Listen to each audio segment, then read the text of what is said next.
Look at the back of it. Hey,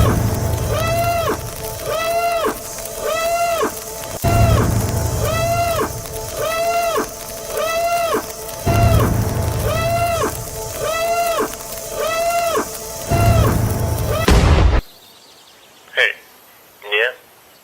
You ever wonder why we're here? It's one of life's great mysteries, isn't it? Join us now for organized chaos. Rolo can't put down his faith. Join us now for organized chaos. Roman stands in and safe. Join us now for organized chaos. Rolo with his hot takes. Join us now for organized chaos. Hey Roman, let's debate. Rings of power can suck my nuts. And Star Wars isn't more than just a rush. Marvel shows they really suck. Y'all make Loki look like a cuck. Welcome back to Organized Chaos. They just gave them a clip, and now they both look like simps. The anime titty pimps. That's what you get with Organized Chaos. With the chat that hits, getting all the crits. It's Organized Chaos, moshing in the pits with the chat that hits. Yeah, it's Organized Chaos. The RoloRome cast.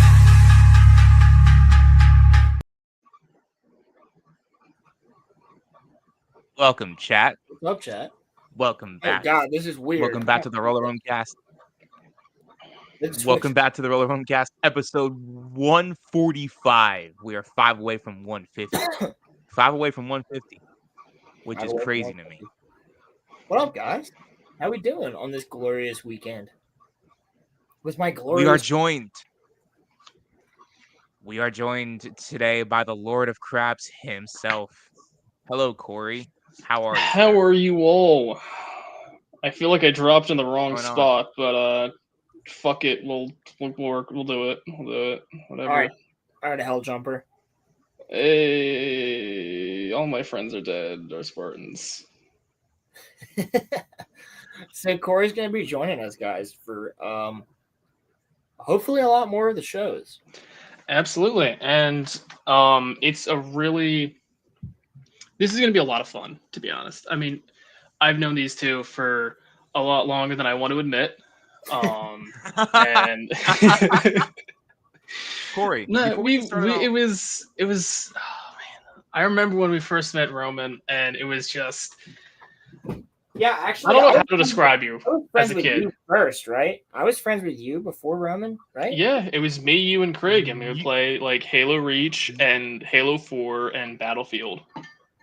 You knew Roland first? Yeah, I met him through Craig. Yeah. Ah. Okay. I forget when you and I met, Roman. I think we met in 8th grade. I think we had a class together. It's probably like English class or something. It was something simple. Yes, we were. We actually had 3 English classes. We had 8th grade, we had 10th grade, and we had 12th grade. You were always in my English class, Corey. And yeah, man. I had to keep an eye on you. I had to fight off all the ladies, bro. I had to keep them for myself, man. That's definitely what it was. Yeah, my guy. No, but I've out of all of my current friends, I've known Roland the longest, but Corey's one of my oldest friends too, and I could not be more happy that Corey's joining us, and I really look forward to having you here, Corey. Not only just because when Roland and I started this, we kind of always wanted to have a third person, like just kind of like, yeah, like, but now that the show has taken a totally different turn now, like it's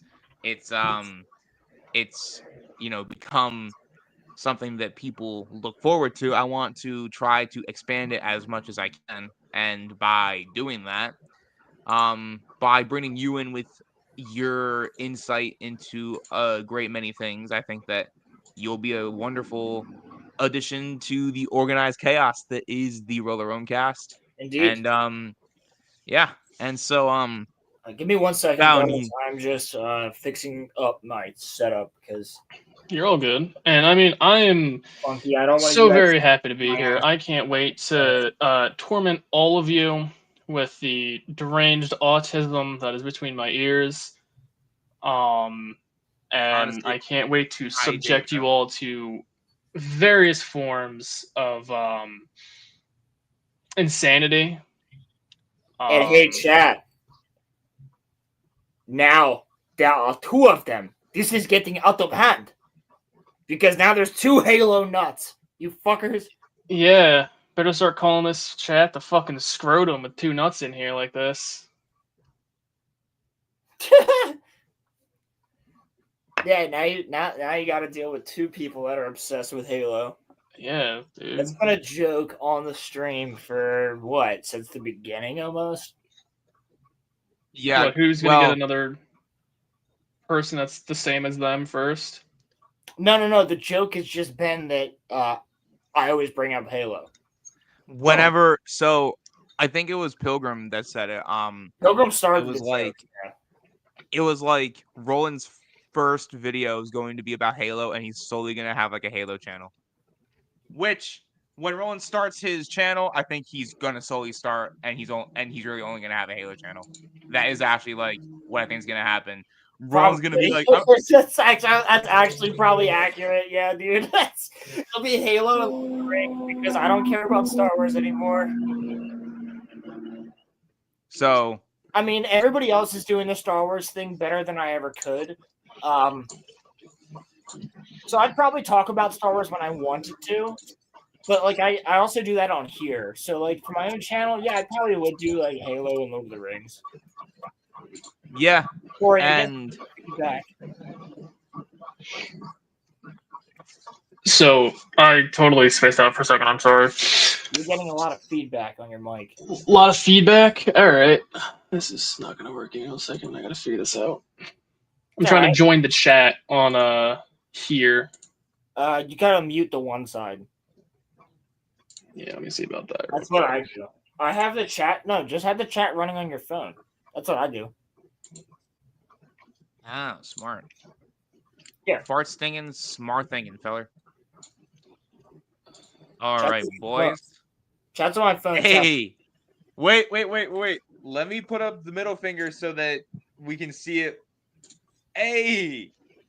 All right, I have. Hey. I'm also mute the tab too that has it. Okay. There we are. I'm there. I'm there on the chat. We're full screen. I've joined a stream run by children. Fuck you, Roland. Fuck you, Roland. Oh no, not his toothpick. Not my toothpick. Actually, Roland's kind of dripped out tonight. Bro, I got my Lumineers shirt on from last night at the concert. I got my fucking Vindicta hat. By the way, these are caffeine toothpicks. They've been helping me with vaping. They don't stop it because I still do this. Yeah, how's that USB stick tasting? But it helps. Roland, when we were in high school, did you ever end up juuling? I never owned a Juul, but I hit a fuck ton of Juuls. In fact, I miss Juuls. I miss Juuls because they weren't disposable vapes, right? And it was a lot harder for people to actually just vape all the time. It was a lot harder for kids to get Juul pods. You'd have to get a dealer to get them for you, or you'd have to find a shop that would do it for you. So yeah, I miss the idea of Juuls. I think disposable vapes are the easiest thing because anybody can get them. They're super fucking easy. Like I got kids that work with me that are like 15, 16 that just like they're ripping that shit fucking constantly, bro. And I tell them, I'm like, you gotta fucking stop. Like, don't be me. Yeah, I might be outside on my break eating lunch, hitting my vape, but don't be me.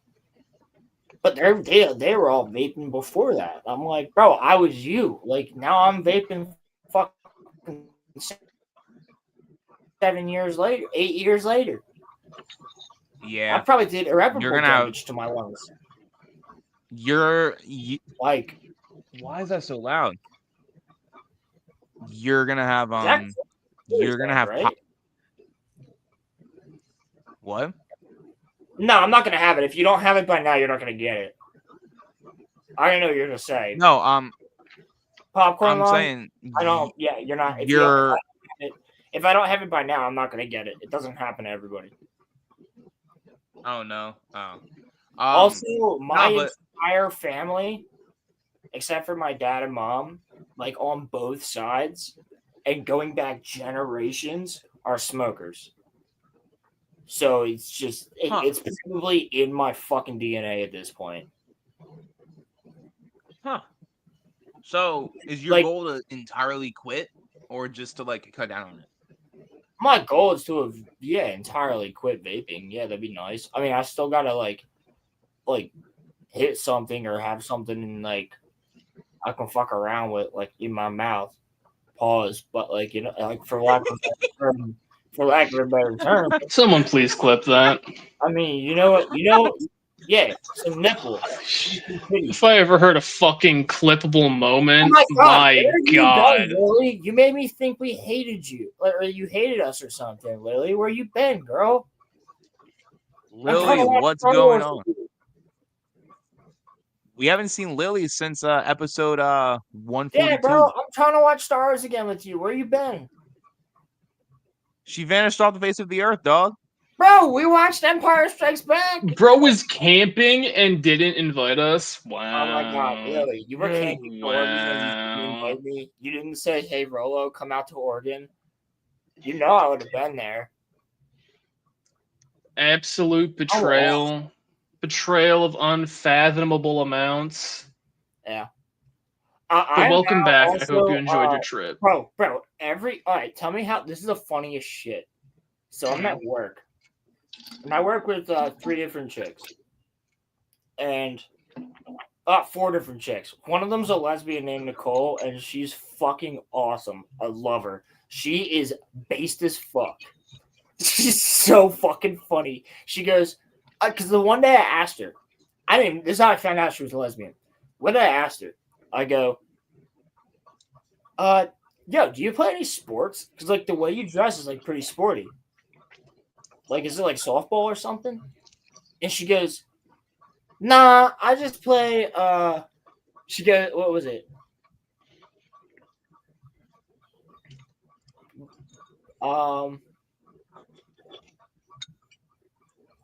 Fuck, what is it? Basketball. Oh, she's a hooper? Cool. Basketball. Like wrestling and wrestling. Now she does wrestling. And she goes, so I did all she goes, so I did all the gay sports because I'm a French baguette, and like said it loud as fuck. And I was like cracking up. I was like, oh my god, bro. And like, bro, she's so based. We had a conversation with her the other day. She goes, nah, I wear the pants in any relationship. She's like, nah, all this like woke LGBTQ shit. Nah, fuck that, bro. She goes, I like pussy. Pussy's great. We were like, yo, like, bro, she's just like so real. She goes, why wouldn't you like the female body? It's beautiful. Like, that's literally all she thinks. Like, she doesn't do any of the politics of it. She's just gay. Dude, gay. Speaking of gay coworkers, one of the guys I work with. I love this chick. She's so funny too. And she called Sean she called Sean a lesbian. She was like, she was like, Sean, you're a what's the word? Lily, you might know this because you're more on like the TikTok stuff than I am or whatever. Masked lesbian. Mm-hmm. Oh, I've heard that before. Or something like that.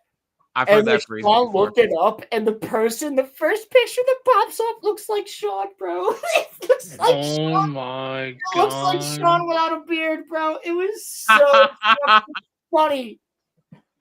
That is so basically so basically Harry Sisson then. Yes, yes. But you know what Sean looks like. You guys have seen him. Imagine him without a beard, and like that's like the picture that popped up with the man bun and all that, bro.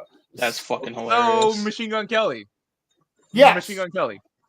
Well, Sean would kill Machine Gun Kelly, but like Sean is cooler than Machine Gun Kelly. yeah, Sean's not By an like, yeah, who tried to diss Slipknot when he, went into rock and roll. Oh my fucking god! I forgot he tried to diss Slipknot. You fucking retard. You think Corey? That's what made Corey Taylor rap. Yeah. That's what made Corey Taylor do a rap. I got so fucking concerned for a second because it's like I said nothing about Slipknot. No, not you. No, Corey Machine Taylor. Gun Kelly. So He's the lead singer Corey. of Slipknot. Corey Taylor's the lead singer of Slipknot. Yeah, so Corey, really quick story. So Machine Gun Kelly dissed Eminem. Eminem murdered him. Machine Gun Kelly went to rock music. Okay, he murdered him. Okay, all right, YouTube. He murdered him through lyrics. Yeah. Okay. Machine Gun Kelly is alive. And then Machine Gun Kelly transferred to rock music and put out terrible rock music, and then dissed Slipknot.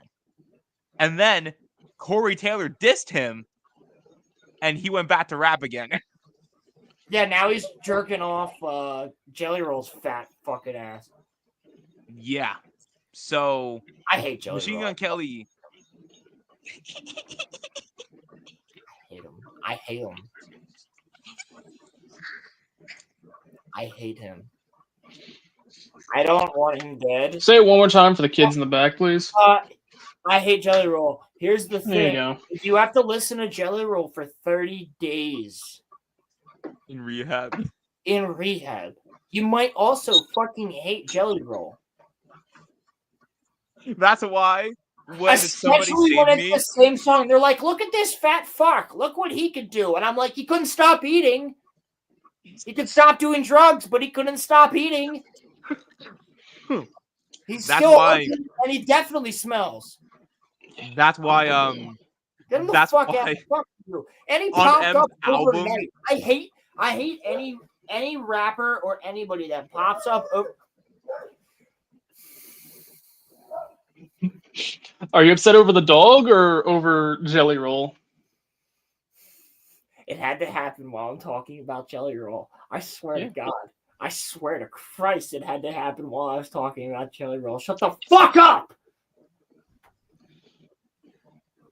I just heard my mom bring the dog in. I just heard my mom bring the dog in because she knew. She knew I was going to start going the fuck off because she probably heard me say, I fucking hate Jelly Roll. That's probably and then the dog starts barking. I'm in the middle of streaming. I want my window open. My point is, it's the same fucking song that they played over and over. somebody saved me. Over. Yes. Somebody's That fat fuck ain't saving shit. He's not saving himself if the house is on fire. Can't get out of it. That's why he hated that song on M's album. Because it Yeah, that song sucks. That's a terrible song. And I'm annoyed at Eminem for doing it too. Oh, he does all this shit for fucking addicts. Well, you know what? Yeah, he just is capitalizing on the fact that he's an addict. That's why I don't like it. You know what? That's fair, actually. And Dave Landau is friends with him, but like Dave doesn't capitalize on the fact that he's an addict. As a comedian, he makes fun of himself for being a piece of shit addict because he was. Gary doesn't capitalize on the fact that he was an addict. He wrote a book, which is about his life story because enough of the fans have told him, write a book. Yeah. So he did. But that's not You could say that- capitalizing on being an addict. You could say that Eminem capitalized on it, but he told stories in his music with it, though. Like I don't he, think- Would that still not be capitalizing on it because he's making money off of what he did? Here's the other thing. All of Jelly Roll's songs sound the same. that's true. That's They true. all sound the same. And I think that's what bothers me the fucking most. They're all Yeah. the same song. Yeah. They're all somebody Yeah. saves me. They're all ba ba da ba di boo ba ba ba boo ba ba bee ba I'm sad again because I can't do drugs anymore. ba ba dee ba ba ba doo ba ba bee boo ba ba. That's the No, Corey, entirety the of thing that's Jelly Roll, different, bro. Jelly Roll didn't make a story in his music about being on drugs. Eminem told one of the best albums of all time while he was like getting off of drugs. Like he like made that into like a whole story about him getting off of drugs. Listen, And like everybody's different. That's the yeah, thing. Everybody's different. yeah, I'm different. Sean's different. I don't go to AA anymore because I still talk to people in AA, but I don't go there anymore because there's cliques. There is it's like high school. There's a lot of fucking judgment when there shouldn't be. And I don't like that. So I'm not going to go. I'm going to talk to my people, talk to the person that was my sponsor, who, by the way, nothing for nothing, wasn't very good at his job. And that's partially my fault, partially his fault. But everybody recommended him to me as a sponsor. And everything was like I wasn't getting called every day, see how I was doing. At least for 5 minutes. You know what I'm saying? Things like that you're supposed to do as a sponsor. Pilgrim, what's going on? What's up, dude? I'm gonna shoot Pilgrim Oh, an invite too, because he's never able to join. So if he can, yeah, that'd be cool.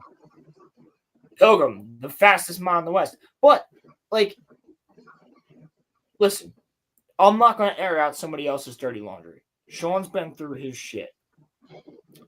He told me a lot during that period when I was going through my shit. And he said, "You got to do what you got to do, and it's got to be your way or nothing, because otherwise it's not going to work." And guess what? My way worked. His way worked. All Sean does now is he's got a medical card and he smokes pot. So that's a big fucking no in any room. But considering the other things that he's been through, it's a lot fucking better. And he doesn't have any ideas to go back to anything else. And for me, I was drinking a handle of rum. Yeah. Within 28 hours. 28 hours. I was buying 3 of those a week. Because I was depressed as fuck. What? I'm not depressed. I don't drink like that anymore. I drink. I have a beer. I'll have a couple beers tonight while we're doing this. But I'm not drinking the way that I was. Not even close. No, not even nearly. Not even the difference nearly. is that here's the other thing, Roman. Here's the other thing. I took a year and a half completely dry of everything. Mm-hmm. Everything except for nicotine.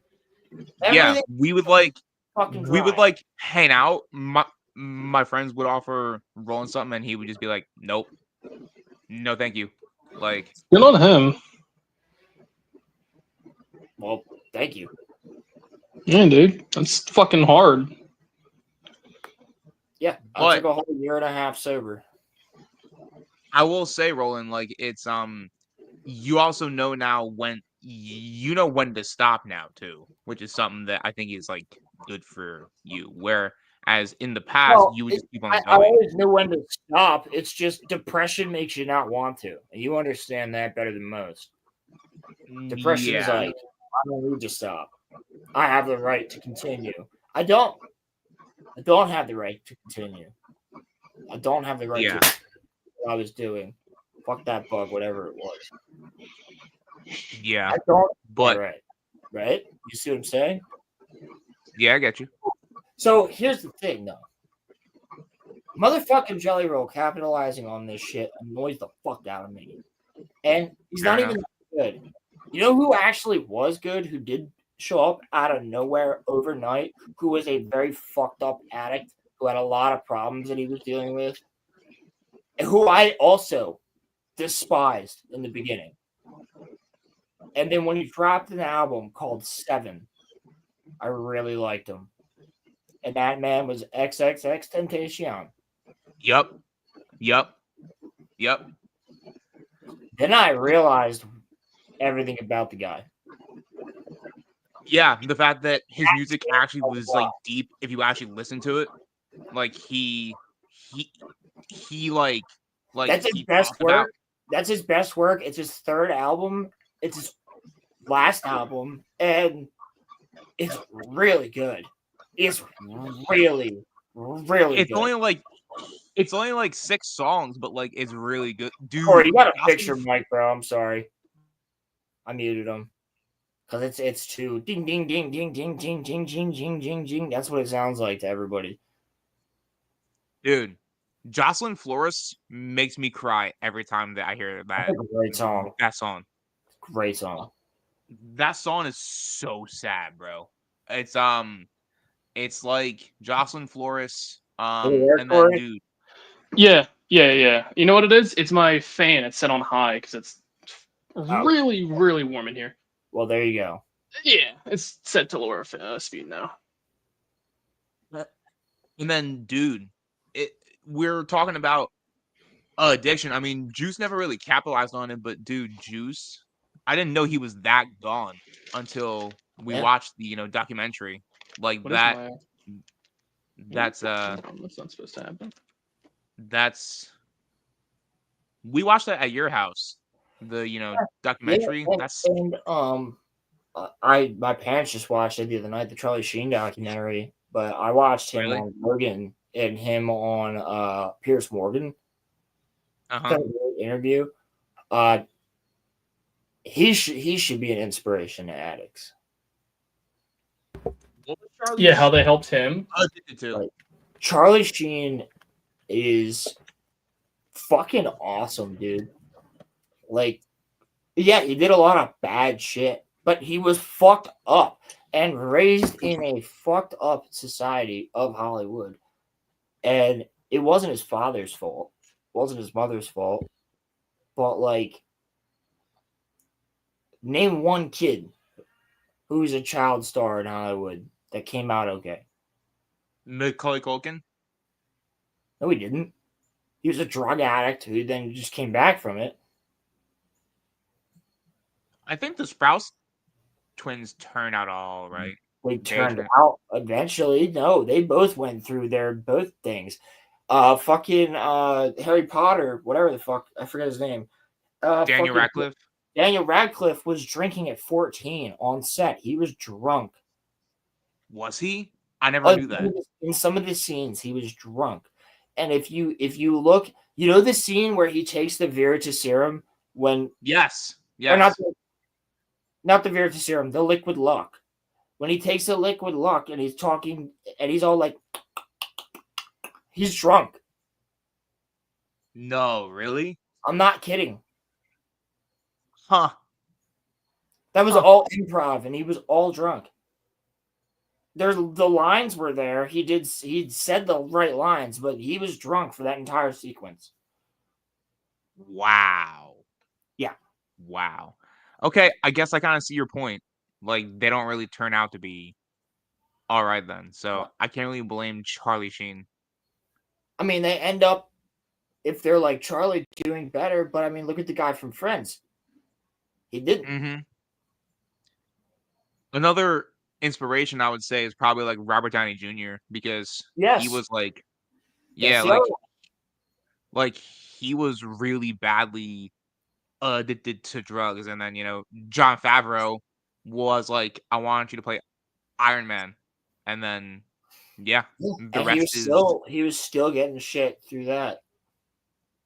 Yeah, but he literally saved his career, and now he's like one of the most like sought after people in Hollywood. So Indeed. the point that I'm making, it like the thing with Jelly Roll, like it's hard to get over being, an addict, and I think that in itself should be applauded, but at the same time, though, capitalizing off of it and making money off of it is kind of like not to the same extent, but it's like when people use like religion to make money. It's kind of like that kind of sort of. At least that's how I view it. It's like people will say, well, um like I can quote you or I can write you Bible verses and like you can like get like personalized postcards for like $45 and then like they'll send that in to a dude who will like copy and paste a Bible quote on a card and then like send it to somebody. Or it's like how people will speak on like they'll basically preach and they will, get money and they will like talk about how they about how like it's a sin to do this, it's a sin to do that, and they'll like, preach to people, and then people will drop money in a hat or like, a shoe or something for them, and then yeah. But And then while I they're think all over here preaching to be like good people, they're over here right, just like yeah. doing the exact thing that they're saying you shouldn't do.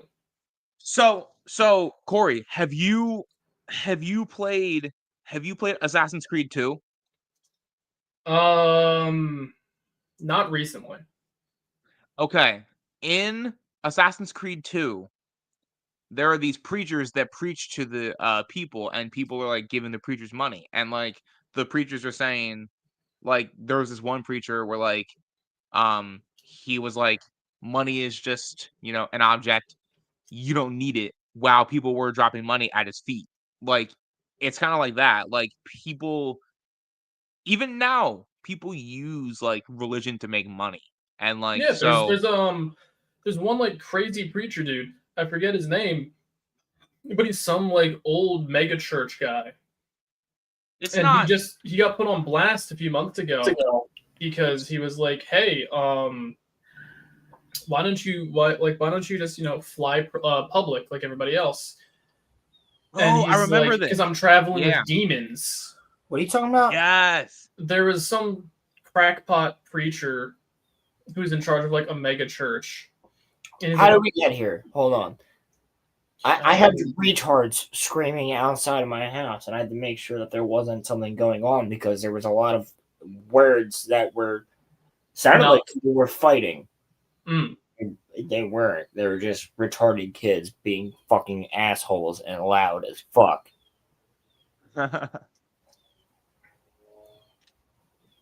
But I forget his name. He was like quoted like You're whoever not thinking sold of he Pat said Robertson, he are bought you? a was that You're not thinking of Pat Robertson, are you? no. He was Okay. on blast and he's like he got interviewed, he got cornered and getting in his car and I saw that. the lady was I like, saw that, yeah. "You bought a plane, why would you do that instead of sending money to like feed hungry people?" And he's just like, he made the plane so cheap I couldn't help but buy it. And like Mine with um you're there was thinking another of guy. Kenneth Copeland? Yeah, Copeland. And I don't know Yes. if this is Yeah. the same one, but there's another guy who got put on blast too because he was like during one of the hurricanes. They were like, "Dude, you should have opened your doors and let people come in and seek shelter in your mega church." And he's like, "No, I just had the carpets cleaned." Yeah. And it's Yeah, just man, like, I saw that. bro, there's people out here who are like genuinely in trouble and could, use the Lord right now, and you're over here just like, well, That's the these are thing new that I floors. that's kind of the thing is that even though so like this is gonna sound weird, like I'm religious, kind of like devoutly so, but I hate religion. Not like Brandon, not not what have I always said about religion? I've said it time and time again. I mean you've always told me that like, religion itself isn't bad. It's just like, the people like within it can be kind of messed up. Exactly. I love religion. I hate organized religion. Yeah, like the Catholic Church is all kinds of However, corrupt. there's one person I know who's not corrupt and is a pastor, and Ronan knows him, and he's a good friend of ours. His name is John Graber. Yeah. And I would go to that church every Sunday if I lived near John. And you're not even like, I mean, I can't speak for you, but you're not even devoutly like religious, right? Like you're not. I pray. I own a Bible. I have a crucifix. Oh, okay. But no, I'm not. I mean, I've been praying a lot more recently, considering No, what's fair. lost in the country. But no, I mean, so it just bothers me, like, and this goes with any religion. It's not just It's not just Christianity, and you can't paint that picture, and that's not what Roman's trying to do. But I'm saying it because it's my religion that like Christianity like claims to have all of these values, but then at the same time, like they'll like when we go to Sunday Mass, like the money that we give to the church is meant to either go to like the homeless or it's meant to like renovate like the inside of the church, right? Yeah. So or feed Roland, people, or yeah. help with relief. So Roland, you live near me. Did you see the outside of OLG now has an electric screen? Yes. What? That's what our donations went to. That's not what I give money to the church for. So I don't like. Well, why should I give money every Sunday? Do you go to church every Sunday? What? Do you go to church every Sunday? No, I try to go. I try to go every other because I work every other Sunday. But I go like when I can. But no. So like basically the point that I'm making is that giving money to the church is a scam because they literally like it's supposed to be for the good of the church or for to help people. But like how do I know that when I give a Christmas present at Christmas time to that's actually going to like a child that needs it and not like someone within like the parish's kids or something that they don't need it. Like they will not need that. They will not need that Christmas present. Sorry that I'm venting, but it just kind of it bothers me that that happens because I know for a fact that that has happened. I have no proof of it, but I just know how corrupt the whole church system is. And I've never been ashamed of my faith, but the people that run my, religion, I have a lot of issues with them. But Roland brought up something that he said that he's been praying for the state of the country. I think that now is a good time to switch gears to what's been going on with Jimmy Kimmel recently. Wow. So Roland and I have been doing a lot of talking. Corey, do you happen to know the whole Jimmy Kimmel situation? And if so, do you have any thoughts on it? So, from my understanding, Jimmy Kimmel said some distasteful things about the whole assassination. I was gonna go either travesty or incident. No, assassination. Call it what it is. The assassination of our good boy Charlie Sheen, and Charlie Sheen. There we go. There we go. I brought some light to it. It's fucking self 5. Woo. Bruh. Okay. Yeah, he talked about the assassination of Charlie Kirk. And specifically things. What's that?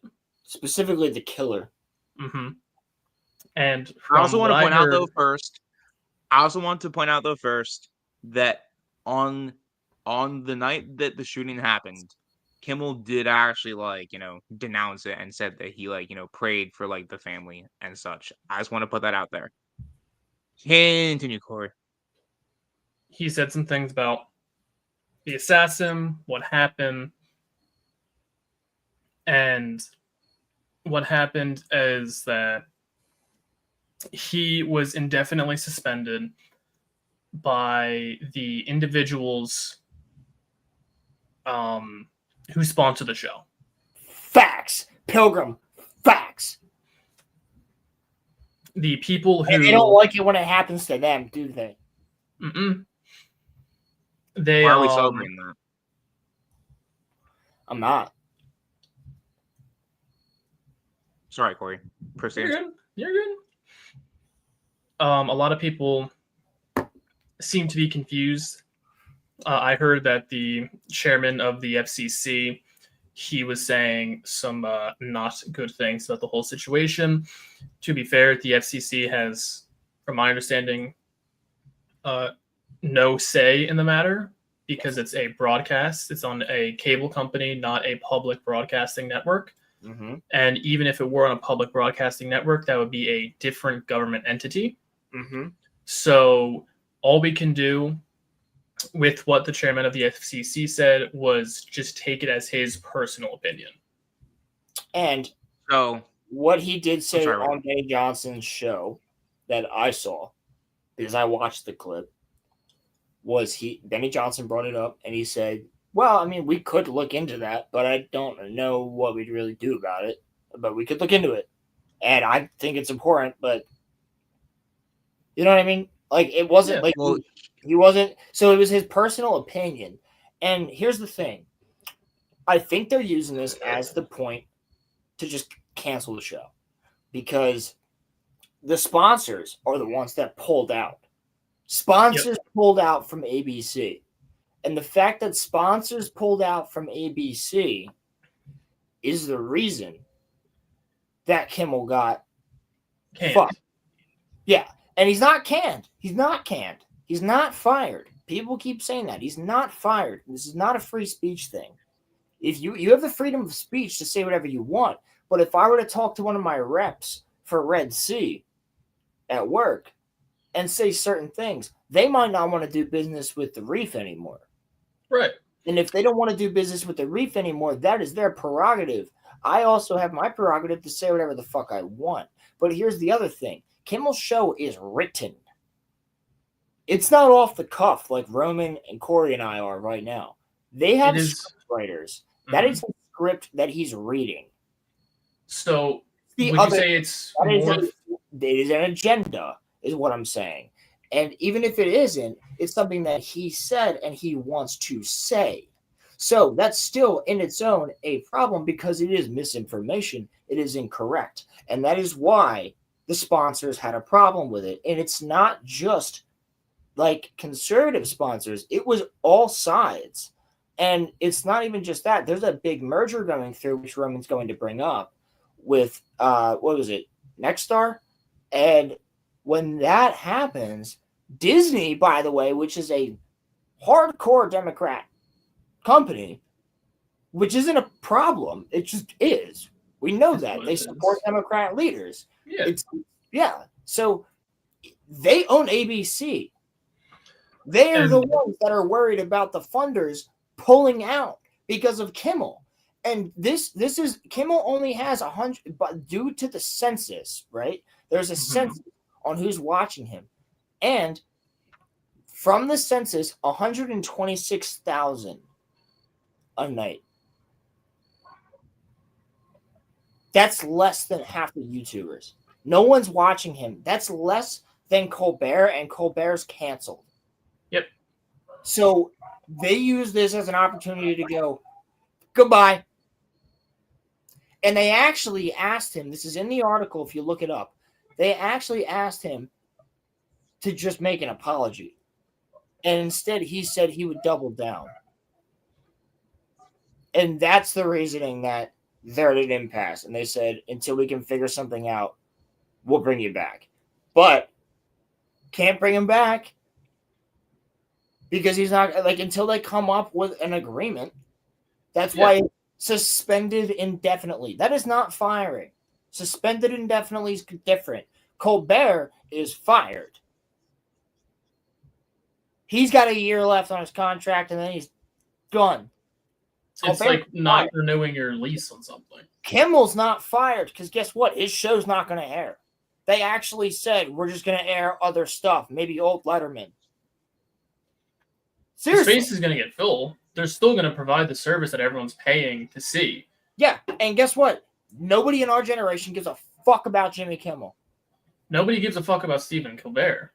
No one. That's all. The people who care about Stephen Colbert are people that are like my brother's age, who are a decade older than us, who have kids, have full-time jobs, and have houses and shit, to where their lives are too busy to where they can't. Kimmel's top demographic is 50 to 60. Yeah. And it's retired people. Oh, well, then shit, that's a lot older than my brother's. But I digress. It's for people who have shit going on, or... But they're getting their information from him, and it's incorrect. And you flew too close to the sun, buddy. Poor Icarus. This isn't even cancel culture. Yes, it is. No, it isn't. Yes, it is. No, it isn't. Yes, it is. Roman. Yeah, I would disagree that it's not. If you say some... What do you mean? The sponsors didn't like what he said and were like, this is enough is enough. That's cancel culture. The sponsors were... Why is that cancel culture? You fire a bad employee. That's what he is. It wasn't the people. They weren't annoyed because of the people on Twitter.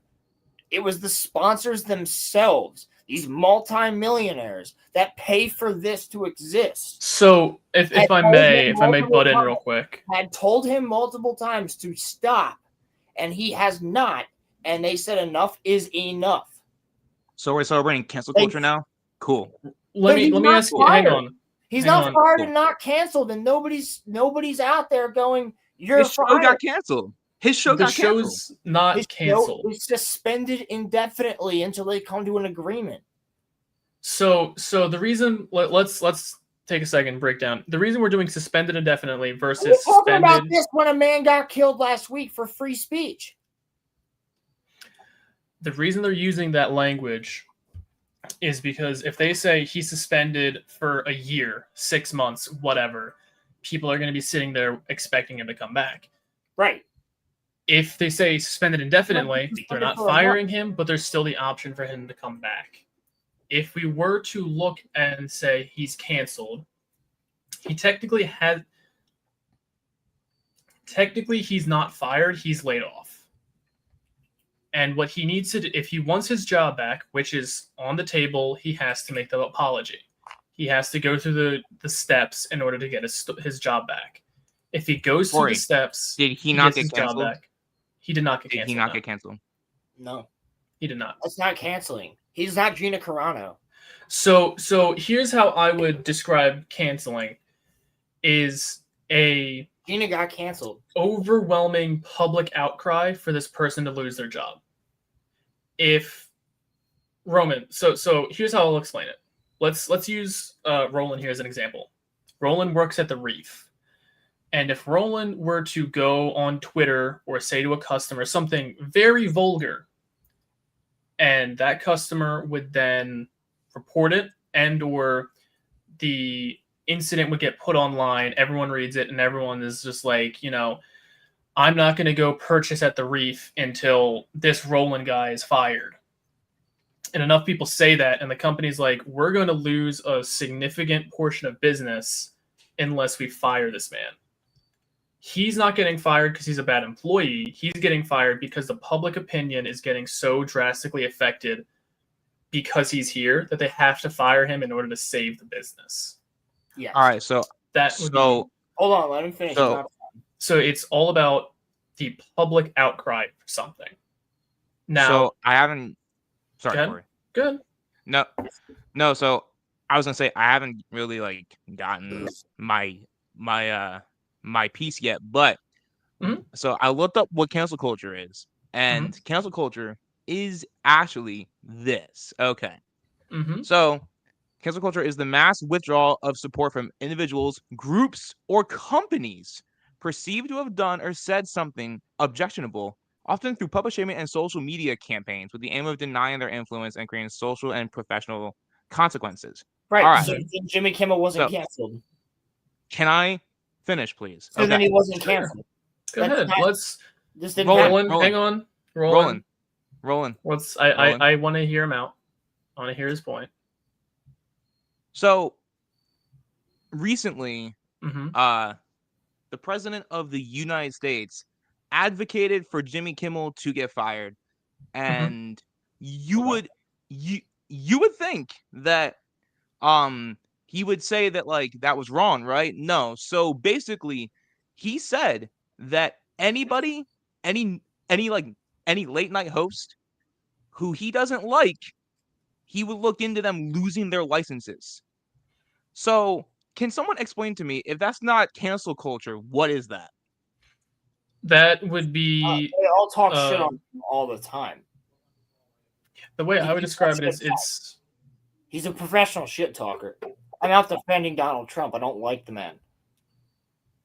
I mean, if anything, I would say it's him, like with the chairman of the FCC, it's him explaining his opinion. Yeah. Now, obviously, the president doesn't have any control over who gets a job and who gets fired, unless it's someone underneath him, like an aide. He doesn't have any control over anything, if we're going to be honest about that. But just for the sake of argument, if he had any control over anything, it'd be an aide beneath him. Corey knows. Corey's a Fed. Shit, he got me. Corey's a Fed. Yeah. You hear me over here? I'm typing away, typing my manifesto on you guys. What? So what I would also say though is that Roland brought it up earlier, Roland brought it up earlier. So basically, this merger that's happening has to be and y'all can look this up. This is real. It has to be approved by the DOJ and the FCC. Yes. Yes. Who? The merger between two massive companies. Can I finish, please, Roland? Roland, can I finish? Yes. Who selected the head of the who selected the head of the DOJ? Broman, I'm going to tell you something right now. Any merger of that size needs to be approved by the FCC and the DOJ, and here's why. You answer my question. You answer my question. Obviously, the president, but that's obvious. But here's why. That would happen.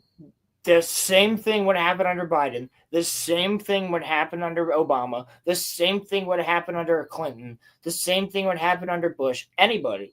The same thing would happen because the Department of Justice and the FCC have to make sure that a monopoly is not being created, which somehow Amazon got away with. Which is why when a merger of this size is there, yes, it has to be ratified by them. Okay. And Trump recently said that he was for Jimmy Kimmel getting fired. That had nothing to do with this. These are two completely different things. Can I finish? These are two completely different things. These are literally one thing. Can I finish? Shut up. Can I finish? Shut up. Thank you. So chill the fuck out, bro. No, you're literally interrupting me. Just chill. You asked me a question and I answered it. Let me finish. You don't even watch Jimmy Kimmel. Why the fuck do you care so much? Let me finish. Let me go. Dad and Dad are fighting again. So what happened was that the president said that he was for the Jimmy Kimmel firing. So these companies pulled out, in my own point of view, because they didn't want the president to turn this merger down. That's my own point of view. That's not your point of view, but that's not correct, though. But they literally said the reason. I can't get my thought out. I can't get my thought. Could I ask you a question, Roman? May I please finish my thought first? Absolutely. Go ahead. Finish your thought. Yeah, please. Sorry. Can I finish? Thank you. Yeah. So the point that I'm making is that they want this merger to go through. And the thing is that we all just acknowledge that yes, it is up to the Department of Justice. The president literally picked the head of the Department of Justice. He or she is going to do whatever he wants them to. So if he tells them, hey, tell them no, they're going to tell them no. That is just literally what's going to happen. Because he doesn't like Kimmel. He doesn't like whole Bear. He doesn't like any of them. He doesn't like any of them. Okay? So would the president Corey, telling him Corey, to vote a certain way, would Because I that have- not be illegal? I'm Corey. sorry, Roland. Give me a second. Yep, go ahead. We know why Colbert lost his job. He still has it. His show's on for another couple months. He lost it because of the ratings. Okay? It is reported. These money runs the world. Right? These people did not like it. These are Disney people who are cool with the shit that Disney's doing. Like, Disney owns ABC. These are Disney shareholders. Democratic company. Very left-leaning company.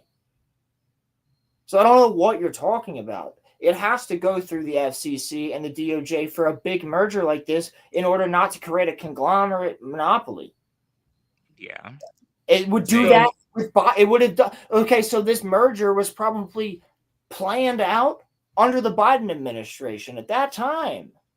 Yeah. It takes years for this. You see what I'm saying? That is not. These are two different things. Two different things. The DOJ approves of the merger. They don't want Would to. we- The sponsors. That has nothing The to do sponsors. with it. The sponsors don't want to. The sponsors don't want to lose the merger. Obviously, they're worried that the DOJ is going to tell them no. So they fired Jimmy Kimmel. Corey's point about the optics. The optics? Corey made a point about they have the right as a business to fire me. Yeah. So something. if he said something, very gross, and it'd be different than my customers, because quite frankly, my boss would be like, "Fuck off, Roland's a good worker, don't talk shit," unless it was like really bad. It'd be more so like if the reps from all of the companies knew what I said. Because we do have rep days where reps come in. Some of them fly in from Germany, Italy, like things like that. You know what I mean? So it's like when they come in, like if I were to say something to reps like that, that would be the thing. That would 100% get me fired.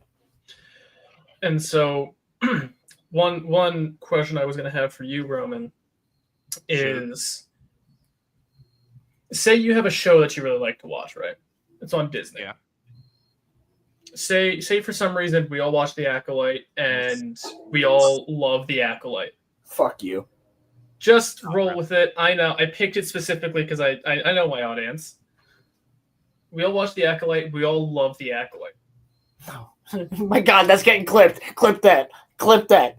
Clip that. We all. Corey, Hang on. Let me get real close to the microphone so you get some good quality. We all love The Acolyte. we're gonna get called Disney shows now, man. The Halo show is good, and Rings of Power is. I'm not to it. Lord of the Ring. I can't. Nope. Anyway, so say we all I watch a Star love Wars the show. Marvels movie. There we go. Another clip. Dude, Clipomania should be the name of this episode. Clipomania.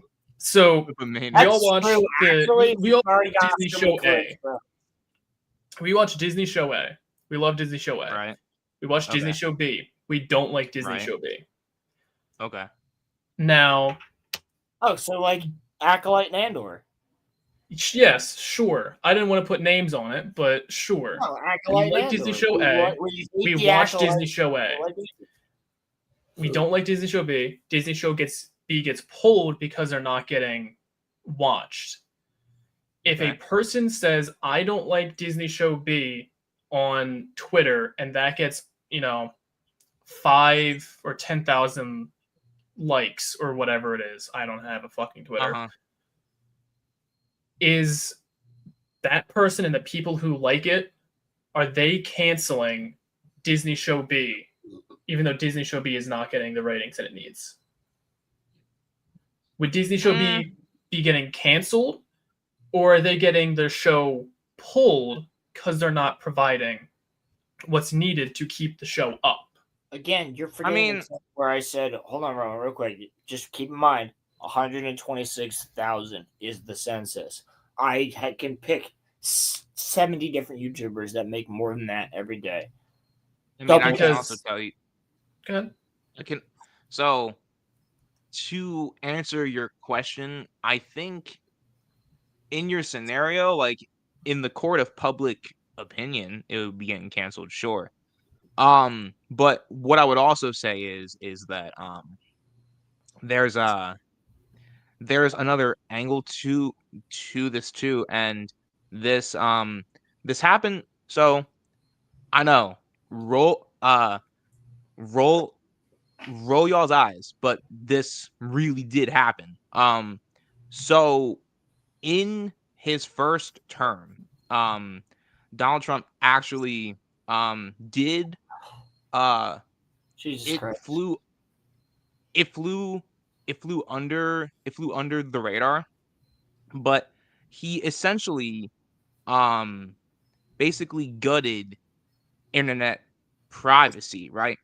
So no, he didn't. They stopped that. Okay, hang on.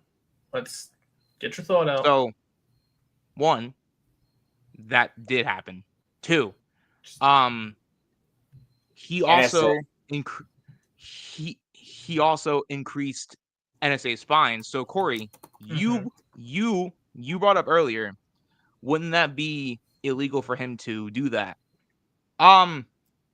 He violated the annulments clause of the Constitution when he took money from the Saudis. So he's got no problem doing illegal stuff. What about Obama taking money from the Saudis? Corey brought up, would that be illegal? Yeah, it would be. He's got no problem doing illegal stuff. I'm not talking about Donald Trump in this instance, dude. Like, I don't care about him. That has nothing. He has nothing to do with this. Just because he says he doesn't like Jimmy Kimmel, like, I don't like Donald Trump. So, like, it doesn't matter.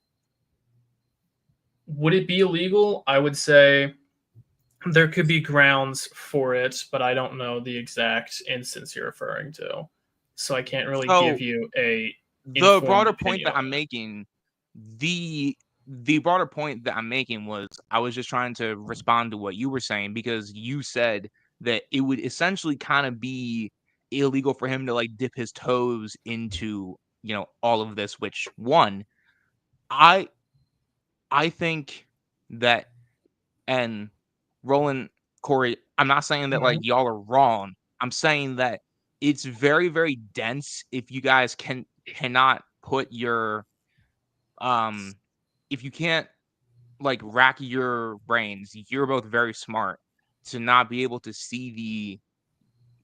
I'm not saying that it's a full connection, but like it's just like the problem wasn't the fact that they fired Gina. It was the double scanners. The scales are just balancing and they can't handle it. Exactly. Well, exactly. So now guess what? Guess what? The scales are balanced, and now everybody's freaking out saying this is against free speech. Well, what happened? Nobody was saying that when Donald Trump got kicked off Twitter, when Alex Jones got kicked off Twitter, when Gina Carano got kicked off Twitter. Nobody was saying that was against free speech.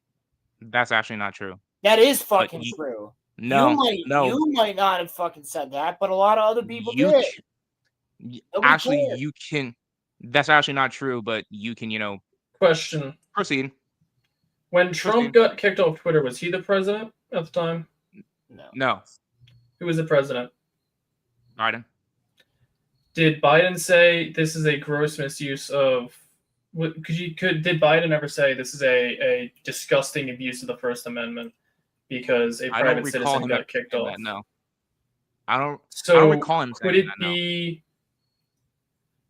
I mean, the point I'm trying to make is, would it not be a double standard? Because when the Democrats were in power with Biden and Trump got kicked off Twitter, they never said this is against free speech. But when Trump's in office and this happens to one of their people, whether you want to call them a Democrat or somebody in whatever group, since someone's getting a high priority person like Kimmel's getting canceled, do you think there's not a small thread that people could use to say that this is a double standard? Because since the Republicans are in office, a Democrat's getting canceled or canned or laid off. Since a Democrat's in trouble now and a Republican's in office, could you not say it's a double standard? Because when a Republican got canceled and the Democrats were in Corey, office, they didn't Trump say was the anything. sitting president when he got kicked Yes. off. Oh, I was all right going to say I was just looking it up. Okay, All then, right, then. even at that point, would it not be? He was removed the 8th. Biden took over the 20th. He was removed right before. Huh. I don't know when. I know Trump got kicked off of Twitter. Okay, so it was still basically the same thing. And even then, would it not be still a double standard? Would not be still a double standard for Biden not to be like, hey, I'm president elect. You know, it's wrong that Trump got kicked off Twitter. Sure. And sure. Yes. Yeah, it would be, but I also would say though that Sean Hannity didn't lose his show. Brett, Baer didn't lose his show. None of the Fox hosts or any of the Newsmax hosts lost their shows. Okay, so you're deflecting. If I may ask, do you know why they're not losing their shows? Why do you think those people are not losing their shows? Because the networks that they're with probably don't. Fox is Fox not also owned by Disney? Fox is owned by Disney too. Yeah. So I think that they probably didn't lose their shows because go ahead. Biden could have I'm just saying, at any time, if he had really wanted to, Biden could have pulled the plug on, Sean Hannity, and he didn't. So, why do you think Biden didn't do that? Because while Sean Hannity, while I don't agree with him, he didn't he didn't like. Come on, you got it. It's on the tip of your tongue. I want to hear your thoughts. Why do you think these people haven't had their shows pulled? Because they were using their First Amendment rights, and he did lie rolling. And do you think that it could also be a possibility, going back to the views? Do you think that these shows are not? Do you think that just for Jimmy Kimmel's sake, do you think that since he's getting less views than some YouTubers, that them indefinitely suspending his show could have underlined the underlying cause be the fact that his show isn't doing good? Its ratings are below what they need. And that they got rid of his show because his show doesn't pull in the views that it used to, and that it costs more money to keep his show on air versus showing another program. I'm not saying that that's not a possibility. I think it's definitely. I'm not saying it's not part of it, but I also though do genuinely think that I think that the sponsors and I think that ABC they really do want this merger to go through, and I don't think that they want the FCC and the DOJ to tell them no. And so, I think personally that they kind of sacrificed Kimmel and they were just looking for any way to, get rid of him. And this was that. But in doing that, I think that I agree with what I said in the beginning. You were telling me this was a free speech thing. And now you agree with what I said in the beginning. It is a free It's speech not. thing. He It's used his not. First Amendment right. He used his First And it got him Amendment fucked. right. Yeah, So, and he so should hang have on. Let's ask this. Let's ask this question. We all understand that the First Amendment right is a broad blanket term, but there is certain free speech. There's certain speech you cannot use.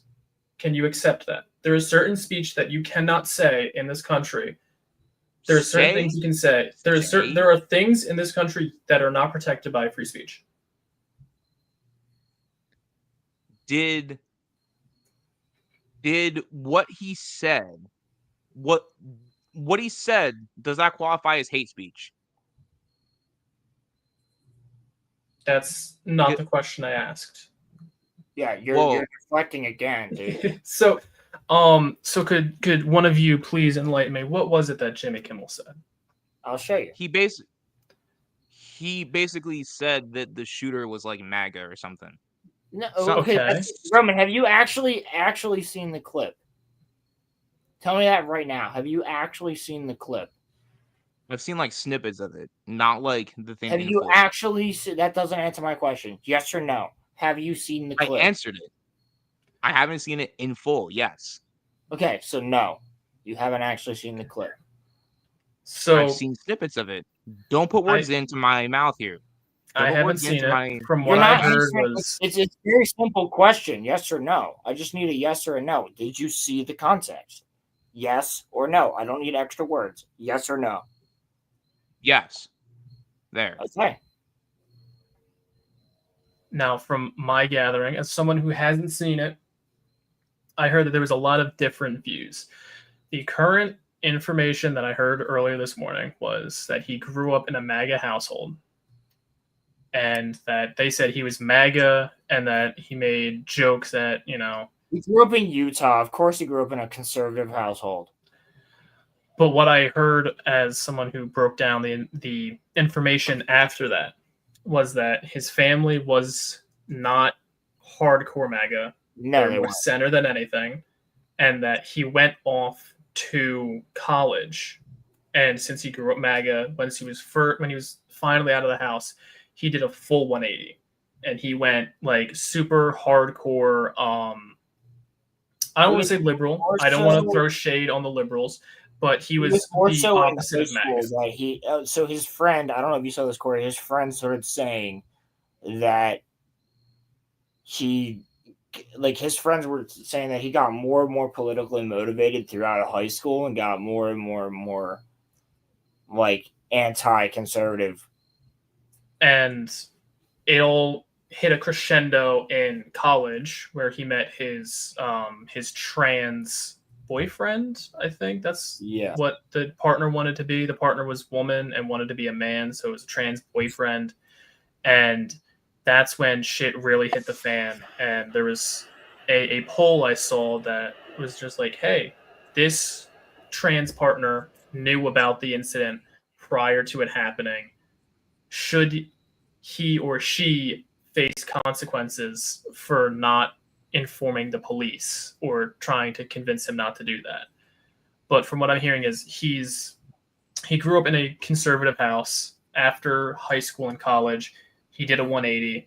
And if anything, by the time he committed this attack, this assassination, calling him a Republican would have been a flat out lie. Calling him MAGA would be a lie. Yes. Because from Corey, the information I hear, he was very far from it. All right, so he went to college for one semester, and he dropped out. He went to college for one semester, dropped out. He went to Utah State, which is actually a conservative college. Okay, so that's the closest college. That's like going to Bucks, bro. That's a conservative. So if I may ask, are you insinuating that he couldn't have had his political beliefs change either in that one semester or change while he attended this conservative university? I'm not saying that. Conservative college. Okay, I want to make sure. For the record, what are you saying? For the record, I'm not saying that he is a conservative, but a lot of what has came out, both from both sides of the aisle, have been proven to not be true. So Okay. we have to be very careful. Mhm. Corey, I when we need are you talking. to pull up this video and skip to 317, Alrighty, I will and get then right share on screen. Thank you, Corey. Oh. Appreciate you. that. Oh wait, No, it's gonna run. he Hang on. I can't stop it. It's he doesn't have the power to share, Roland. So I'll share it. Oh, You said what? 317. yeah. He can't share screen. Can you share screen, Corey? He should be able to. Everybody else can share screen. I Actually, could present right. something, but Oh yes, yeah, share screen. Sorry. You're all good. You're all good, baby. My brain's not functioning today. You're all good. You got nothing to apologize for. I was like, bro, Muffler can share screen, so he should be able to share screen. So, you know what? This will actually be awesome for Oh, later guys, tonight. it's also sick because we're not streaming over Crimson because he's at a concert. Oh, All right, hey. So, everyone, I don't know if you can see this now. We'll pull it up, Roman. So, okay, that's the transcription, right? Let me also make sure tab's not muted. All right, ready? So that's exactly what they said. I had enough of his. So this is Gary's video on it, explaining the entire thing with Jimmy Kimmel. Oh, of course. Okay. Why'd you say it like that? He actually shows the clip. This. We hit some new lows over the weekend with the MAGA gang desperately trying to characterize this kid who murdered Charlie Kirk as anything other than one of them and doing everything they can to score political points from. It's completely vile. It's completely disgusting. And no, Jimmy, you can't hide behind your 21 writers or say you didn't have enough information. You knew exactly what you were doing. Of course, the next day he got a lot of clapback. And quite frankly, I don't think anyone was expecting Disney's ABC to do anything about it. Then on the morning of September 17th, Benny Johnson had the commissioner of the FCC on, and they discussed it. Do you believe that what Jimmy Kimmel said rises to the level of news distortion? Look, again, the FCC could be called upon to be an ultimate judge in that, but at this point, I think it's clear. It appears to be clear that you can make a strong argument that this is sort of an intentional effort to mislead the American people about a very core, fundamental fact, a very important matter. At the end of the day, if we do get called upon to cast a vote on this, Disney will have a chance to put in their arguments and explain it. But this is a very, very serious issue right now for Disney. Still, I don't think anybody realistically believed Disney's ABC was going to do anything about it until this bomb dropped a few hours later from their affiliate Nexstar. Nexstar Media Group, which owns about 32 of the 200 ABC stations, said this: today, we announced that the company's own partner television stations affiliated with the ABC television network would preempt Jimmy Kimmel Live for the foreseeable future, beginning with tonight's show. Nexstar strongly objects to recent comments made by Mr. Kimmel concerning the killing of Charlie Kirk and will replace the show with other programming in its ABC affiliated markets. They went on to say Mr. Kimmel's comments about the death of Mr. Kirk are offensive and insensitive at a critical time in our national political discourse. And it's my belief this forced Disney's ABC's hand to do something that they might not have done, because ABC suspends Jimmy Kimmel Live indefinitely. So here's something that I do think, I believe we tapped on it before. He's not fired. No, exactly. He's not fired. But Gary covers this really well. That's why I like Gary's channel. Go and subscribe to Neurotic. So I don't know if you guys, do you want me to keep playing the video, or are we? Well, there's one more point that I want to get to that he has. If it's a little bit farther in, and then I think it might be actually almost right there. So just let it play. Let it play. Over Charlie Kirk comments. The network's decision comes after affiliate group Nexstar said it will pull the late night show, and the chairman of the FCC suggested he might take action against ABC. From Variety, ABC pulls Jimmy Kimmel Live indefinitely after host Charlie Kirk comments. Do I have any sympathy for Jimmy Kimmel? Let's just say I have about as much sympathy for him as he had for the people who refused to take the jab. Vaccinated person having a heart attack? Yes, come right on in. We'll take care of you. Unvaccinated guy who gobbled horse goo? Rest in peace, Wheezy. You're And the free speech argument will rightly come up. Do I think he should be fired over his... Stop it. Stop it. So, Stop it. What? Do you think... What did the Roman say? What did you say? I said he voted for the guy that did Operation Warp Speed. Okay? Like... Yeah, and I didn't take the facts. You voted for the guy that did it. So, like... Yeah, I didn't agree with it. That was a different term. You voted for him. You voted for him. You know the reason. Don't change this. I've talked about it a million times. You know the reason I could not vote for Kamala Harris. You know why. I'm just saying, though, like... You know why. It's... You know why. That had nothing to do with it. I hated both of them. You know why. But yeah, you're... Let it play, Corey. Okay. Speech or opinions? Absolutely not. Do I think he should be fired for lying? Well, not necessarily, but it's really not up to me. I do think he should be fired for being really shitty at his job. And I have no problem with him getting fired using somebody's death to score some political points. Disney's ABC, I'm not the only one saying it, said it would take Jimmy Kimmel's popular?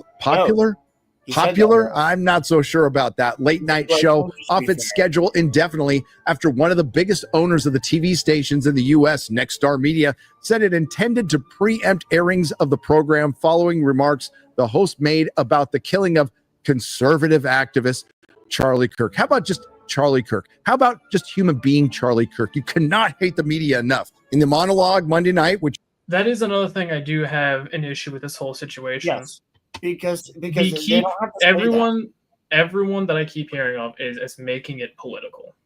Yes. And Roman, I don't think you're doing it. Roland, I don't think you're doing it. What bothers me is we can't just sit here and go, that was a father.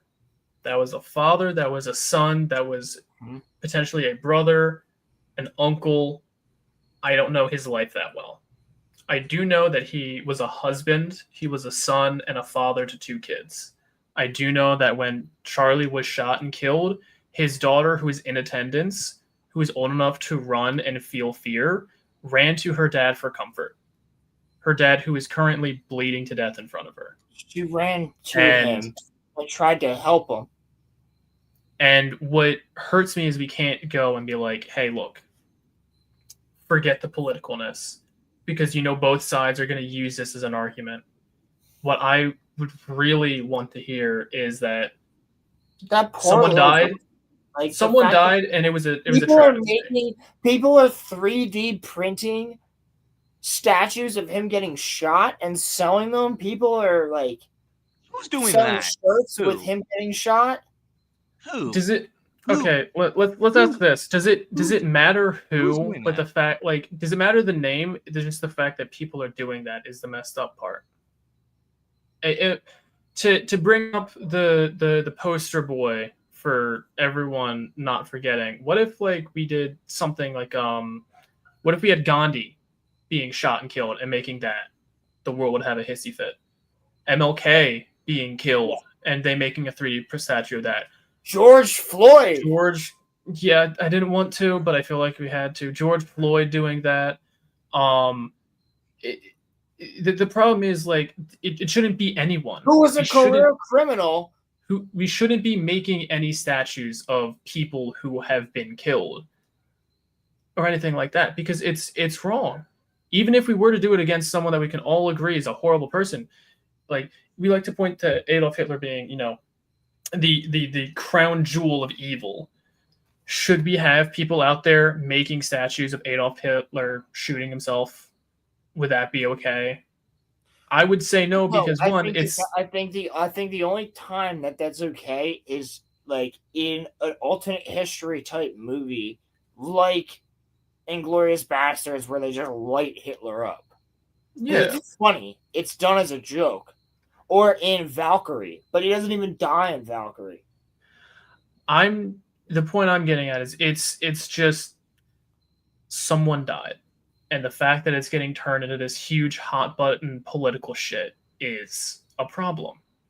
And, you know, is the person politically motivated? Potentially. I never knew him. All I know is that he was from what the secondhand information that I heard of him, he was very well spoken, and that he challenged people, he brought them up to debate, and he was very Christian. I mean, Cenk Uygur, who is a known leftist, actually loved Charlie Kirk because he goes, "That's somebody that I can have a conversation with." Yeah. We had some of the most fiery debates, but at the end we would shake hands. And I don't like Cenk Uygur, but my point being is, like, that's, you know, I give him credit for saying that. So let me ask. The point that what Charlie was doing was just advocating for free speech, and at the end of the day, he got a lot of kids to vote, whether they agreed or disagreed. There was, sorry, Roman. One point I did want to that popped in my head. There was one snippet I saw. I don't know if it was real or not, but apparently, like, the Democratic Party lost like over 2 million voters after Charlie Kirk's death, and the Republican Party gained over 2 million. Like, they lost like 2.1 million, and the Republicans got like 2.3. I'm one of them. And it's like, you know, that's the whole political party system kind of annoys me. Why can't we just vote on what people say and be like, this person wants to do this, and that's why I want to vote for him, not because he's red or blue. But that's just or red and blue is the same. Red and blue is the same. Yes, thank you, Roland. The layup. Red and blue is the same. Oh. Maybe like the Tucker to my church. Patreon, check it out. We're watching Red versus Blue right now, and we are halfway through. Awesome. We are at season 6. We are season 6 tonight, guys. So tonight, you signed on to that, Corey? You're fine with that? Fuck it. Season 6 tonight. As long as I'm at church tomorrow by 8 a.m. We ball. Fuck it, we ball. Yo, did you just quote Mahler? Sure. I've been saying "fuck it, we ball" for years, and I have no idea where it came from.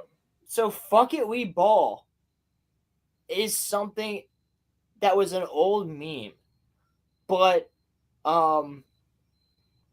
Metal Commander said that when he was playing Simpsons Hit and Run. And he was timed, and he had like 30 seconds left or some shit. And he goes, "Fuck it, we ball," and just like went up the ramp, but the ramp like glitched, and he just like fucking hit it like it was a brick wall. So it was so fucking funny, and it became a clip. So I'm wondering if you're quoting that or not. No, it's just been something I've been saying for years. Well, "fuck it, we ball" is a more recent clip, but I want to let this play just a little bit more. If Roman has more to say, though. Yeah, let's hear.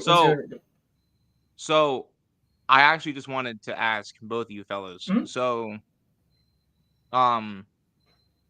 Tucker Carlson, who I disagree with like 99% of the time, and just say me as well, and Ted Cruz, who I disagree with 100% of the time. Unless he's talking about Texas, he really cares about his state. So. I'm talking about like national stuff. I don't really, No, I agree. I'm just like the things he said about it when like Texas got fucked up, which was horrific. So like he did a really good job at that point. But so Tucker Carlson and Ted Cruz, who are, I wouldn't say that they're like far right, but they're pretty right. Like they're not so much Tucker, but like Ted Cruz is like kind of like in like the MAGA base. Like he said, his quote was that what happened to Jimmy Kimmel was not acceptable. He said that, and he said that if this continues, it could be a bad look for conservatives. Okay. So what do you guys make? What about Gina Carano? So with that, I don't think it's going to continue after Jimmy Kimmel. I like to think that what happened to Jimmy Kimmel is just a Mark Hamill's done Master's job.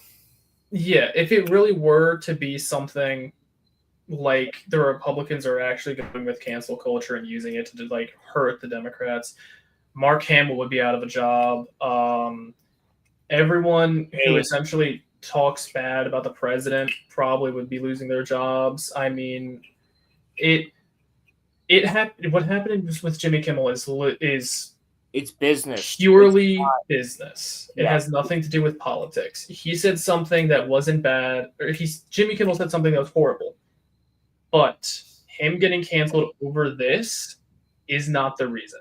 And the problem is, I think people are looking deep enough at the situation. I purely think this is a purely business standpoint. It happened with Stephen Colbert. What do you guys say about the FCC chair?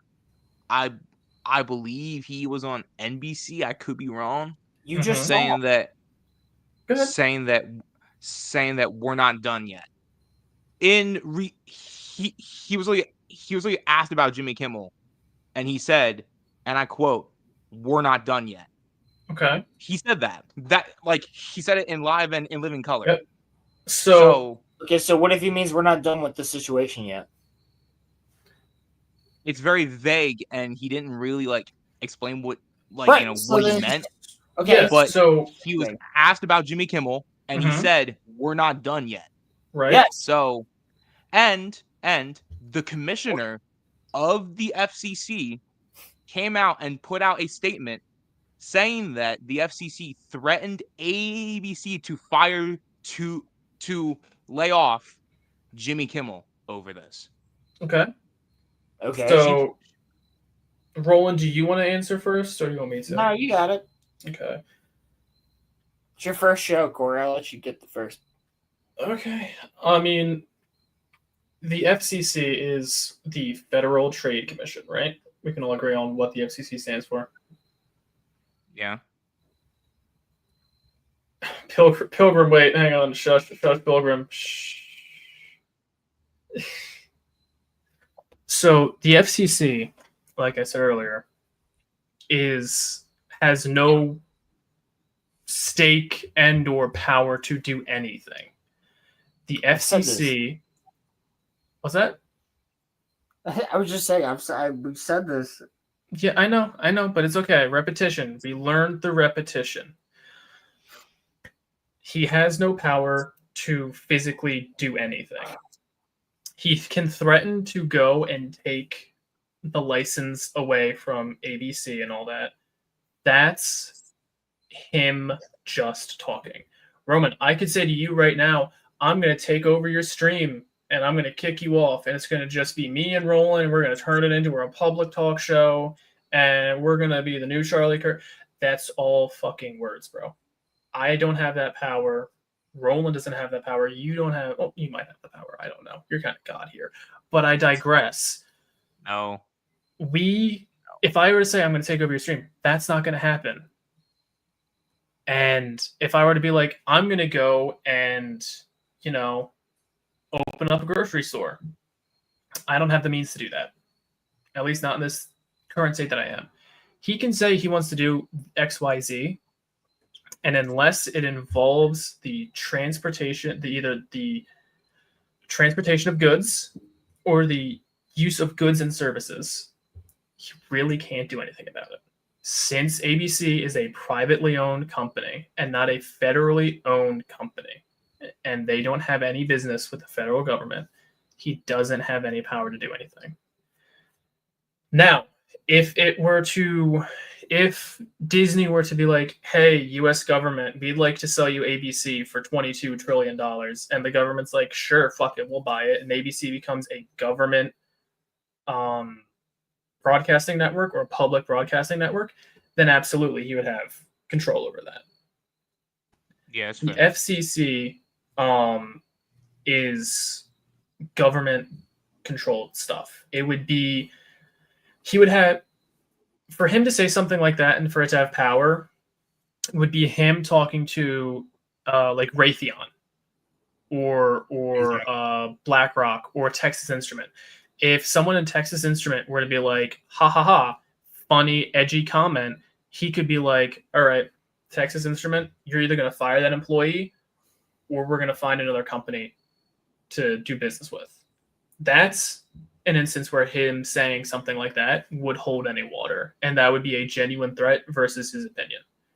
Because Texas Instrument is providing goods and services to the federal government. Okay. So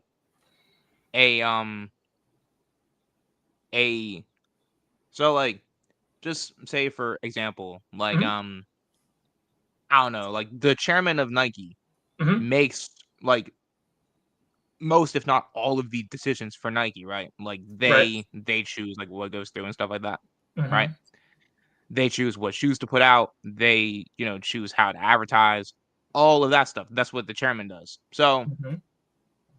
So here's the block that I can't get past. Okay. And I know y'all say that it's not connected, but listen though, if the so and I know y'all are gonna roll your eyes, but please forgive me because Good. it's just not sitting right with Mhm. me. If Nexstar is like this company that's trying to merge ABC, and the FCC has a say in whether or not it goes through, right? Mhm. Okay. Mhm. And this guy's in charge of the FCC. Mhm. Okay. If he threatened to get Kimmel kicked off, then forgive me for thinking that his words might be a little bit more than words. I can understand why you think that. However, they are both private companies, and if if him being in charge of the FCC had any power over the merger, which according to you it does, I still don't see him saying that as having any weight. May I ask why you see that though? Like why Because do you see it that way? if they were to fire him over anything else, it would be seen as them just firing Jimmy Kimmel.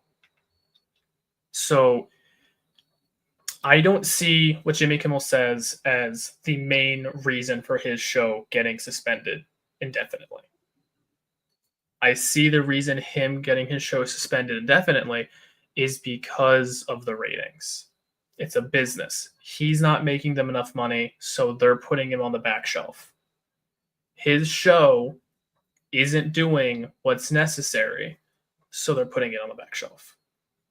I don't think the person in charge of the FCC is compromised to the point to where they can buy his favor by terminating a show. I don't think, because it has to be a joint between him and who else? Who else is in charge of saying no to this merger? The Department of Justice. So if they were going to purchase, if they were doing this just to get him, then there would be something else they would have to do to get the other person on board. Because if one person says yes and the other person says no, that's a deadlock. And they can't have the merger go through if both people are saying, if one says no, one says yes, the merger can't go through. Yeah, no. So it wouldn't make sense to me for them to be like, oh, we want the FCC guy to like us, so we're going to fire this one guy for this particular statement. That just doesn't make sense to me because I see what you're saying, and I don't they're only disagree with getting you. half the vote, really. So I see what you're saying, and I actually don't disagree with you, and I would actually like 100% agree with you if it was only the FCC. But the other factor in this is that, and you guys can look it up, the Department of Justice also has to say in this. And like I said, whenever there's a new administration, the president picks who he wants to be put in charge of the Department of Justice, and so Okay. they're going to work at the orders of the president. So the point that I'm making here is that I don't personally think, this is just me, that if Jimmy Kimmel, if he hadn't said that if he hadn't invoked that, if he hadn't mentioned the phrase MAGA, I don't think his show would have been suspended. That's my own point of view. Okay. I'm not saying that with any factual base. I have no evidence to prove that. That's Okay. just my own point of view. And so I think that. Did we get a bot? Right back, guys. All right, bro. Should we remove that thing? You can just exit out of this. But so here's the thing, Corey. I think that ABC didn't. If Kimmel hadn't invoked MAGA, I don't think his show would have been suspended indefinitely. But because ABC wants this to go through, and because the Department of Justice is literally working for Donald Trump, I do actually think that, again, I'm not saying that there's any evidence behind this. This is what I'm saying. I think that it's possible that ABC fired him because he invoked the word MAGA. Sorry, not fired him, suspended his show. Right. I think that they suspended his show because he mentioned the word MAGA. That's my own personal point of view. I'm not saying that his viewers dropping is not a reason for it, but whether you like it or not, Donald Trump did win last year, and in the Electoral College, he won pretty handily. So personally, I think that ABC is just trying to get this through so that they don't have to deal with him any longer. That's my own point of view. That's just what I'm thinking. And they wanted to get rid of him. This was just the excuse to do so. That could be possible, Pilgrim. I'm not saying that it's not. But I also think that if he hadn't said if MAGA never came out of Kimmel's mouth, I think he would still have a show. That's just I agree partially. I think if he didn't say the word MAGA, he probably would have had a show for another couple of months. Because as of right now, he has over 100,000 viewers. I think the minimum cutoff is once you drop below 100,000 consistent viewers, that's when your show gets pulled. Yeah, that happens to a lot of wrestling shows. So essentially, Jimmy Kimmel is a deer that just got hit by a car, and his word MAGA was just the bullet from the police officer that found him. Yeah, so it was going to happen to him either way. So it was going to happen to him either way. So yeah, him getting him getting indefinitely suspended has nothing to do with the word MAGA. It's just a convenient catalyst for them. His show is dying. His show was going to get off the air anyway. It's just him saying that was convenient, and they're using it as a scapegoat. And everyone is looking at it as that. And I don't think, like I said earlier, I don't think people are looking into it as deeply as they should to get the information. I think it's happening because him getting indefinitely suspended is happening because his show is dying. He's not pulling in the views, and it's not very... Thank you, Pilgrim. I'm glad you're here, too. I like you. You're cool. I digress. He's all right. He's a redhead.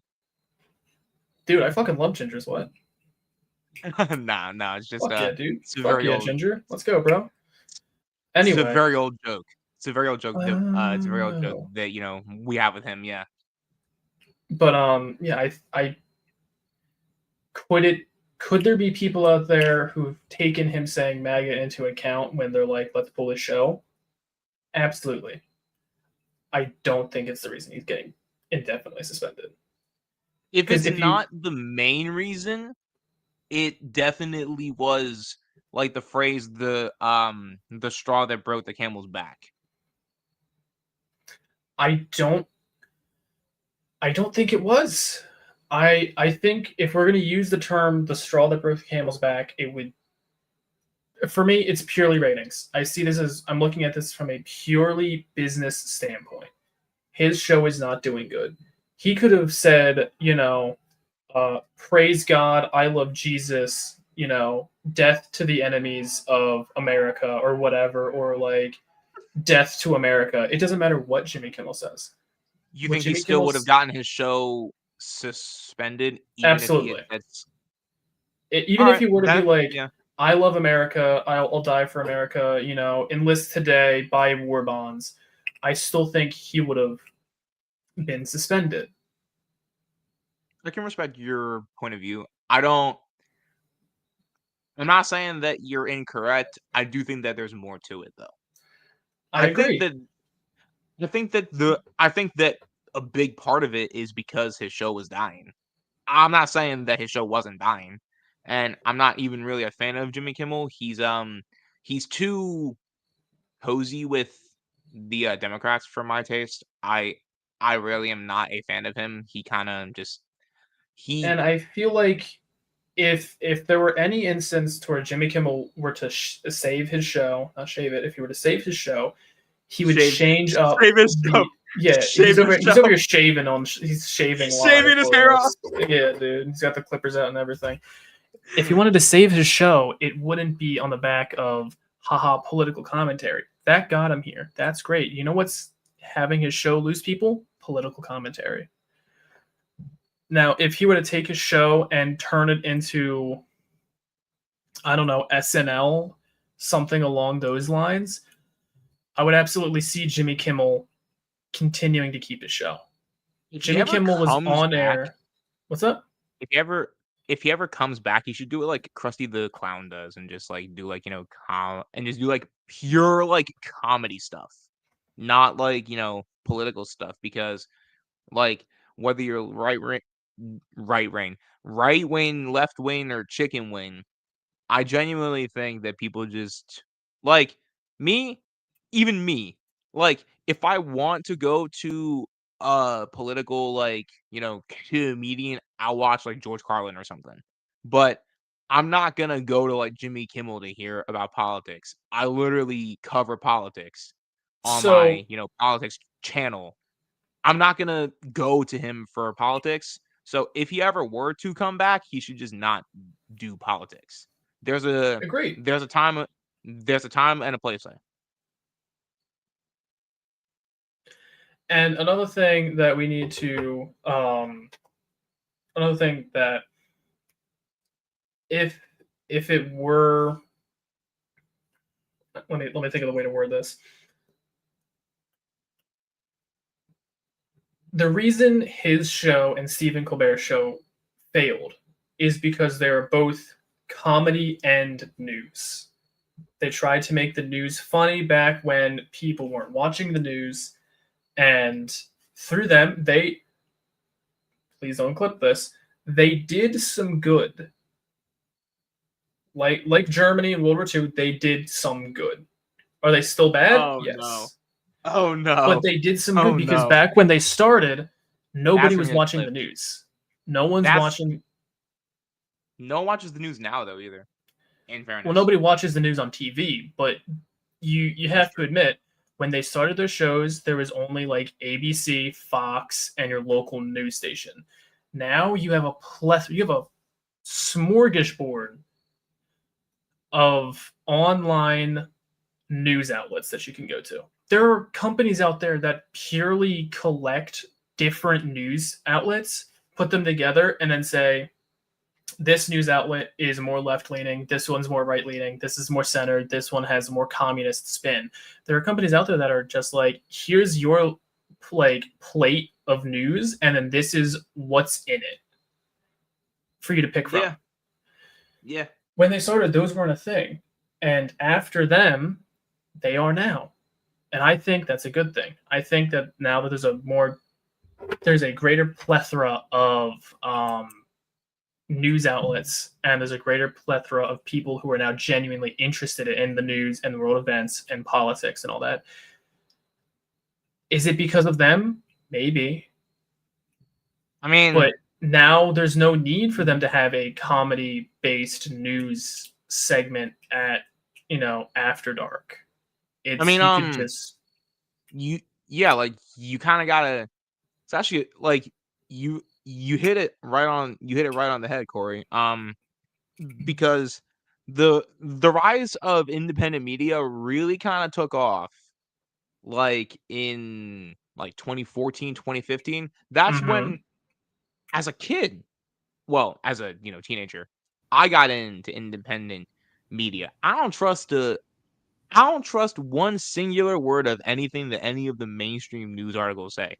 I tend to, if I see something, I will try my hardest to try to find the same information from another source that is not biased if I can. But the broader point that I am making is that, especially here on YouTube, on this platform, I think that it really has became the main source of where people get their news and information from. And I think it's really I think it's a broad stroke, and I think that, like, if I'm gonna go to that's to get the most views from YouTube Shorts, YouTube is taking over their space. This will be around. Yeah, true. You good, Roland? I think it's... No, I'm sorry, guys. I'm dealing with a headache right now. That's just... Okay. Bro. All right. Bro. It just came upon me out of nowhere.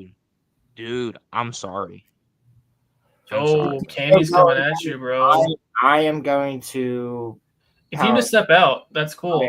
I am powering through for now. We have to go over the Critical Drinker video. We have to do it. Do you want to get over that, and then if you need to step out, you can, and I'll just take over at the D&D segment? Yeah. If need be. I don't know. It might go away. All right. Did you take anything? Do you got water with you? I have water. That's what I'm drinking. I don't take pills. Okay. Is it? I don't take. Is it like a? Is it like a migraine, or like is it turning into a migraine? I hope not. Pilgrim, no. Pilgrim, no. We're not doing that. We're not doing that. Do you normally drink like a lot of caffeine, or do you think you didn't have enough caffeine today? Or no, I asked my mom. I was like, I might need a coffee, but okay. But yeah, keep sipping that water. I don't get headaches often. Oh, that's why I'm sitting here like this. I'm pushing my temple in. I thought you were just getting tired of my voice already. I have a beer, Cammy. That's not the problem. Cammy said it, not me. So I guess I'll have Corey share the video then. I'll send it to him. Sure, send me that link. I got you. I don't know if I have a better streaming quality than them, but I'll fucking do it. Well, I mean, your video worked. Wait till you see this guy's fucking video, bro. Your video worked. Your stream worked, or your sharing worked better than mine and Roland's does. Mine always glitches and Roland's freezes. So like, I think it's our Wi-Fi. I guess I'm just better than you guys. Sorry. Guess you might be. Bro has like 4 freaking screens. He has like I'm not even human. I'm just a computer. Yeah. Totally geared. No shit. So guys, for context, this video is so the Critical Drinker put out a video when Andor season 2 was finished, praising it as being some good Disney Star Wars. Critical Drinker has been very critical over Disney Star Wars, just like Roman and I have been for many years. Yes, Pilgrim, it is the video. It is the video. It's insane. Yes, it's the backseater video because I was asked to go over this like 2 weeks ago and we didn't have the time. So we're going over it now. This is the backseater. I watched his coverage. So I watched his coverage of what the fuck? EFAP. When EFAP went, that's his setup. This is his setup. I mean, I can't No, my setup's better. No, the visual, the legitimate Yeah. screen. He's got the sides. He doesn't have a background. Oh yeah. We look better than this. We Yeah. look better than this. Try, brother. But here's the thing. No, it's not going to help my headache, Pilgrim. You're correct. This is retarded. Even John didn't like it. But that is going to be a meme. We're going to clip that and make that one. Even John doesn't like it. You guys are going to see it. Who the fuck is John? You're going to see. So he's very angry at the Critical Drinker because the Critical Drinker has been so critical about Star Wars for years. And now Disney Star Wars made something nice. And he praised it. So he went back on everything that he's ever said. What? We're clipping that. We are clipping even John doesn't like it when it comes up, bro. Because who the fuck is John? Who is John? Wait, is there some context that like I'm missing here? No, this video is retarded, and I watched him react to EFAP with his little crew on their stream. Is the backseater and his entire worse? stream. Okay, so this guy, the backseater, his entire stream has a 15-second. And then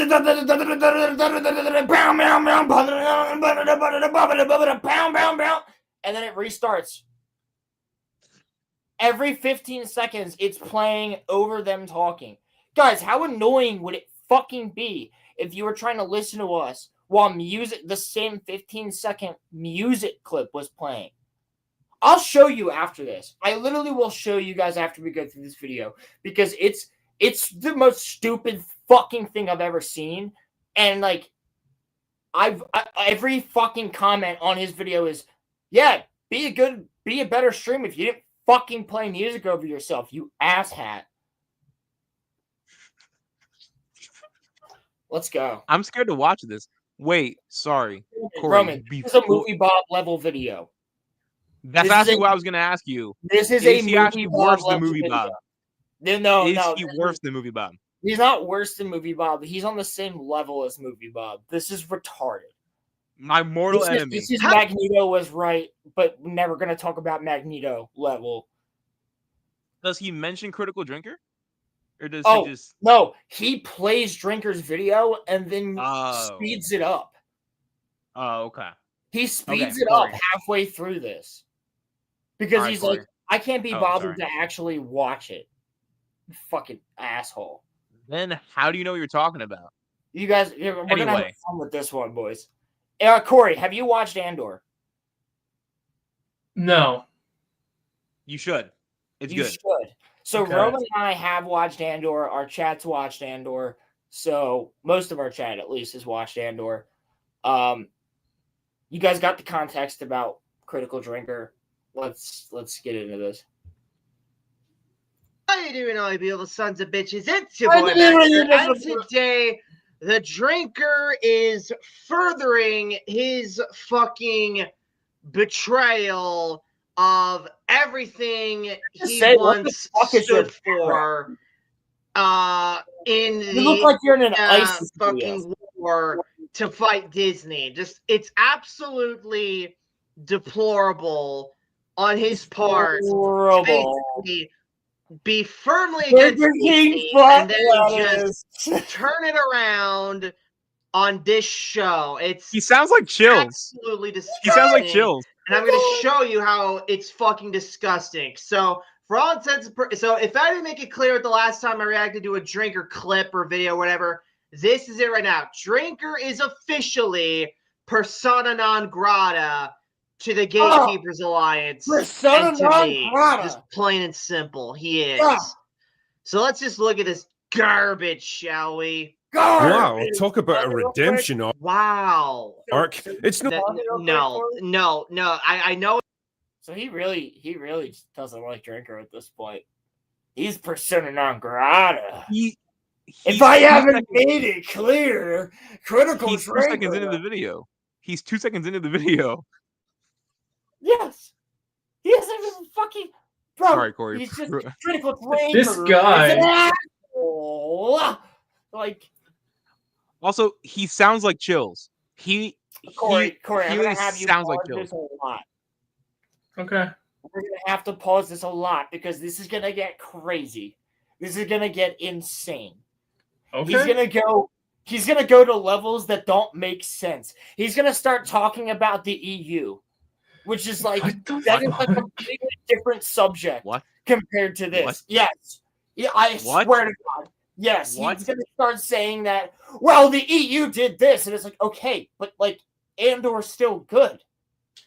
The EU has nothing to do with this show. What the fuck? Let's go.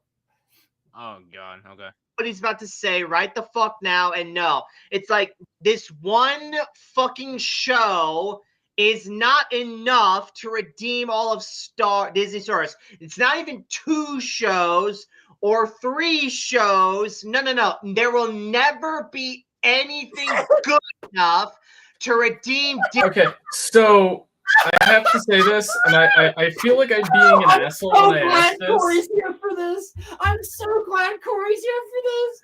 Oh, no shade to my chromosomally deficient humans, but is his family tree a fucking wreath?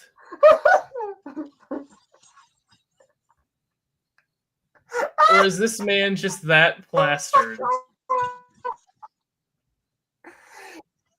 Star Wars! It's Star Wars! And not Star Wars! Like, the fuck up, dude. Can my chromosome deficient humans? Oh man. This guy needs like a 23andMe to find out like where he came from. You think he's gotten laid, Corey? I don't want to answer that because I might say something that YouTube won't like. Unfortunately, he probably has.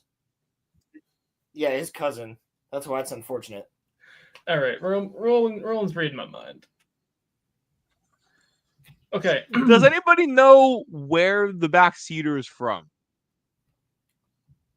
Most certainly the South. Probably Arkansas. With Boogie. Hey, that's.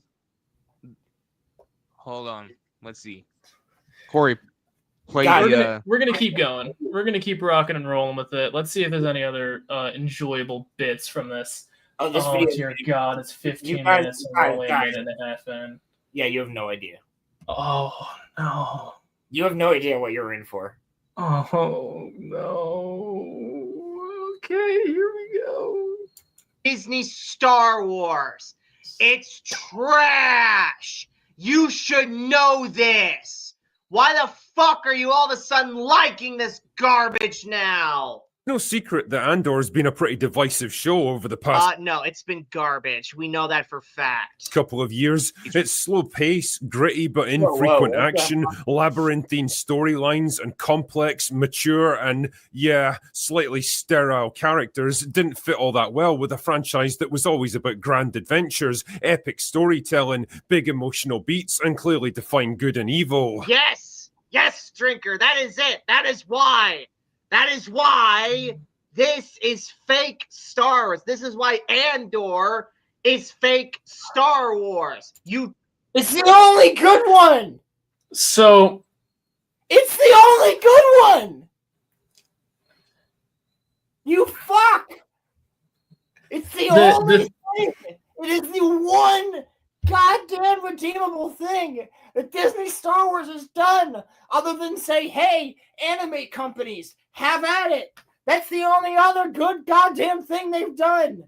I was gonna say everything that he's saying that Andor's doing good. You could say about a bunch of other things. You're reacting to this purist. Yeah, we are. Rolando, weren't you the Oh, one is he that- a Star Wars purist? That's like, only stuff from... No, Marvel Star Wars purist is our friend. No. When he says a purist, does backseats fucking inbred here think like, oh, only Star Wars from Lucas is real Star Wars, and he doesn't accept anything from Disney? Probably. Okay. I mean, I think that the best Star Wars is Lucas, and I give a pass for Andor. That's it. There's some stuff that Disney's done that I've given him a pass on. Yeah, I'll give him a pass on certain things, but like Darth Maul. Darth Maul coming back, good pass. Yeah, I'm giving you a pass on that. Yeah. I know a lot of people Just hate said that, but I like it. what Star is all about, and this show ain't it. You see? Get a background. Get a fucking background. Season 1 was well received critically, but no, it wasn't. It was trash. failed to make much of an impact on the Go Star back. Wars Go fan back. base, and I've Go got back. to admit, What the fuck did he just say? Yo, Drinker's analysis of this show will be leaps and bounds better than anything Roman and I can do. He's a professional. Well, it's also because we don't do scripts when we do reviews. We just talk. Like it's different. But, like, look at him, bro. You can screen cap this, and he's got his name boldened. The backseater, you can see. So I found some information on him. Mm-hmm. Apparently he's from the UK. Apparently. Okay. Really? I think so. I searched him up. Sounds. I don't know. I could be wrong. No, you're. Let me see if it's the. Let me see if it's the exact one. For everybody that's joining the chat now, this is about to get crazy. This gentleman, apparently, is very upset about the Critical Drinker liking Andor season 2, because he's not allowed to do that because Drinker didn't like anything else from Disney Star Wars, so he's not allowed to like Andor season 2. Which, by the way, he did give Mandalorian season 1 a moderately good review. Let's see what this individual decided to spew forth. For fuck's sake. Season 1 was well received critically, but no, it wasn't. It was trash. failed to make much of an impact on the Star Wars fan base, and I've got to admit, yes, the fuck it was. Yes, the fuck it was. It was received positively by the people that actually sat to watch it. He's saying that Andor season 1 didn't get positive reviews. Everybody that watched it gave it glowing remarks. Yeah. The problem was it was a slow burn.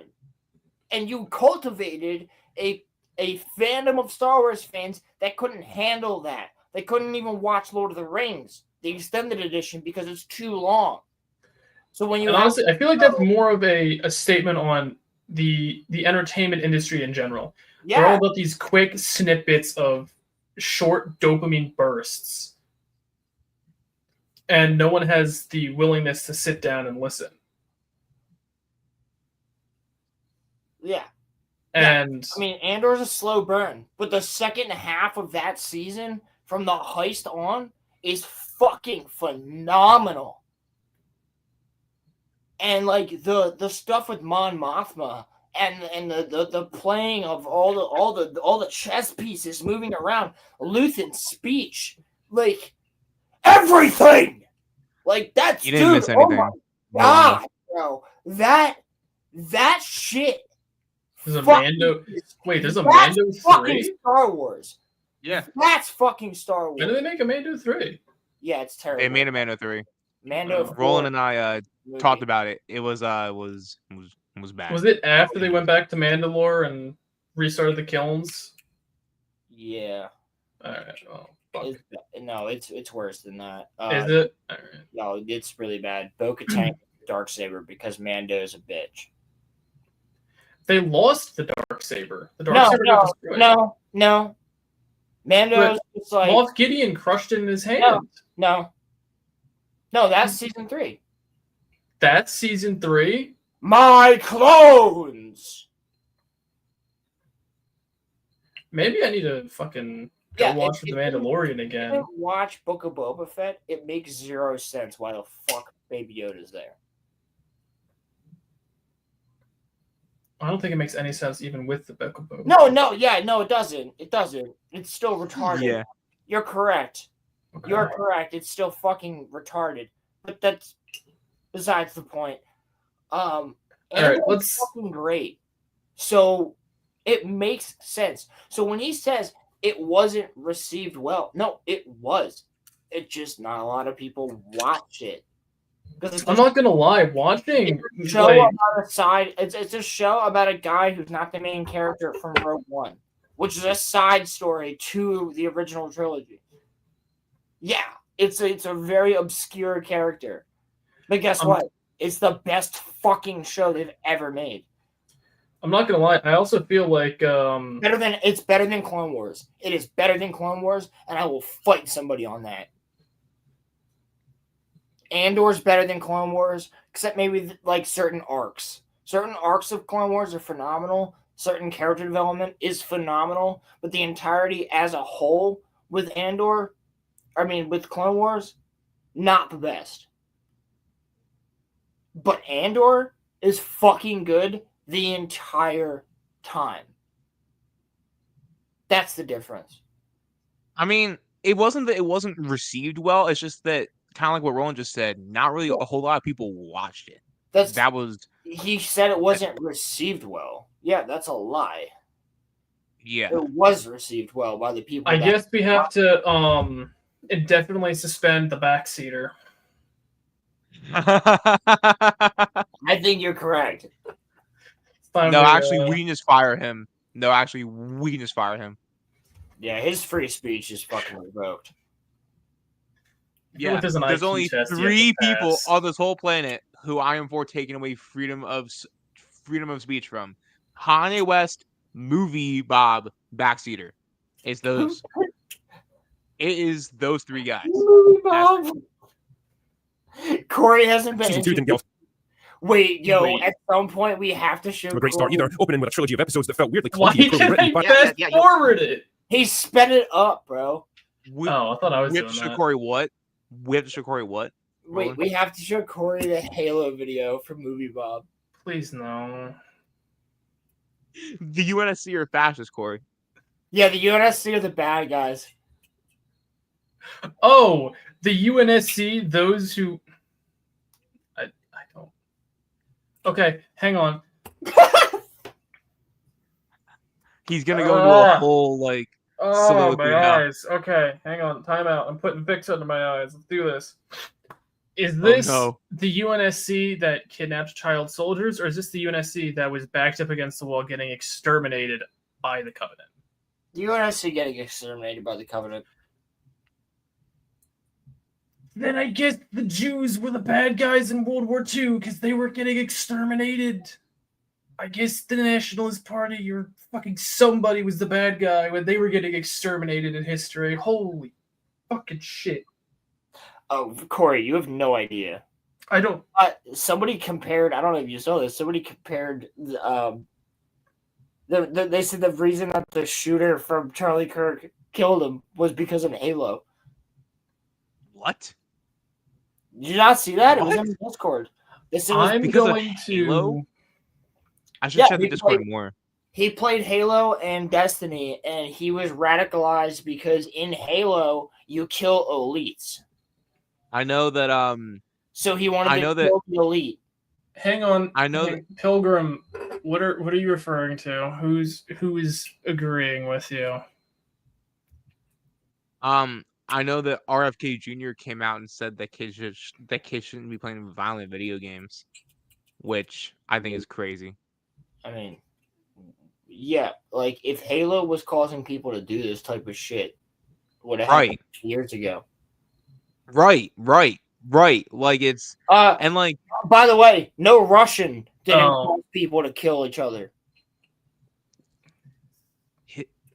The Jews, I guess. I don't know. All right, let's continue with this. Let's keep going with Star Wars before I get my friend's YouTube canceled. Why? Because they're garbage. It's trash. Badly paced, wasting too much time on stuff that wasn't interesting or compelling, and capped off by a controversial assault scene that ended up overshadowing everything else about the show and probably driving a big chunk of the fan base away at the same time. It seemed like we might well be heading for another Last of Us situation, another show that opened strong only to squander it with a crappy second season that failed to cement its success. That's pretty much what Andor Season 2 is, pal, so I don't know what to tell you. But then, something interesting happened. Andor got good. Really? You're saying it got good, like, just now? Like, after a whole season and 7 episodes? So... Fuck off. No, what he's referring to is that the first couple episodes weren't that good, and then of Season 2. The first couple episodes of Season 2 were not that good. Everybody said that. The Mon Mothma parts were fucking good. The Andor parts of the first 3 episodes were not good. And people were saying that, and we were scared. We were like, oh, fuck, the one good show's going to go bad. And then it got good. And the thought of it is, you're saying that, you know, this show is all about slow burns, right? Yes. Could it just be the fact that, I don't know, they're building up to the good stuff? Yeah. And that's, like, why it's just... You mean build up and payoff? You mean build up and payoff? Yeah, could you mean we all just show don't tell? You mean show don't tell? Oh my god! Are you telling us that they're making us work for it? That they're, you know, edging us the backseater that we want? The backseater would watch Red versus Blue and just, like, you know, be like, this sucks. Dude, he couldn't. He could never. He could never watch Red versus Blue. He'd be like, why is this guy Wyoming? He just shows up and he just does things. Why? Who are the freelancers? I need it all now. I want to know what the why Carolina we at text. I want the information now. Tell me now. I stop watching. Yeah. We're gonna fucking radicalize Corey. I'm gonna have a fucking aneurysm. Corey, let's go. It's finally good now. Now is like that. Oh, that's right. No show is like that. I mean, it's not though. What? No. What the fuck? Episodes 4, 5, and 6 really began to move the plot along, bringing together all the wandering storylines that felt so disjointed at the start of the season, gradually ramping. That's so fucking perfect. The fact that Drinker had that in his own video. The what? What the fuck? Right after the shit that he said, and then it plays? That's so fucking perfect. It's so perfect.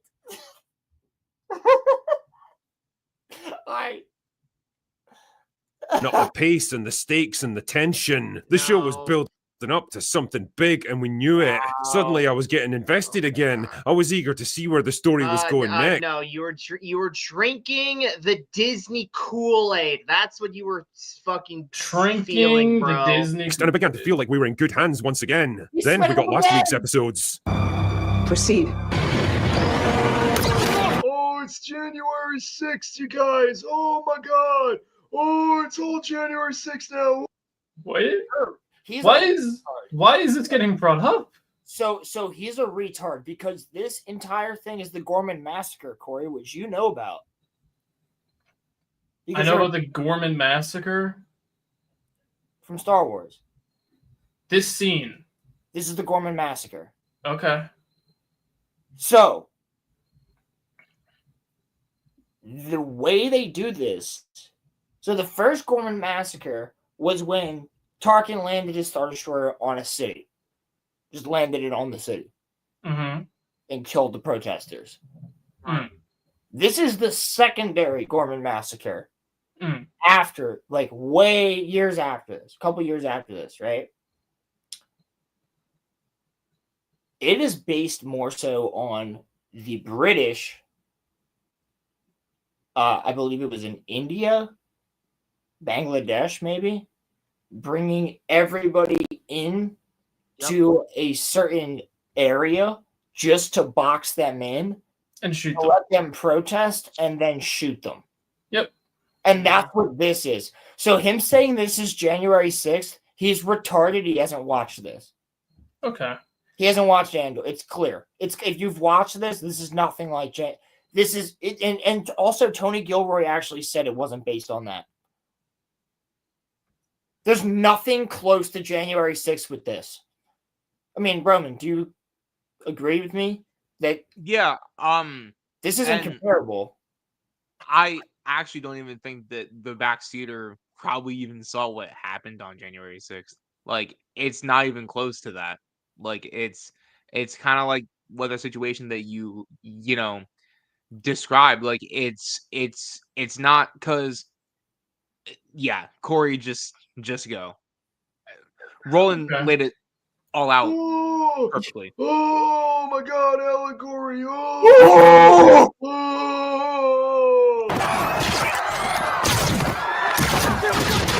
You know, there's probably hundreds of fancy, pretentious ways that I could eulogize this show, but what the hell? Let's just call a spade a spade here. Andor is really fucking good. It really fucking isn't. You really fucking didn't watch it. Is this like individual, like actually chromosomally deficient, or is he drunk? Well, he's deficient enough to put fucking 15-second clips of the same exact, or 15-second sound bites of the same fucking guitar over and over and over and over for 4 fucking hours on his live streams. So yes, he is quite deficient enough because, Corey, would you be able to have a conversation with me right now if the entire time it was just going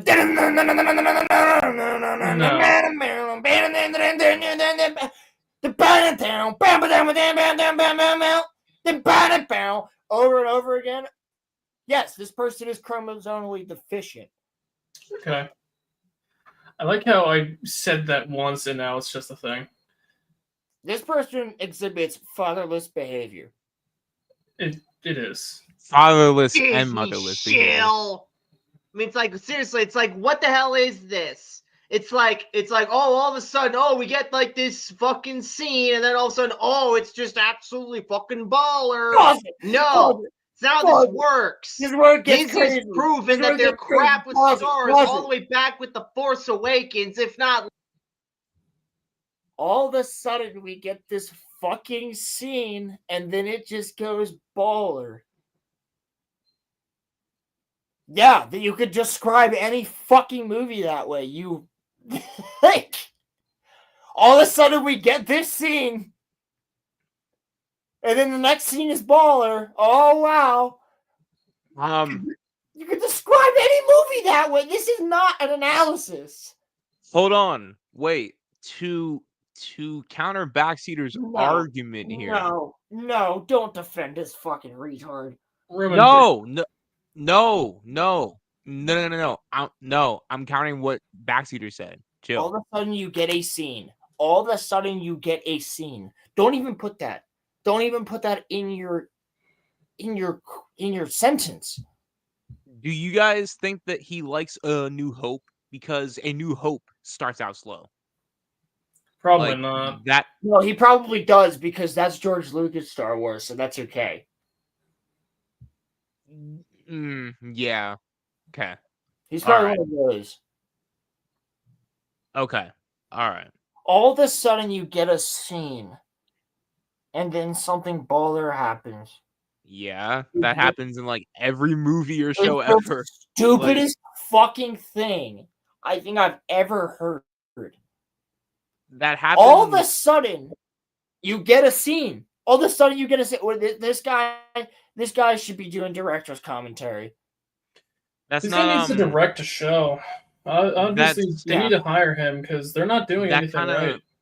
You know what? This is the type of people that Disney hires for fucking Star Wars shows. So this is he's on the market. Backseaters, put your hat in there. Put your hat in the ring, bro. You might actually end up working for Disney Star Wars. You're so retarded, they'll probably fucking hire you on the spot. No qualifications. Just go in there, spit in their face, and they're like, "Great." I mean, like, for him to say that, like, you could argue, and like, personally, I think that every minute of The Dark Knight is fantastic. But you could argue that after Harvey Dent's face gets burned off, that's when it goes from like that is the scene, and then the rest of the movie's baller. Like, this guy doesn't understand movies. That happens in every movie. Every Roman, good one. don't you get it? All of a sudden there's a scene and then it just goes baller. He's trying to say that. Wait, Roman, we have a clip for this. Hold on. I have it right here. We do. I have it right here. You know exactly which one I'm pulling up. This is high quality content creation.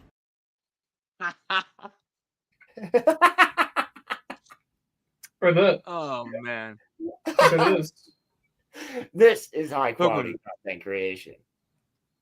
Pilgrim, that's actually a good point. He likes A New Hope, but he couldn't tell you why, other than the fact that it is George Lucas. That is true. That's that probably is actually so fucking true. I bet you I could debate this motherfucker on Star Wars like for out. I bet you Roman, who doesn't even know as much as I do about Star Wars, could do that.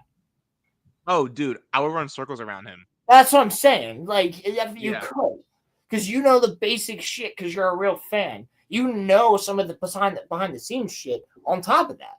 So it's like, yeah, you're fucked, buddy. All right, Corey. Proceed, Corey. Sorry, Corey. Last Jedi, and now you're throwing all that away just because, like, oh shit, oh here's Andor, oh my god, oh labyrinthian plot lines, oh sterile shit, oh no, it's now the dingbat. And I don't mean it's slightly better than the usual bottom of the barrel Disney Star Wars slop kind of good. I mean it's sitting on the edge of your seat in complete silence, knowing you're watching. Dude, I was bored as hell watching this. What the hell are you talking about? Even John was. What the hell are you talking about? Sort of TV event that only comes along once every few years kind of good. I mean, oh shit, bro, this is legit. Pause it. Who the fuck is John? Who's John? John Helldiver. Imagine that he had said Bob. Imagine that he said Bob. Imagine he was like, movie Bob agrees with me.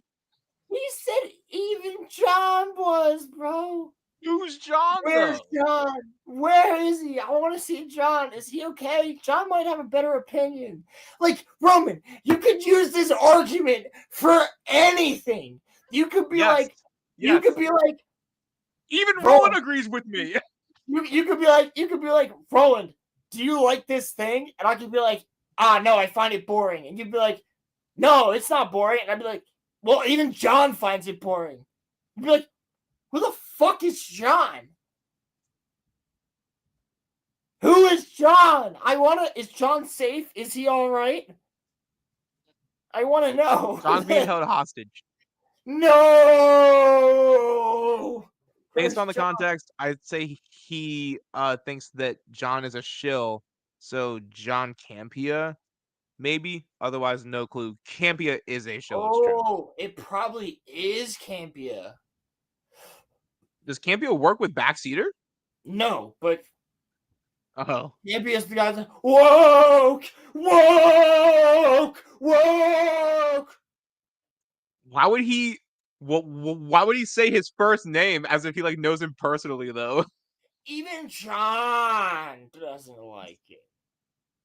Can we go back? Can we John? That? I want to clip that. I want to clip out. Really clip it. Even clip John it, Roland. Like it. How far back is it? It's like right there.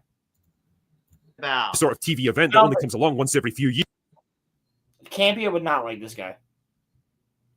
Here's kind of good. I mean, oh shit, bro, this is legit. oh goddamn, Andor is so good. It only comes around like once in a lifetime. It's like, get the fuck out of here.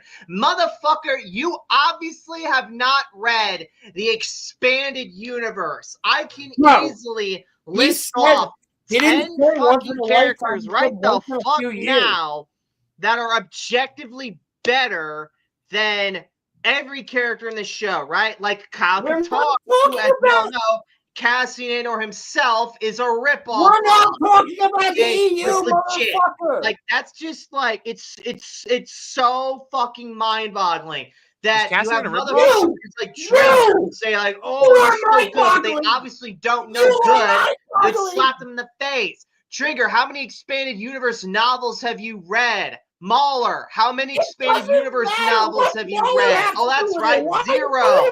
Why not? Is it because you're not filming TV shows? Why the fuck are you going at Mauler? What the fuck does Mauler have to do with this?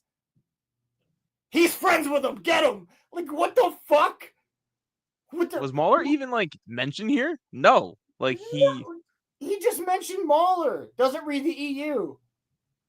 Why are you All going right. to Mauler? Roland, you would know this better than me. You know this better than me. Is Cassian and Andor? Is Cassian a ripoff? Yes, semi. He's a ripoff in the very simple way that it was Kyle Katarn that got the Death Star plans to the rebellion. Oh, that's okay. it. And he's got the same gun as Dash Rendar. And that's it. Other than that, oh, okay. He's not a ripoff. Oh, okay. Okay, cool. He hasn't learned that Mauler likes Andor, like a few people in the Fellowship. That's just so fucking like, yeah, it's good. But like, what does Mauler have to do with this? Like, and your point is so fucking stupid. Like, yeah. I don't understand this person. I mean, Corey hasn't even watched Andor, and he understands this. That this is retarded. This hurts my brain. Yeah. Wow. Prepare. This is killing any brain cell that I have left. The one singular one. Proceed, Corey. Gives a shit. Just sit down and read them for fuck's sake. That's You'll the know other that. Sit down and watch Andor for fuck's sake. Yes, this isn't about the EU. This video is not about the EU. You don't have to read the EU in order to like Andor. What the fuck? I know that we have in the past. Like, we have said that, you know, the EU matters, but in this context, it really, really doesn't here. Like, it really doesn't. Like, I don't think that the EU, like, it's like how I would say for, like, if there's anyone watching that's not like a diehard fan of Star Wars, but like you're into superheroes, like, you don't have to read Batman comics to like the Christian Bale Batman movies. Right. Should you? Sure. Yeah, but like, I'm saying you don't have to read the comics. So is Backseater really trying to say that in order to understand Andor, you have to read the EU? I've barely read any of the EU, and I got it just fine. No, like, he's saying that it's not. He's saying that it's not Star Wars, and that the EU did this better. That's not the point that Drinker's making. The point that Drinker's making is that this is well made. Yeah, and correct me if I'm wrong. Has Drinker mentioned that? Has he said that this is better than the EU? I don't think anybody has said that. He didn't say anything about the EU this entire video, but it'd be hard to tell because this guy fucking is speeding it up. But I've watched the video. I watched. Remember, Ryan likes Andor, and he has all of the EU locked in his head. That's why it's so big. Right. Ryan from RK Outpost. Mm-hmm. Ryan likes Andor. All right, Corey. And Proceed. how fucking shit Disney Star Wars is, and how amazing the expanded universe is. That's the kind of shit that carries on George Lucas's vision. That's the kind of shit that expands beyond the movies, not this Andor garbage. The fuck are you guys doing with your lives? I mean, this is some of the best Star Wars I've seen since the original trilogy. You said something? I don't think he watched it. I really don't think he watched it.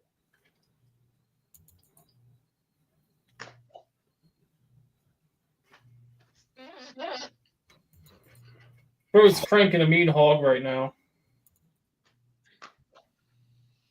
Moving on! In these 3 episodes, every plotline that seemed so beaten plot point, but for the sake of not getting an influential trading hub and not the kind of place they can just pushing them closer and closer to the brink, characters converge on the central square in Gore. Fucking happy this episode got made. I'm so glad. Of course, Stringer doesn't know anything, because if he did, he'd know that that Tarkin was at the Gorman massacre, and he just fucking idiot. landed That's a whole how I bunch know of you didn't watch Star this Destroyers show. on top of that. Where the hell are they? Oh, that motherfucker didn't watch the show.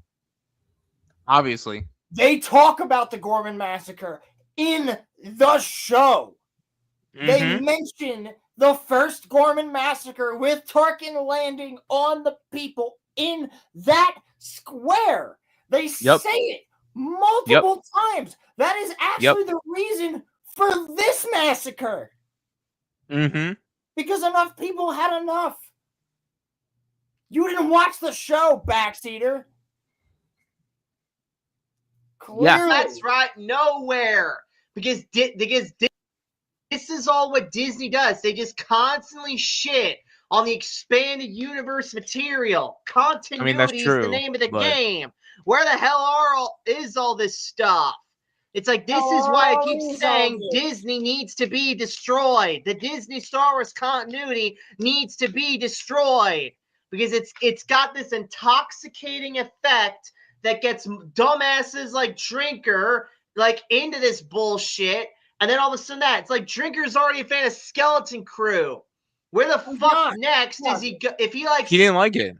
No, he didn't like it. He said it was unoffensive. He wasn't big on it. It was clearly a show for kids.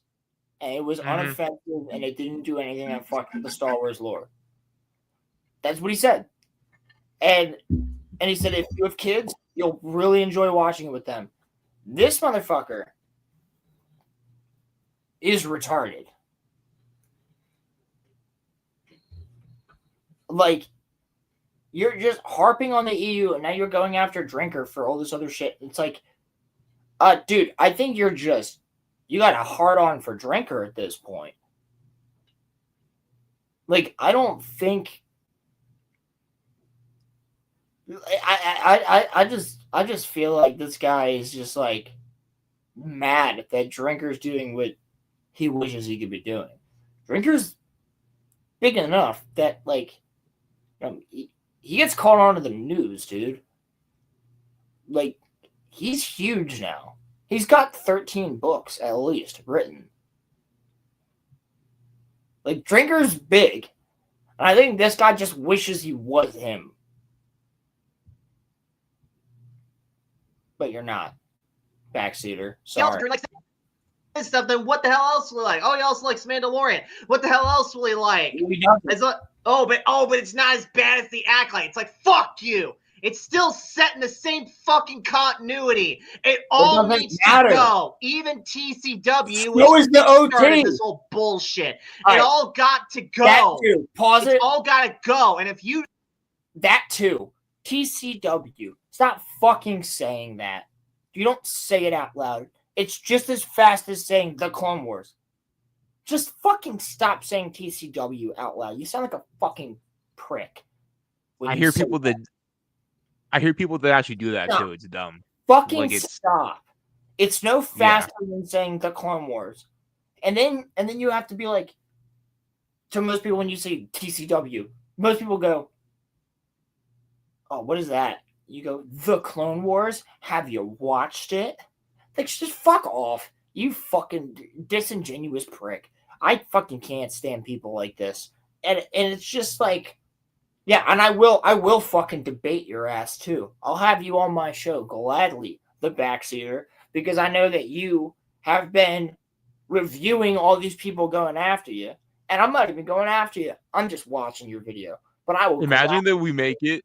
Imagine that we make it. It'd be fun. I will, That'd be yeah, fun. I will gladly debate you.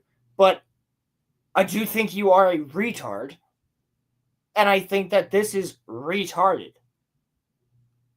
For you to say things like what you're saying with baseless fact. It's that simple. Don't say TCW, people. Just call it the fucking Clone Wars. Even if I were to say the fucking Clone Wars is faster than me saying TCW.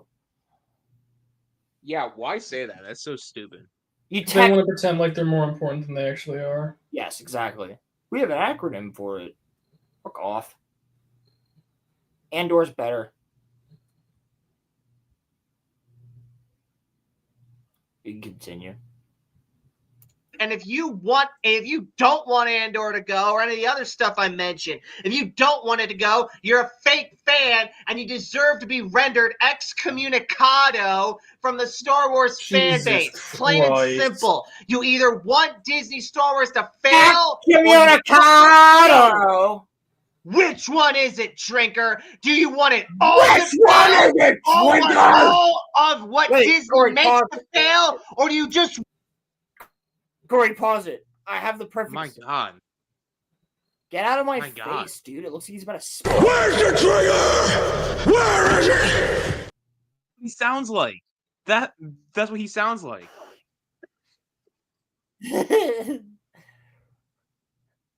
Wait. Also, this one works too, Roman, because he's not going to be ready for this. I'm not used to this level of scrutiny.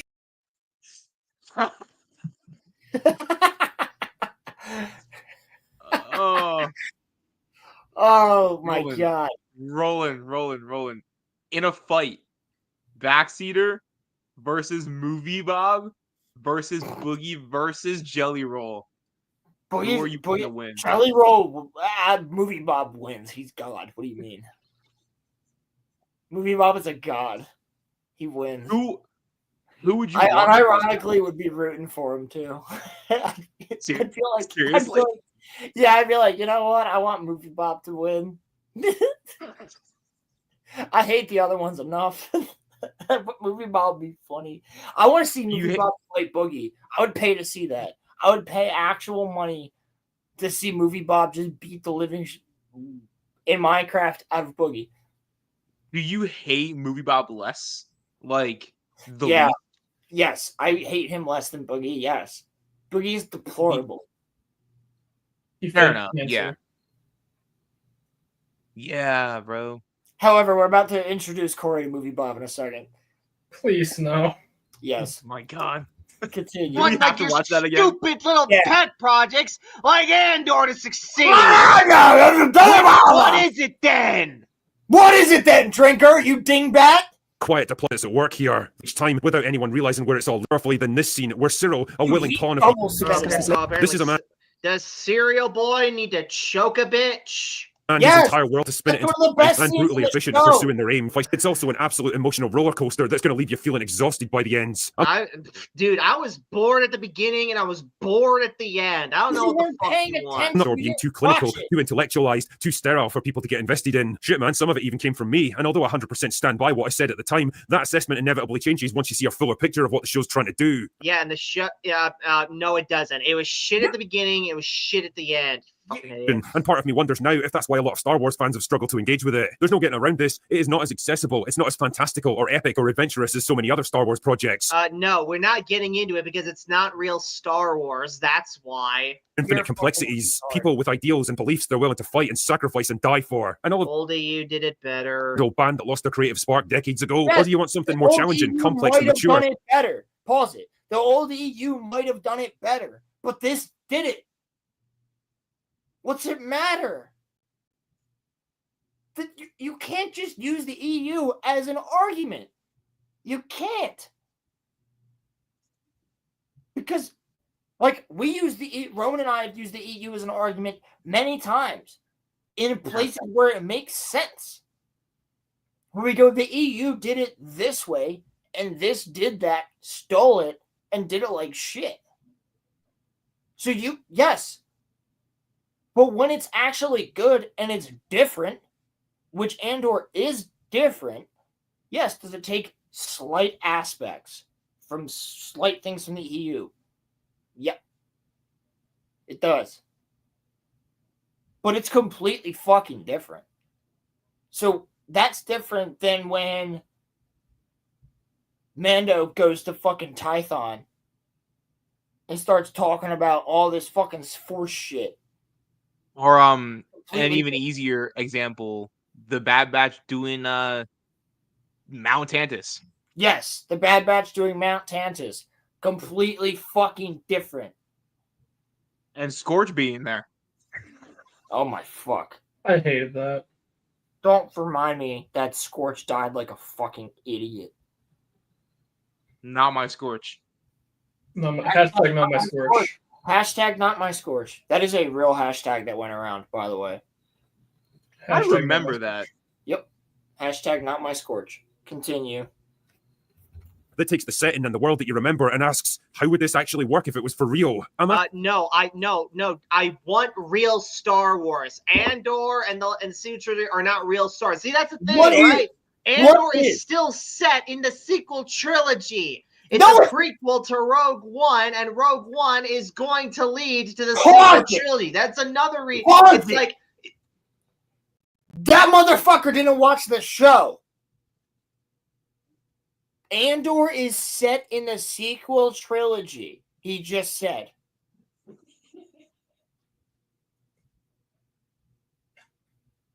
It takes place before Rogue One, which takes place before A New Hope.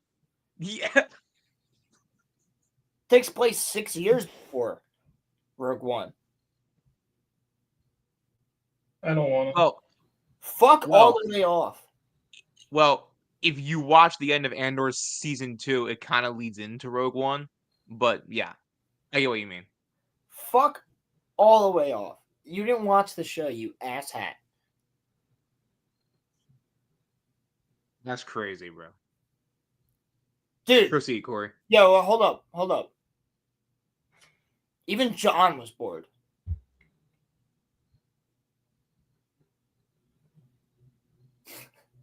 Now you can proceed. It's like, how much more fucking convincing do you need that Andor is fake Star Wars? That's what it is. And no, we're not gonna spare Andor and plug it into the EU because it's real Star Wars. No, it's still a Disney product at the end of the day. All of Disney needs to burn to the fucking ground. And I got them. We should tell them it was good. When they do something good, we should be like, yes, thank you. That's good. Do more of that. That's how you get better Star Wars. They do something good and you say, oh my fucking God, you guys actually did something good. Do it again. I just don't understand this. I'm baffled. I'm baffled by this video. Because he can't accept, like, that, like, and, like, look, it's kind of like how I have been, like, vehemently against everything that, like, the new Spider-Man comics are doing because it sucks. But when they do something good, I'm happy. You know why? Because I'm a fan. So I think that the backseater, I hate to say this, I don't think he's a Star Wars. I think he is what we call a tourist. I don't think he's a fan. I think you're correct. Yeah. I think you're correct. I think we have a tourist on our hands here. Matches. I'm asking this because the answers aren't as easy or obvious as you might think. Like it or not, there's a kind of magical bubble, a mystique around classic Star Wars that's only solidifying the more the original trilogy fades into the mists of time. Or maybe I should say, what this franchise has come to symbolize in people's minds. And the more time that passes, the more shitty projects that explode from Lucasfilm's shattered rectum, the more difficult it becomes for people to accept ideas outside of that bubble. Instead, it becomes easier to segregate real Star Wars into some safe, secure, untouchable comfort zone that nobody can ever mess with, and anything made since about 2005 into some shitty, barely acknowledged piece of fanfiction. Something that might... No, 2014, dumbass. Carry the Star Wars name. Back when fucking Disney retard bought the fucking brand and threw out the EU. Jackass. No more connected to it than an unlicensed bootleg Pause it. sequel. And therein Pause lies it. the problem. Because if we See that 2012, 2014, they threw out the EU. He doesn't even fucking remember. Yeah, wait. Star Wars was sold in 2012. Yeah. He Yeah. bought Marvel afterwards. He's a fucking retard. He does not know. Does he think that 2014 Star Wars was sold in 2014? Yes. When they threw out the EU. They threw out the EU 2 years later. You're the Everybody dingbat, knows that. backseater. You're a fucking dingbat. Everybody knows that they threw out the EU in 2014 because like the whole internet like melted down about it. Yeah, because they canceled Clone Wars. Yeah. Yeah. They canceled Clone Wars. They canceled 1313. They canceled the Darth Maul game. And they canceled the EU. Everybody freaked the fuck out. Yeah. I've been in this fight since I was 6 years old. I fucking remember this shit. I call that black. That's an Andor quote. I was in this fight since I was 6 years old. I call that the Black Wednesday for like Star Wars fans because I remember we all heard about it at school and freaked out. Like yeah, bro, that was everybody like was like, "What the fuck?" He's wrong. Yeah. My point. Yeah. Proceed, Corey. That's another thing. It's like he clearly doesn't know about the expanded universe. He thinks Star Wars ended after 2005. No, He's it talking didn't about the end movies. after 2005. The The movies, movies you did, but retard. it was still continuing on as novels and shit. Fucking read. if we set such a I am so fucking sick of fucking normie ass casuals, like just Normie. completely disregarding like Regular novels and is whatnot not because a they're not normie. films or TV shows or cartoons or whatever. You don't They're actually still know a that part he of hasn't Star read Wars, the EU. motherfucker. And before anyone says, "Oh, what about all the novels made by Disney?" Those are ass too. They need to be burnt too. Anyway. narrow path for what Star Wars is allowed to be now, then we lose any chance for it to grow or mature or So he wants he wants Star Wars to grow into Andor. He doesn't that want wouldn't be this so shit bad. to go. He wants it to stay. He wants fucking all this stupid. You want me to pause? Bullshit to be Star Wars. No, it's fake Star Wars, Drinker. You're a fake fan. I'm calling that shit right now. Corey. Experiment as a brand. You. Fuck. Is he one of the? Is he one of those people that says that because there's not like lightsabers in it, that it's not real Star Wars? Is he really one of those people that says that? I wonder if that would be his argument. Is because there's no lightsabers. Probably that it's no. not. I Star think Wars. he's just an EU purist. But I don't think he's actually fucking paid attention to the EU because he's getting so much shit wrong. I think that if you were to debate him on the EU, you'd actually probably cook him because he probably doesn't know it. I would. I'll do it right now, backseaters. I will. Right now. Message me. Rolo Films. Hit me the fuck up. Rolo Lord on X. Hit me up. I'll debate the fuck out of you right now, this minute. Yeah, Roland is lit. He got called it in school, and it's accurate. He is literally a Star Wars encyclopedia. Like, you don't want to go up against him. His argument is that because it's Disney, it's bad. If Andor comes out under George Lucas, he would eat it up. That is true, actually. That's fucking facts. That's so factual. Why is he making me sort of halfway defend Disney? Yeah, I'm not even defending Disney, but like this is twice today I've actually defended fucking Disney. Because Disney actually did something good for once. Like, and he just is one of those people. He's one of those people. I think we all know them that just can never be happy about anything. Like, he could be given $1 billion and he would just be like, Why did they give me $1 billion? I wanted $5 billion. Like, he would be one of those people. Proceed, Corey. We end up ignoring it. So, dude, Star Wars has already done experimentation with its brand. All right, we've already gotten shit like this. We've already gotten why not shit do like more? this before. This shit is fake Star Wars, plain and simple. And you know why Star Wars stopped doing all What the fuck? garbage What's the like sequel this? trilogy? Because it wasn't real Star Wars. That's why. Extremely well-made stories that have more effort, time, and passion put into them than a dozen seasons of key jangling Dave Filoni's slop. And we send the message. Well, this shit is in the same universe as that Dave Filoni slop, so that's why. So is the New Hope. Rehashing the So same is the tired, New predictable, Hope. played-out themes and ideas over and over again until there's simply nothing left to exploit. It's part of the series' identity, you fucktard. And I think maybe that's the real tragedy of a show like Andor. Yeah, it's getting rave reviews and its core fan base clearly love it, but it's not going to be enough to move the needle. We'll probably never get another Star Wars project of this scope, scale, and level of ambition and storytelling maturity ever again. Good. Fucking good. Oh my Because god. this shit shouldn't be allowed to persist. Fuck Andor and fuck Disney Star Wars. Let it all die. Disney Star Wars cannot be fixed. Got killed. It cannot be salvaged. Let it go. Throw it into the fucking river and let it sink and drown.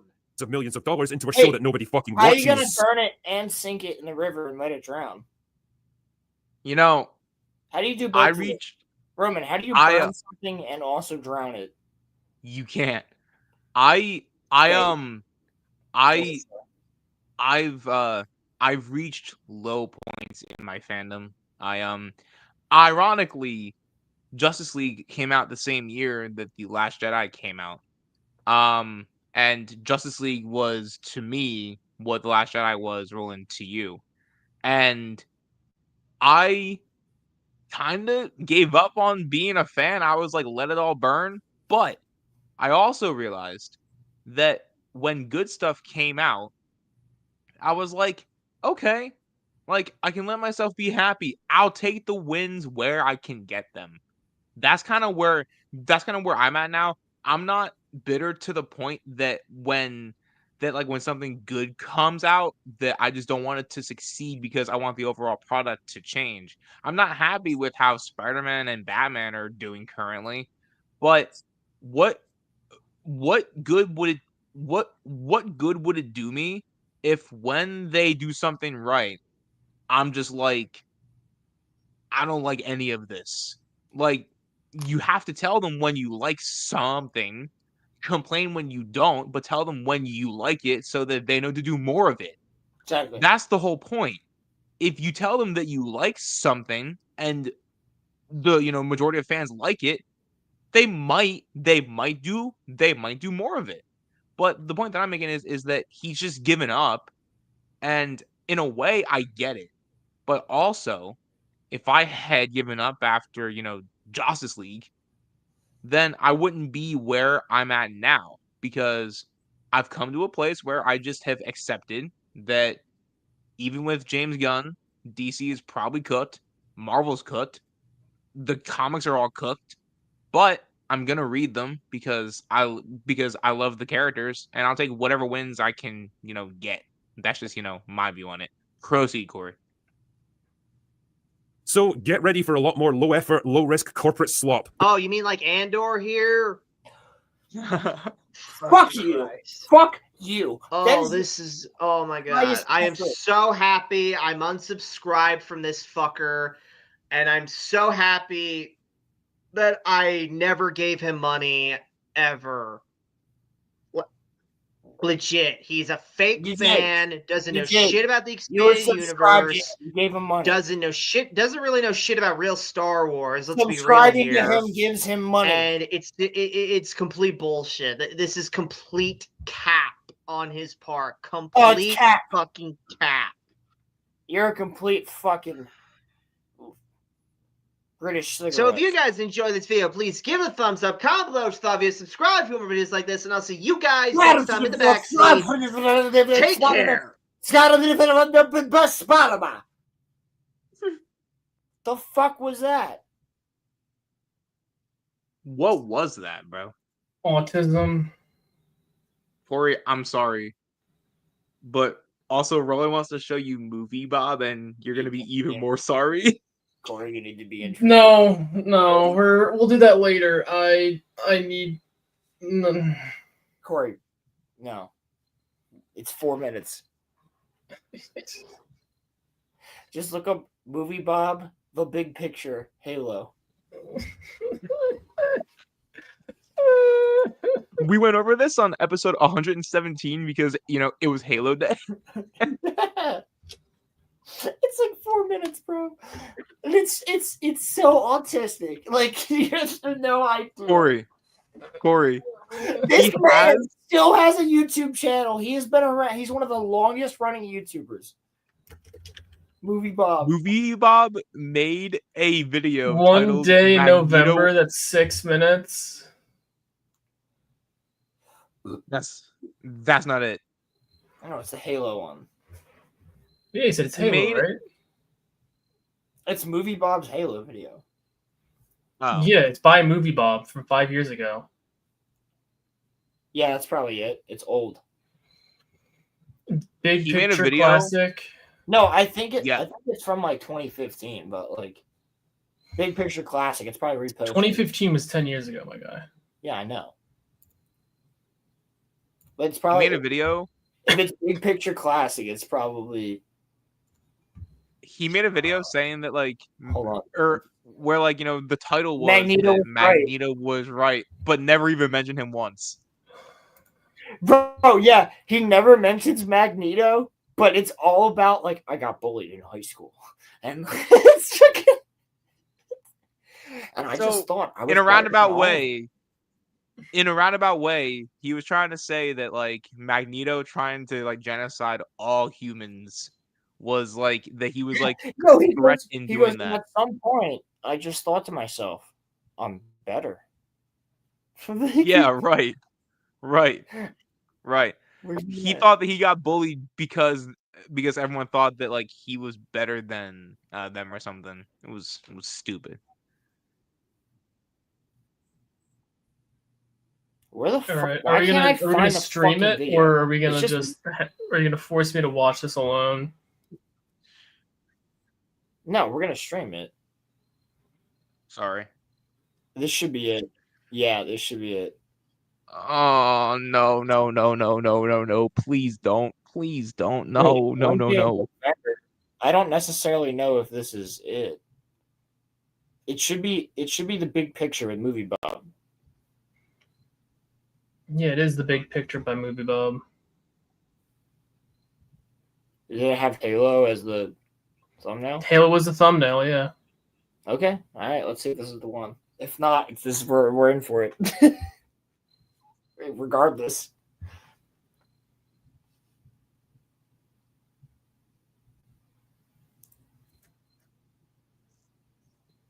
Oh my god, yeah. So this is a repost. No, oh my god. A couple of weeks ago, Microsoft finally made it. You have to make that music clip. We gotta put that in a clip. Yeah, we have to. Bob Chipman, bro. Movie Bob Chipman.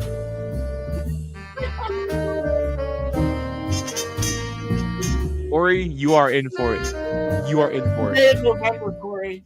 A couple of weeks ago, Microsoft finally made it official. Halo 4 comes out worldwide on November 6th of this year. Here in the United States, this raised a few eyebrows in the media and among culture watchers, as big pop culture events generally aren't scheduled for November the 6th here because that's traditionally the day of our presidential election. In addition to noting that it was perhaps somewhat, tacky for the timing to intentionally or not imply that buying the new Halo game was an event deserving of equal importance to selecting the leader of a global superpower, a lot of folks, myself included, immediately made the calculation that the prospect of sharing the spotlight with the return of Master Chief was potentially good news for one candidate and potentially bad news for another. And since this was the internet, the second biggest breeding ground for conspiracy theories outside of isolated, well-armed cabins in the Montana wilderness, imaginings of a nefarious conspiracy being at work quickly took shape, namely alleging that Halo 4 was being released at the same time as the election in order to drive down the youth vote and thus elect presumptive Republican nominee Mitt Romney president. There were similar conspiracy theories claiming it was supposed to work out for Barack Obama, but for reasons that will soon be demonstrated, they were not nearly as popular. Naturally, that sounds more than a little ridiculous, but like most conspiracy theories, it contains a certain sliver of remote possibility. The video game industry is more financially powerful than ever. Financially powerful. What's up? This isn't the video. It's on the Escapist. Yeah, it's on the Escapist.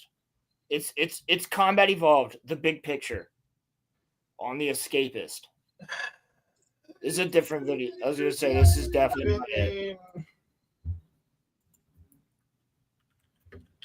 It has Halo Reach as the thumbnail. Combat Evolved, the big picture. It's on the Escapist YouTube channel because he used to work for them.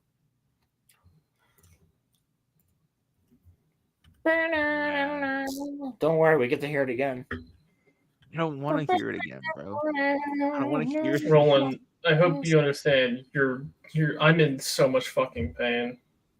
Why? This already hurts me. Corey. No, please. It's the big picture. I don't want to see the big picture.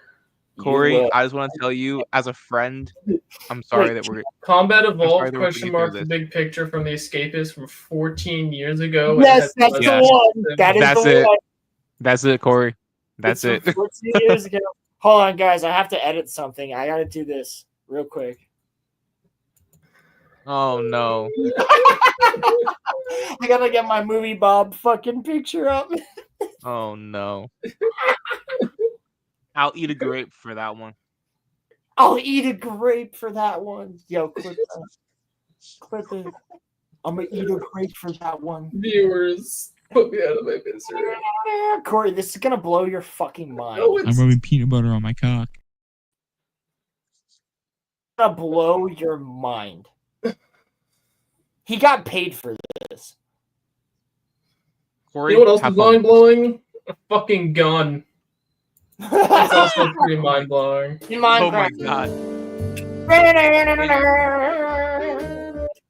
Roland, that has to be in the intro for episode 200. Roman, you have to get yourself a movie Bob picture so that you can. Hey, welcome to my new show. You know, when the Escapists told me they wanted me to do another show for them, I couldn't quite. Pilgrim said, "Right, I'm out." When they said it could be a show where I just get up on my soapbox and say whatever I want about whatever random nerdy thing is on my mind at the moment, while these pop art representations of my fractured psyche spell out my emotional state, it all became crystal clear. I am working for crazy people, and it's awesome. You haven't mentioned Halo yet. Now, providing my producers don't experience a sudden moment of clarity as to the dark and terrible force they're about to unleash upon the interwebs, on the big picture, we're going to talk about he's not wrong, though. TV, science, food, movies, comics, politics, monkeys, whatever. But because I like to make a big entrance, let's kick things off by talking about video games. Bob. These video games.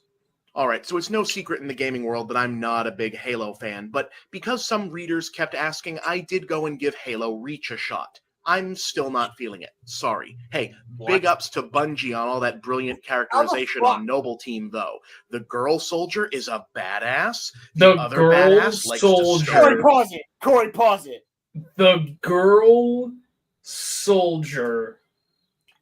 That's why I knew Corey would have a field day with this video. I fucking knew. Girl.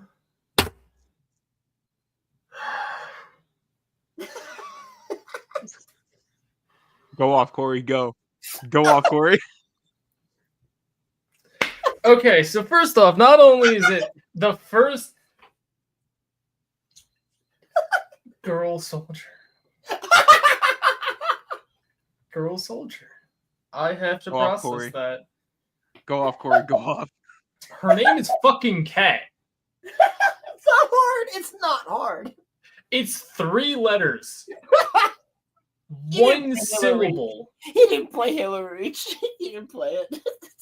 The girl soldier. He didn't even have to. He didn't even have to play Halo Reach. He could have just looked at all of the fucking images. You know, the images, viewer, of Kat on the onlines that say her name, that say her fucking ID number. He's gonna be like Skeleton Guys, cool. Skeleton Knife Shotgun Man here is scary, and I don't like him. And what is he going to say next? Is he just going to call Carter the Blue Ranger? Just you wait, Corey. You wait, Corey. You have no idea what's about the really big guy is actually a big-hearted softy. Ooh, boy, way to break them. You better put some goddamn respect. That just glitched out. Can you go back like 30 seconds or 10 seconds? Okay. I need to noble hear this team, again. though. The girl soldier. The girl soldier. Is a badass. The other badass likes to. The other badass stand out. The really likes to stand. The other badass likes to stand out. Oh my god, put some fucking respect on Emil, bro. The reason he fucking scraped that into his helmet. Oh my god. Wait until you hear what he calls George. Big guy is actually a big-hearted softy.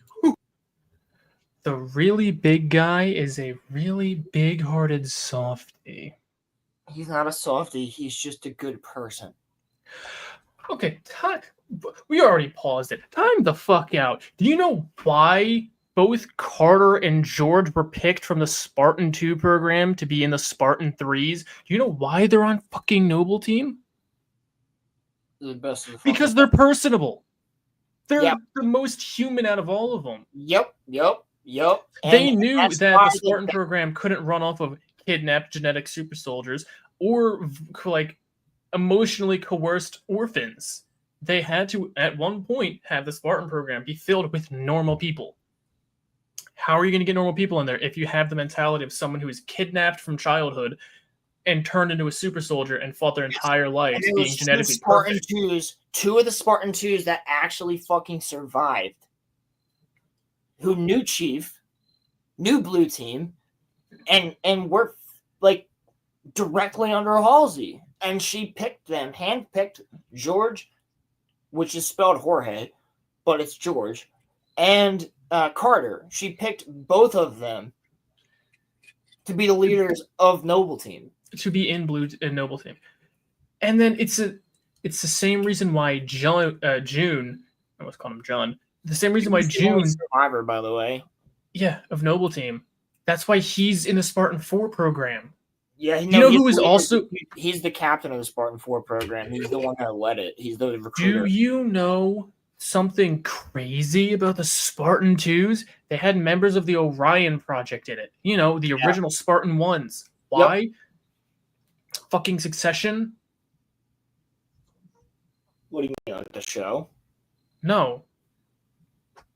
They started the original Spartan program with the Orion Project. Yes, the Orion. Sergeant Johnson was part of the Orion Project. Yes, and so was Chief Mendez.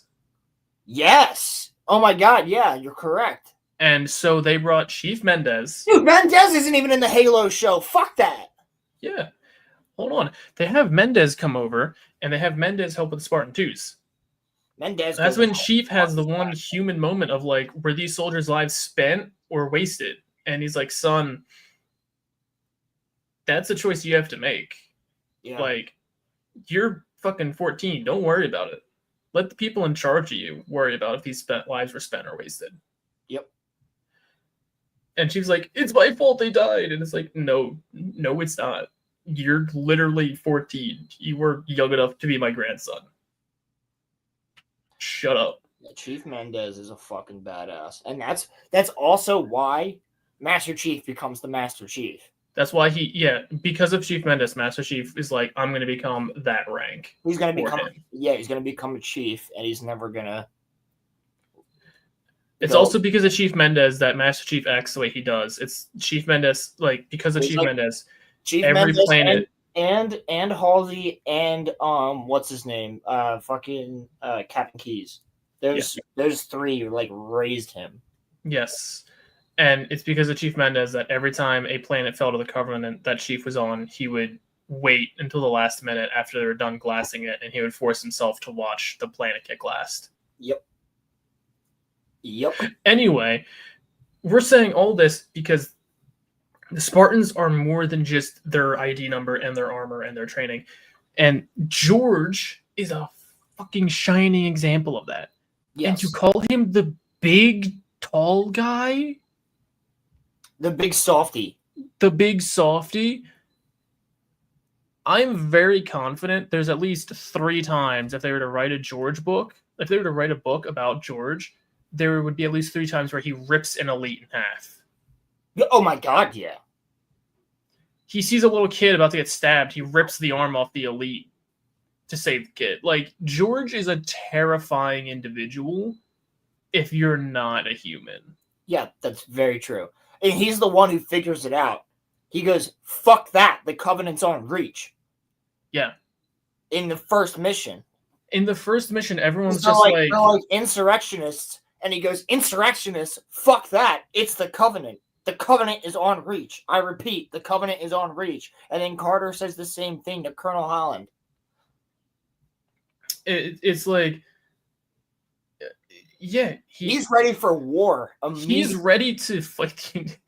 Honestly, I feel like if George didn't kill himself in that mission, I'm very certain. Oh, he'd be alive. He would have survived. He'd be alive right now. Yeah, he'd be in Halo Infinite for sure. And if anything, if George survived the 4th mission, June Noble should also 6 be in Infinite. Noble 6 would have been on the Pillar of Autumn. Wait, yo, Corey, they killed June off screen. No, they didn't. Did you not know about this? When? In Halo Infinite, June was on the remember how they say that Cortana took over everything and she took over the fucking Spartan 4 space station and blew it up? June was on it. No, I don't. I didn't play the campaign. Yeah. So June was supposed to be on that. So June died off screen. It blew him up. I'm gonna lay on the floor for a little bit, but before I do, I'm gonna turn on the. That's the same way they killed the rookie off screen. I'm gonna start this, and then I'm gonna lay on the floor for like a minute. He's gonna be like, future! Boy, way to break the mold, fellas. But ultimately, it did lead me to a kind of revelation, or at least a notion that had been building up slowly in my subconscious finally broke out and flowered into a full-formed thought. The Covenant is so much more interesting and diverse visually than the Spartans are. Are you Does anyone else notice kidding this? me? Now, to be fair, this makes sense in context. Okay, hang on. Corey, this is gonna break you. This is your introduction to Movie Bob. Wait until you see Magneto was right.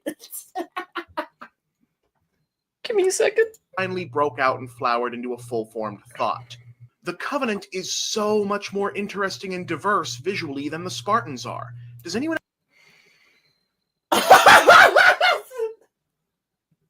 You're telling me the collection of alien races, alien races plural. They're more They're more diverse and interesting looking than the 7-foot tall superhumans and matching green armor. No shit, Sherlock. No shit. But then no, because the Spartan 3s and Reach look amazing. All of them look different. You see a ton of them dead in the last mission. They all look dope. Spartan 3s, the Spartan 4s, the fucking ODSTs. Yeah. The Marines. What is the Marines look amazing. They really do. I'm gonna go back to the floor now. else notice this? Now, to be fair, this makes sense in context. Okay. The Spartans are a military outfit specifically raised and scientifically augmented to be largely faceless, emotionless force of living weapons. They're a militaristic, quasi-fascist wet dream, basically, right down to being named after the society that wrote the book on militaristic, quasi-fascist wet dreams. Yo, Corey. This stuff has been the lifeblood of the military. He just said that they are a fascist regime. Did you miss that? Oh, I'm gonna go back. Okay. sci-fi genre ever since Starship Troopers, except there the Space Marine guys were up against an enemy whose collective insect hive mind makeup made them even more faceless and anti-individualist, so it kind of balanced out. But in Halo, look who fights for the Covenant. Big guys, little guys, creatures from tons Big of different guys and worlds little guys. Big guys and little guys. Big guys and little guys. Look who fights for the Covenant. Big guys and little Big guys. The spectrum. I mean, big just guys look and at all little these guys. dudes for a minute. It's like Reach is being invaded by a Benetton ad from space. In terms of diversity, Covenant makes the Planeteers look like the KKK. And of course, What the fuck? are the bad guys. What the fuck? Yes. What the fuck? It makes them look like the KKK. The UNSC is the KKK. I'm vibrating with rage. Corey, the UNSC is the KKK. I guess, fuck, I guess we have to go throw out the Black Spartans now. This is insane. This is so he's like the military fascists. Go back to that. I need to hear the cult. The cult. I need to hear this. I need to go back and hear the that. evil genocidal cult are the good guys. Hold on. Specifically raised and scientifically augmented to be largely faceless, emotionless force of living weapons. They're a militaristic, quasi-fascist wet dream. Don't even fucking put Red Team on your goddamn screen, you piece of shit. You don't deserve Red Team and Sergeant Forge to be on your screen. You don't even deserve them. Those four motherfuckers are heroes. You know what's crazy? He doesn't show the other side of what they're going up against. He doesn't show the fact that there's a fucking million elites with spears and guns running at them right now. Elites. There's no grunts. There's no anything else. It is a full-on honor guard fleet. It's literally the honor guard of the Prophet of Regret. Is it Regret or Mercy? It's the first Prophet of Mercy, I think. No, he doesn't die in the game. In Halo Wars, he doesn't die, so it would be either. It's Regret then. Yeah, it's Regret. And it's like, it's his honor guard. And the Arbiter, you don't show the fact that this. Yeah, the Arbiter was fucking there dual wielding energy swords. And this tungsten testicle encladded man here beats the dog piss out of him. Yeah, he kills the first Arbiter. And then you know what they do? I love first Arbiter, bro. That's the first one. No. That's the thing I loved about this. This is the following scene. They just unceremoniously just dump his dead body over the side. Oh my god, yeah, they just kick him off the fucking just edge. Like, there he goes. Have fun down there. Jerome fucks that. Jerome and Red Team fuck them up, dude. Dude, Jerome has massive balls. Jerome is like that also best Spartan armor. Fight me. I will. That and Halo 2 are the best Spartan. Okay, so here's what I need to ask you. Is that Spartan? Would you say that is Spartan 5? That's Mark 5B. That's Mark 5B? Okay. Yeah. Here's my problem with Mark 5B. Unless he changes armor between now and Halo 2, there's a continuity error. Mark 5B Spartan armor does not have a port for AI. So there's no way for him to have put Isabel's AI chip in his Neuralink unless they upgraded his armor while he was asleep. They had an engineer. Did it specify that the engineer put in a special port in his armor? Doesn't have to, does it? Well, unless they specifically say so. Engineer is a friend of the professor, the doctor. Remember? In the first Halo Wars? I don't remember them ever finding an engineer in the first Halo Wars. I could be. Oh my god, I'm probably thinking. I think you're thinking. Oh my god, bro! That's the whole thing with Jewel and Dama that we were talking about earlier with the fucking Thursday War. The Thursday War. Oh my god! See, that's why that was the show they should have done. But But Mark You 5, could if that's Mark argue- 5B, that's a you could continuity argue where- that Isabel figured out how to do it. Yeah, but Isabel was also an AI from the. Oh no, Years later. Isabel's in the second one. Who's the AI from the first one? Serena. Captain Cutter as well. Shout the fuck out to my man, Captain Cutter. Yeah. Where I the hope he fuck doesn't is get. he? They I hope he literally, doesn't get shot. they literally say in the book that they all just show up. Like they're at the Ark during the war with the fucking thing with the brutes, and then they end up at the Halo ring during Halo Infinite with the Infinity. And where the fuck is them? Because I like to imagine that their ship is. They're like everybody from Halo that you love is here, but you don't get to see anyone throughout the entire game. So here's some credence to Captain Cutter. Chief would be finding Lasky immediately. His main mission would be to find Captain Lasky and Blue Team and Locke and like, even though I don't like them, Locke's team and Buck, like Chief would find them. That would be his main thing, is to regroup and find everybody. You know, the thing we literally do in the first mission of Halo Combat Evolved is we go around and do what? Gather survivors from the survivors. Yes, the very first mission of Halo Combat Evolved is gathering up all the survivors. It's baffling to me that they're so stupid. They were like, well, people didn't like Locke, so let's just talk about him for the entire game, but not actually show him. I also found it to be really funny that in Halo Infinite, they're all on the same ring. Yes, but they never find each other ever. No, you know what boggles my mind? They killed Cortana off screen. They killed Cortana off screen.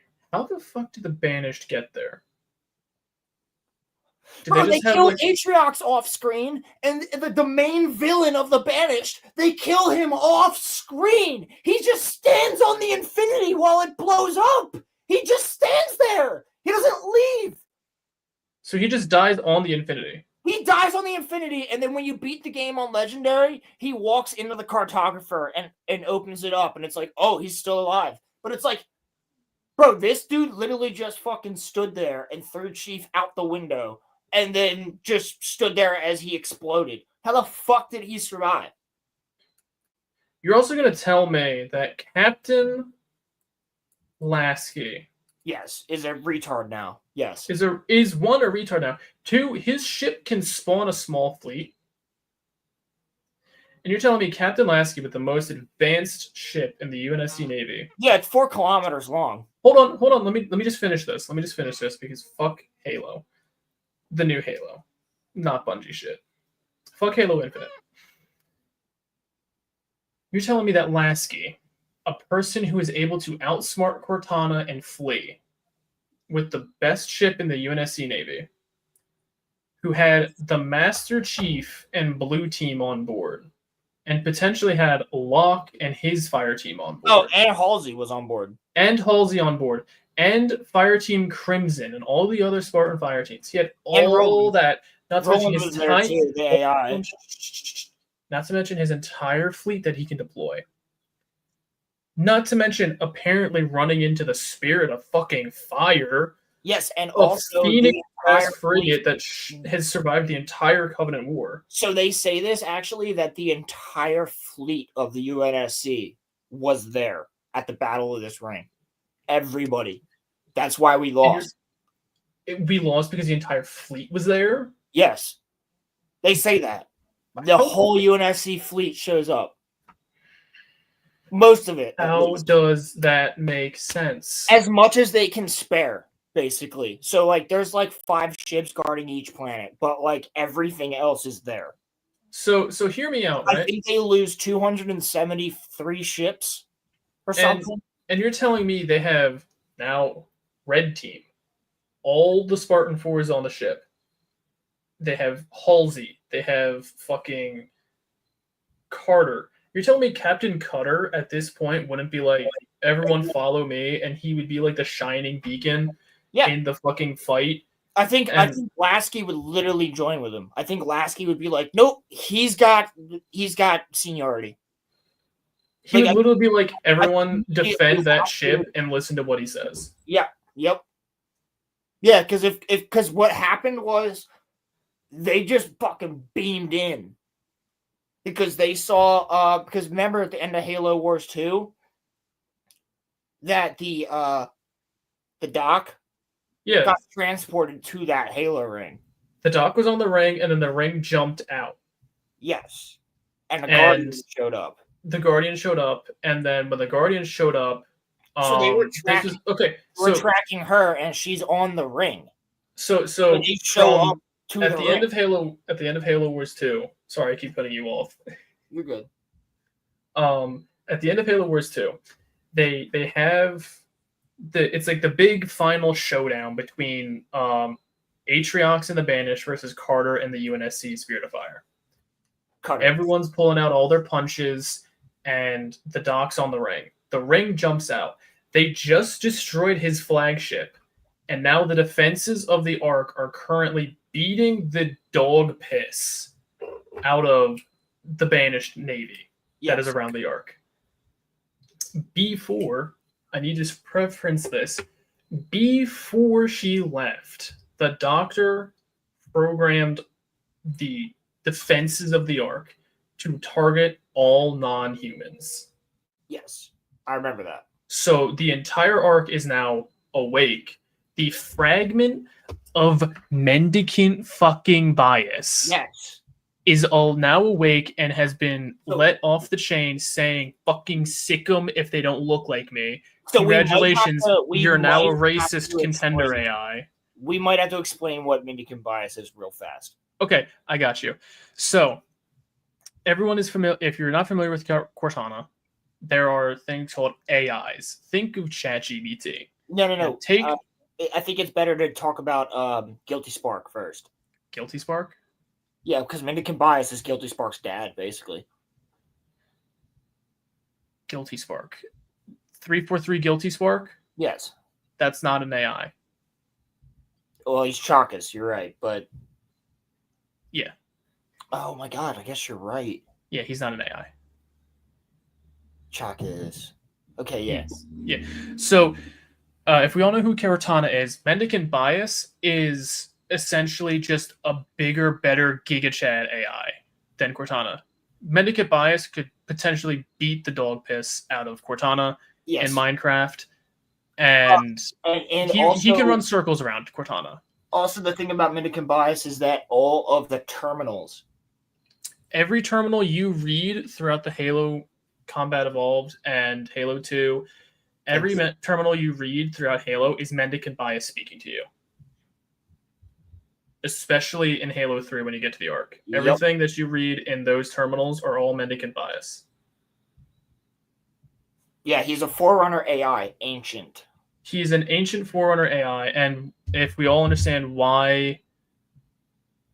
if we all understand why the Halo ranks were created, they were essentially a gun pointed at the head of the galaxy, to where if they couldn't beat the Flood and normal means, they're just going to kill everything, and the Flood gets nothing. They had mendicant bias. They don't kill the Flood, they kill its food. Yeah, it's like wiping out the bees of the galaxy. Yeah. Mendicant bias, an AI. This AI was in charge of everything military related for the Forerunners. They also happened to capture a grave mind called the Primordial. Yes, and they let mendicant bias, they're like, interrogate this grave mind, learn what you can from it. He's like, okay. And so over like hundreds, if not thousands of years of consistent conversation with the grave mind manages to infect mendicant bias with something called the logic plague. The logic plague is essentially... Mr. Roman last week, I was like, I'm infecting you with the logic plague. I said that to him. The logic plague is essentially how AI and machines can then be converted to fight for the Flood. It's a digital Flood infection form. Mendicant bias gets infected, convinced that the Flood are the right guys, and he takes a vast portion of the Forerunner Navy and Army with him to go fight for the Flood. This is bad because this guy was coordinating everything. And so the Forerunners, while making the second Halo array, while fighting and losing the Forerunner Flood War. And the humans are being wiped out, by the way. Because the humans are already gone at this point.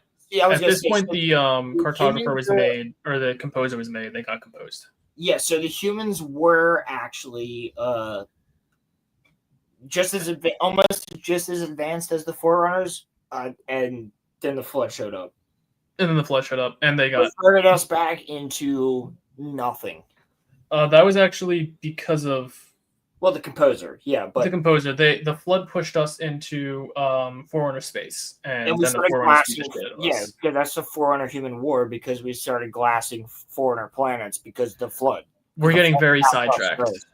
Sorry, it's fine. Mendicant Bias, big scary AI. Big scary AI joins the Flood. They activate the array. Mendicant Bias is spared because he doesn't have a nervous system, and they essentially capture him. His big AI brain. And they're like, okay, so here's what we're going to do. We're going to cut you into tiny pieces. We're going to delete everything in your brain except for one thought. And the only thing they let Mendicant Bias's brain think of for the next 100,000 years until humanity found him again was the word, I believe it was, what was it? Recompense? Reconciliation, I think. Reconciliation. And they're like, your sole purpose now is to wait until humanity is advanced enough to recover you, and then you're going to do everything in your power to make up what you did to humanity. And then they seal him in a very deep underground vault on the Ark, which is actually like 3 of the fucking Halo 3 maps. Yeah, and Mendicant Bias is actually also in the Halo 3 maps. Yes. Like the one map where you get beamed by the lasers by the Guardians. The one at night sand map is him. The sand pit map is also him. And then the one map where on the when you're in the tower that overlooks that area. Yes, that's Mendicant Bias's sealant. Yep. That's Mendicant Bias's data server. Well, that's his prison. Yeah, that's his prison. You're in Mendicant Bias's prison. And so every time you open up a terminal, every time like you go to touch something, those terminals shouldn't be working. But because you're touching them, you're a human, you're touching them, they wake up. The reason they recognize it is because of Mendicant Bias. Yep. Chief's a reclaimer, that's why. Chief's a reclaimer, that's why it always works for him. Because he has Forerunner blood and he has Forerunner DNA. Well, Chief's also a very special case. But that's also why in this, like 5 minutes before this scene that we're seeing right now, the Covenant have the Doctor, and they make her open up this facility that they're at. Well, only humans can open it up, but Chief's a reclaimer. That's the difference. All humans are reclaimers. What? All humans are reclaimers. I thought all humans could open it up, but not all humans were because Johnson's. They don't refer to him as a reclaimer, but they refer to Ricky Spark never refers to Johnson as a reclaimer. But he refers to Miranda Keyes as a reclaimer. Does he? Yes, he does in Halo 2. Oh fuck, you're right. All of humanity. The word reclaimer is a broad term for humanity. Reclaimer is the term for humanity. But Chief was supposed to have the. Chief was Chief special because he's got the immunity to the composer. Yeah, but thanks to the librarian. Because he has Forerunner DNA. Yep, which is why he's immune to the composer. But he was supposed to have the what's it called? Starts with a D. What was it? The thing that Cortana wants. Something of creation, or the domain. The domain. The Forerunner domain. Yeah, she's the domain holder. You're supposed to be some shit. Chief's supposed to be the master of the domain. Yeah, the master of the domain. That's what it is. Chat, I'm Yeah, yeah. sorry. I feel like we're speaking like hieroglyphics to you all, and you're all just like, Well, we kind of "What?" are. I mean, there's 6 people that are very interested in this right now. But we could continue with the movie Bob thing because Corey, you have no idea. I don't want to know. This gets okay. worse. Here we go. Come on. Dream, basically, right down to being named after the society that wrote the book on militaristic quasi-fascist wet dreams. This stuff has been the lifeblood of the military sci-fi genre ever since Starship Troopers, except there, the Space Marine guys were up against an enemy whose collective insect hive mind makeup made them even... Collective insect mind hive. Does that not sound like the echo chamber of the Covenant? It does. But he also doesn't understand Starship Troopers because the underlying point of Starship Troopers is that the bugs might not actually be evil. No, that's the entire premise. The bugs aren't evil. Yes. They're just the different. humans are evil and bad because they're out there harvesting the bugs. Yeah. So he doesn't even understand the point of Starship Troopers, which is he's using as a point to disprove and talk about the other fucking thing. I think his point is that the people in Starship Troopers are fascists, and therefore that the UNSC is fascist. That's his point. Also, I do want to say, after this video, Roland, I am going to hijack it, and we're going to talk about D&D. Because I don't know how long these videos usually last. I don't know how long you guys do your live streams, but... No, you're good. You're good. As long as you don't got to go, I'm fine with it. No, all right. Wait, yo, Rolando. Go, wait. Rolando. How'd you do Rolando says, I just pissed somebody off on Facebook. What'd you do? What'd you do? I was so proud, bro. Somebody actually banned me or blocked me on X.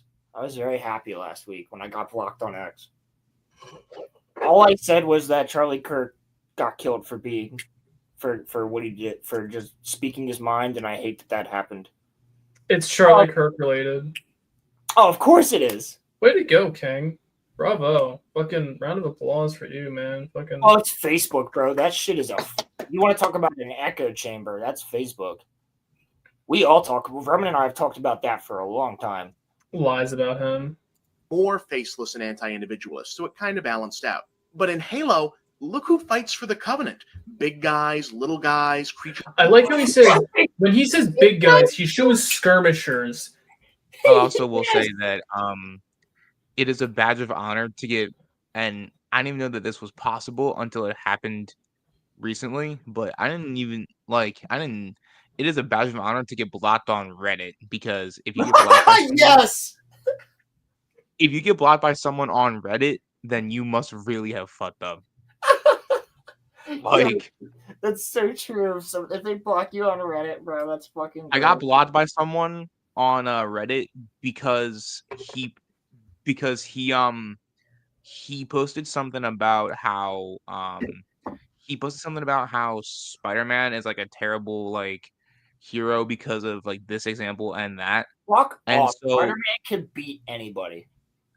Not in terms of that, in terms of him as like a person. And so, like, you know, I cited. Fuck off anyway. What? I cited like certain comics. I cited certain pages of certain like books and stuff like that. So, like, I literally pulled up receipts. Bro bans me from his server and then like blocks me. It's crazy. Spider-Man is the most redeemable superhero. Every other superhero does dark shit. Spider-Man only has done like he's on the least dark shit. Yep. He's a kid. Most of the time, he's a kid. When he's portrayed. Yep. He's not evil. He's your friendly neighborhood Spider-Man. Yep. Oh my god, Roman, I bet you Movie Bob has a Spider-Man video. This dude that I came across on Reddit was just like a nihilist. Like he thinks that he's one of those people. I'm not kidding you guys. He says that Thanos was right. like he's one of those people. Those people are retarded.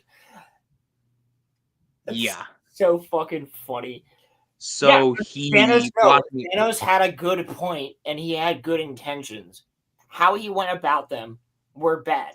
He literally could have just made it to where there were planets that were just made to make food. Can you compare Thanos to Palpatine? I don't think so. Palpatine. Thanos is better than Palpatine. Yeah, Palpatine's pure. Yeah. There is levels to the litness, right? Sauron is probably the most evil you can get as a character, and like even Palpatine has a couple redeeming qualities. Like you could be like, he's evil as fuck, but god damn, he's effective. Also, yeah, he did mobilize the entire galaxy, and he's really fucking smart. Like, you know what I mean? So like, Sauron doesn't really have redeeming qualities. He is just also more evil. There's also a major difference because I think Sauron and Palpatine acknowledge that they are evil. Oh, they revel in his own, in his own twisted way. Thanos thinks that he's right. Yes, like that. There's a complete fucking difference between those villains. There is a complete difference. I mean, I would even say that Thanos is more redeemable than Terry Silver from Cobra Kai. Like Terry Silver, even though he's not like a, universe-ending villain. He's fucking evil. Mm-hmm. Like he literally wants to murder Daniel LaRusso, and he tries to get fucking Johnny killed. Like, it's nuts. Like, he is evil as fuck. He tries to kill Chosen with a sword over karate. This motherfucker is evil. He burns down somebody else's business. He fucking and he's from Karate Kid 3. That's not even saying what he does in Karate Kid 3 when he just beats the living shit out of Daniel and trains him to be evil, trying to be evil. He's literally based on Palpatine. Like, he's evil as fuck. Thanos has redeeming qualities. A lot of them. He's a bad guy, but from his perspective, he's doing what's best for the galaxy. I mean, if you were to watch a movie that was following Thanos trying to do this, you would think he was right. He's more like Paul Atreides from Dune, who Paul Atreides. Mm-hmm. Paul Atreides is going to be. So I wonder how this movie is going to go when we see the third one. Because he becomes Hitler. Mujo al-Adib. Like, he starts the fucking jihad. The reason that seeing that post bothered me, like the leader of the jihad, and like he becomes space Hitler. Like, seriously. So I wonder how we're gonna see this movie play out when it comes out, because I actually think that Thanos, if we're talking MCU, had more of a justified cause than Ultron did. Dare I say. Because Ultron just wanted to just genocide the whole world. Yeah, they fucked up Ultron. Yeah. So badly. But I'm saying bros like Reddit post was like Thanos was, correct because humanity and the whole rest of the galaxy were all suffering because of war and poverty and such, which yes, but you don't kill half of the universe. Yeah, that was the point of what Thanos was doing. The point was that planets all across the galaxy and the universe were suffering because there was too many people. That's what his point was. Yeah. Also, if you think about it this way, Thanos is wrong even with his thought process, because it's like, well, of course he's wrong. Of course he's wrong, but killing half the population is wrong. But the fact that he's not targeting the larger groups of people that are the issue, or he's not targeting a specific issue of overpopulation, he's just kill half random. of them. It's random. It's just random. He could no, it's not random. It's half of all life. Half. Yes. So that doesn't necessarily mean like we don't know that doesn't mean let's say there's a planet with 1 billion people and a planet with 6 billion people. The 6 billion planet might lose 3 billion, but the 1 billion planet might lose 200,000. You know what I mean? But what I'm trying to get at is, if there's a planet like that, I'm not saying Thanos is right. I mean, I know. I But wanted the point I'm trying to make, cut off by Thor. I wanted Thor to go from the head. The point I'm trying to make is like, even if he does have a planet where it's like, say you have a planet of 12 people, Endgame sucks. And for those 12 people, four of the 12 people make all the food for the 12 people. Those 4 people get snapped away. That planet has no one to make food for the rest of them. No, I understand what you're saying, but and I'm not disagreeing with you in the slightest. Thanos has more of a redeeming. He has more redeeming. Like, he has a noble goal. It's just the way he's going about it is fucked. It's like Eren Yeager. It's like Eren Yeager. Mm-hmm. Eren Yeager has a noble goal, but the way he goes about it is becoming Hitler and killing. Not Shinji though. Not Shinji though. Shinji, crank that soldier boy.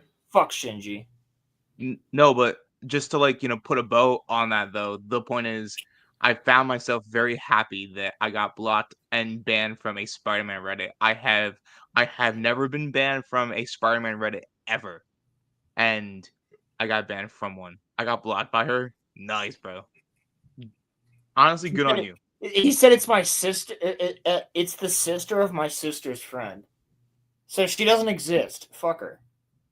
Friend of her friend. Yeah, I knew this guy who knew this guy who knew this guy who knew this guy who knew this guy's cousin. Yeah, fuck her. From tons of different worlds in every color of the spectrum. I mean, just look at all these dudes for a minute. It's like Movie Regis Bob's being on the invaded by a spectrum. Benetton ad from space. In terms of diversity, the Covenant makes the Planeteers look like the KKK. And, of course, these are the bad guys. Yeah, I know. All these different species come from different worlds because they were conquered and converted by the Covenant. So it's mainly diverse because it's essentially a slave army, which is, of course, supposed to remind us in part of another famous multinational slave army that went to war with another bunch of guys called Spartans. But come on, how many people actually play Halo for the context? Everyone who plays Halo. Oh my god! Militaristic. Oh my god! Oh my god! Oh my. Fucking how many people play Halo for the? Fuck you! I forgot he said that. Oh my god! Literally everyone who plays Halo. Hey, fucking Jizz Napkin, dude. Have you realized that, there's actually achievements for going around and collecting all of the fucking terminals in every game? They reward you for going around and collecting in-game. This isn't Call of Duty, bro. You don't buy a Halo game and just play the fucking multiplayer. When you buy Halo, you go for the fucking campaign first. Yep. Every time. That's why the campaign's the first thing you look at when you load it up. The first thing you can load up instinctually is the campaign. Honestly, y'all might feel free to disagree. That's how I judge every one of the Halo games. I literally go into the campaign first. Yes. That's how you're supposed to, and that's why Halo 5 sucks dick. And I play it on Heroic because that's what Joe Staten, the creator of Halo, said. He said that Heroic is the most accurate to the lore of what it would really be like. So every single time I play a Halo campaign new, I play it on Heroic. Every single time I play a Halo campaign when I don't feel like doing Lasso or Legendary, I'm playing it on Heroic. I won't go below Heroic unless I'm teaching somebody how to play Halo. Then I'll play on normal. But I never do easy. Never do recruit. But my point being is, you do not hop on Halo and go straight into the fucking multiplayer. If anything, you hop on Halo and go straight into the Forge to test out all the new guns. That's it. And then you'll play the campaign. Oh, I mean, back in the day when the game actually launched with Forge. Because 343 can't fucking do that anymore. Can't launch a fucking full game. Correct me if I'm wrong. Didn't Infinite not come out with the campaign at first? No, Infinite came out with the multiplayer, and then the campaign dropped, and then last year a multiplayer campaign came out. Forge came out like a year before that. Yeah, the game's fucking terrible, and that wasn't. I'll give it to them on this. It wasn't 343's fault because Microsoft rushed the game, but Microsoft wanted it to launch with the Xbox Series X. It wasn't ready, so they launched the beta, and then they launched the multiplayer. Still terrible. The game is now actually a game. 4 years later. You still have to pay money to get the campaign separate from everything else. Are you fucking serious? Halo. Sorry, Roman. Go ahead. I'm sorry, Corey. I just want to say 343 is fully to blame for Halo 5, though. That one was fully them. Yeah, no, they're full on blame, dude. How do you have the best fucking marketing campaign of any video game I've ever seen with Hunt the Truth and all this other shit? How the fuck do you hype it up that Master Chief is being hunted for some reason because he's going against the UNSC and he might be an insurrectionist, and like you do all this shit and Blue Team left too and all this other things, and then you fucking just don't do anything with that? What the fuck? Yeah, you play as Locke for like 80% of the game. Bro, I remember seeing the fucking ads on TV of like people, and it was literally just like an interview, and it would be an old man, and he'd be like, I remember when the chief saved me. I can't believe that he's left. I can't believe that he's going against the UNSC. Like all this shit, you know, and then it would cut to like a little girl, and she would be like, when the Master Chief saved me, I know he's a good guy. Blah, blah, blah, blah. You know, and like that was just an ad on TV, and the marketing campaign was so fucking, and then it would just say Hunt the Truth at the end. Hashtag Hunt the Truth. And it was so fucking good. And then you have a Halo game that's not based like Reach. It's not like ODST. It's not like Halo Wars. You have a mainline Halo game continuing the story from Halo 4 where Master Chief is playable in 4 missions. Fuck you. And you do nothing with the Hunt the Truth thing. You cocksuckers. You know what made the Hunt the Truth actually good? There's 2 seasons of Hunt the Truth on SoundCloud, and they're amazing. It's all Imagine if Halo 5 wasn't about Chief, but it was actually Locke following Chief the entire time, hunting him down. Honestly, I could have lived with that, actually. I could have lived with that, actually. Locke and Buck. I could have lived with that. Because you could have the thing. They touched on it slightly, where Buck was like, I don't think we should be hunting Chief. And Locke was like, no, but we have to. And then Buck was like, yeah, you're right. And I'm like, are you serious? Like, that's all you had? So, like, you literally could have had Locke and Buck, like Halo 3 with Chief and Arby. Yep. You could have had that dynamic between Locke and Buck, and they're butting heads because they don't know. They don't want to. One of them doesn't want to go after Chief. The other one does. Good cop, bad cop. You could have this whole fucking thing going on with it. And you guys are retarded. It's just fucking stupid. It's funny how they were able to make Arbiter and Chief the homies, and they say like 2 words to each other throughout like the whole series. So they is Joe Staten. Right, yeah. It's Joseph Staten and Marty O'Donnell and fuck. Is Arbiter in Arbiter's in Halo 5. He's in Halo 5. Oh, he's also on the ring in Infinite with the fucking swords of Sang Helios, but we never see them either. Chief doesn't just go and find his best friend. Chief doesn't go and find Arby.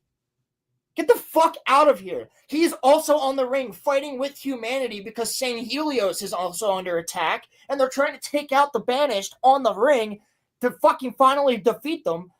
And like, the swords of Sang Helios are there, but the Arbiter's hanging out with Locke. He's not hanging out with Chief. They literally say that. Shouldn't he be with Chief? I got a real question though. Do they He was only in preference? No, and you know who else was there? Corey? Halfjaw. Halfjaw's there too. So hang on. Let's fucking take a step back. Do they preference how much time is spent on Zeta Halo? Yeah, Chief's out for 6 months. Chief's asleep. Chief is asleep, floating in space for like 6 months. What? But how long has Chief been on the ring? Fighting? On the ring, it's like a month or two. So how did they all get there at the same time? That's like I don't know. Magic do magic. I don't fucking know. Because the Banished were going to take control over the rings, and specifically Zeta Halo, and then they were just going to fly Zeta Halo over to our solar system and just fucking basically nuke it. And that's how why are they going to? They wanted to take control over the Halo array, and you could do that from Zeta Halo because Zeta Halo, if to those that don't know, also has the Palace of Pain on it, and also has a cartographer on it, and also is the one where they studied the flood. So there's multiple different fucking things that the Banished could have used to destroy humanity on this one ring, which is why that the Healy and the humans both went there. Like, we got to fuck them up. Do you mean that there is a composer on Zeta Halo, not a cartographer? No, there's a cartographer. Every Halo ring has a cartographer. That's where the map of the entire Halo ring is. All right, yeah, composer. I'm sorry. You're fine. I just want to make sure. The Palace of Pain is there. So for those who don't know what the Palace of Pain is, the Palace of Pain is... It's easier if we explain what a composer is. A composer is a gun, is a laser beam you shoot at people. And what it does is it strips away their physical body and rips their soul from their body. Turns them into atoms. It turns them into atoms, or turns them into dust. It turns them into the base components needed to turn them into Stardust. Basically turns you back into Stardust. Yes. And the reason they have that technology is because someone called, I believe, wasn't it the Master Builder? Oh yeah, Master Builder. There's someone called the There's a title. There's a title of someone named the Master Builder. He's the guy who built the Halo rings. And the Master Builder went to the Palace of Pain on Zeta Halo. Another fun fact about Zeta Halo. Who was the bigger Didact? It was the Ur Didact and the Yurd and Urso Didact. Urso Didact was Master Chief. Yeah, no. It's a reincarnated Urso Didact. But he's the one who created the Palace of Pain, correct? The Master Builder made the Palace of Pain. In the Palace of Pain on Zeta Halo, the only ring out of the entire Halo array that's made out of recycled parts from the original Halo array. It's also bigger than the rest of them. Zeta Halo. Zeta Halo is huge. Yeah, the original Halos were fucking massive, but the Master Builder built the Palace of Pain. He would take the humans after the Forerunners beat the humans back into the Stone Age. He had Zeta Halo populated with them. He had Zeta Halo populated with humans, and he would kidnap humans, take them to the Palace of Pain, and there he would forcibly remove their geas, their soul. Yeah, but he would also experiment with the flood on them. He would experiment them on general, with the flood, without the flood. Yep. And essentially he just found a way to just... The reason Cortana was able to make her army of created, and the reason they look like humans, was because of the Master Builder. She just found the Master Builder's notes and then just built the created army. And she started composing. She composed planets. Yeah. She composed the Ural Hane homeworld. She blew it up. Yeah, she did. She blew up the Brute homeworld because they refused to submit. Of course they would. They're space brutes. Yeah. They're space monkeys. They're space Urukai. Yeah. All right, let's finish this because we're never going to do that. visibly pretext on submission of individual self to quasi-fascist collective equals good. Multiple races and species working together to a common goal equals evil. He's what a fucking pause.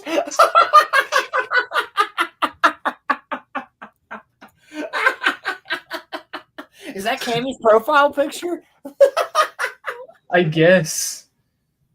But he's so for those who are new to Halo, what he's glossing over is the entirety of the human Covenant War. Yeah. That was started by a lie by the three prophets, the three hierarchs of the Covenant. And they essentially lied to the entirety of the Covenant, saying humans are bad, stinky no-nos. Well, and because that their they gods hate accidentally them. destroyed some Forerunner tech. The reason they think that is because they found a piece of remember the AI we mentioned earlier, Mendicant Bias. There's a piece of Mendicant Bias on in their most holy city. They fixed it, and when they fixed the ship the AI's brain was in, he's like, oh fuck, I gotta find humanity. Humanity's meant to inherit the entire galaxy. I gotta go shepherd them to the Ark. That's how the Covenant found out that their religion, the Ark, was real, the rings were real, and that led them to the whole, our religion actually isn't just fucking full of magic and fairy dust. Yeah, it's but legit. it also proved that the humans that they've been fighting up until that point are actually the saviors of the galaxy, and that if they got that information out, that the humans were meant to inherit everything, that means the gods that they were worshiping weren't really gods, and their entire religion was a sham. Which is why they call humans heretics, and they call Chief the demon. And so because they found that out, they're like, we have to keep this under wraps. It becomes a cult. They start worshiping the three hierarchs more and more. And that's why the entire time the Human Covenant War is not a war of, oh, you're on our planet, this is a crusade, we're gonna crusade through space and kill all the non-believers. No. Humanity was never allowed to join the Covenant. One of the reasons that the Arbiter we know now became the Arbiter is because he asked, why aren't they allowed to join us? Well, hold on. They almost were in Harvest. Johnson was there. They met with Tartarus. Johnson met with Tartarus, and they almost joined, but then Tartarus found out that the humans accidentally destroyed a holy relic when they were excavating, and that's why they glassed Harvest, because the humans fucked up, and they were branded heretics after that point. So before that, the prophets wanted to use them because they knew that they could unlock foreigner tech.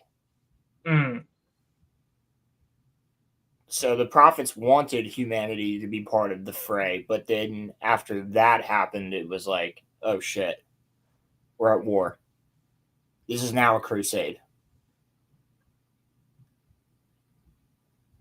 Point being is, humanity isn't fascist. They are, if anything, the UNSC is a republic. All the planets vote.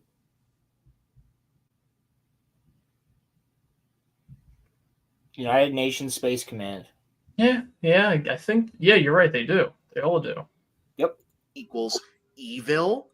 I mean, when the skinheads and neo-Nazi bigots in general talk down about how diversity is bad and you shouldn't mix the races, isn't this usually the basis of their crazy argument that mixed societies or mud races or whatever they call them tend to be these destructive, unclean hordes of pure cultures emphasizing sameness and conformity to superior?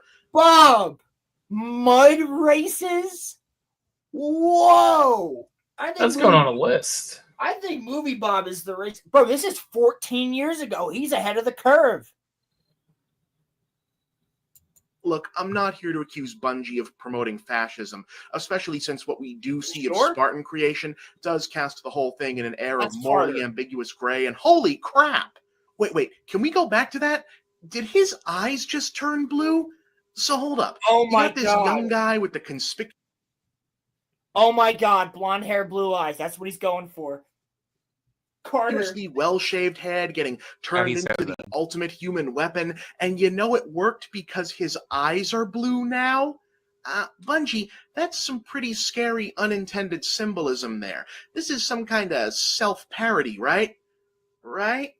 Okay, maybe that's taking it too far. The show is called The Big Picture, after all, and in this case, the big picture isn't the creepy fascist undertones in Halo, or the rather embarrassingly vast pantheon of Heinlein wannabe Space Marine stories. It's the fact that this primitive tribalistic idea of the pure and thus noble monoculture under threat by multiculture is still so tragically pervasive in the human imagination that it even crops up here. Which is especially ironic since the whole idea of the Covenant as bad guys is supposed to be critical of blind loyalty to arcane belief systems. Why does some part of our collective psyche still fear the concept of racial or cultural mixing? And why is it so ingrained that fucking screen? The fear isn't about racially mixing or anything like that. Get The fear is ODSTs literal. from that shit out of your screen. The fear of the Covenant is that they were literally exterminating humanity. They were glassing planets. It took 24 hours, not even, for them to destroy Harvest. Harvest was gone. The entire planet of Harvest was unlivable within 24 hours. Because we accidentally excavated something and broke part of it. That was the reason. They started a jihad against humanity.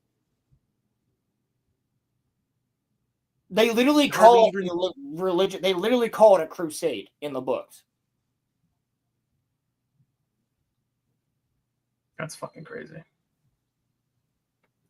Notice it anymore. More importantly, why aren't we more inclined to try noticing it and even getting rid of it?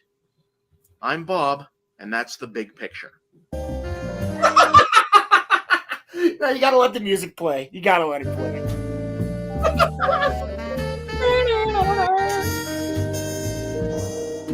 Roman, I think that's what I think that's what I need to clip out. I'm Bob, and that's the big picture. And then All right, now it's the. Holy shit! It's time to do what I've been waiting for. I'm using my Shinigami avatar. All right, everybody. So I'm still keeping it as Batman because it's Batman Day. Roman, I gotta make you a Batman one. Yes, please do. All right, everyone. Who's ready to learn about? And Corey, I'm gonna make you an ODST one. Do it. Tell me what colors you want the ODST to be.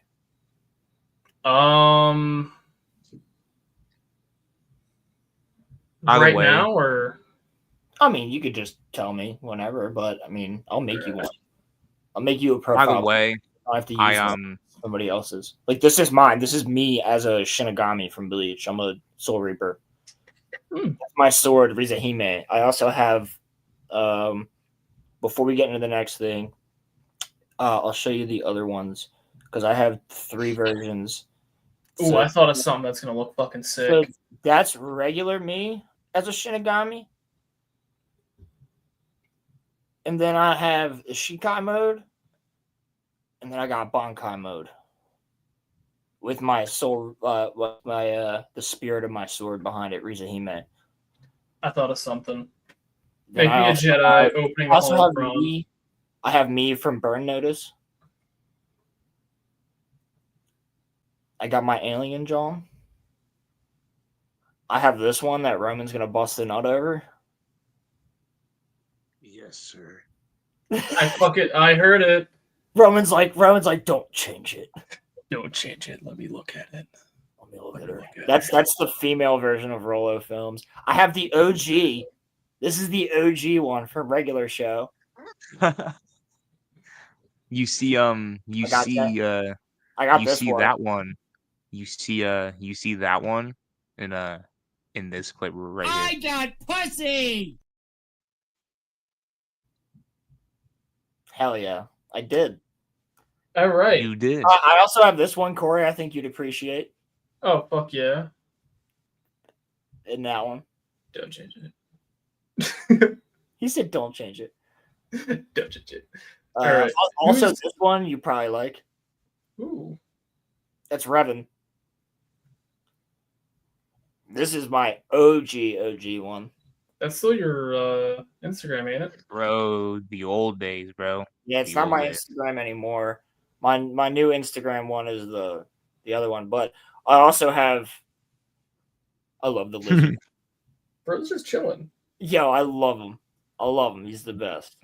Where'd you find that anyway, Roland? I found that in a fucking meme.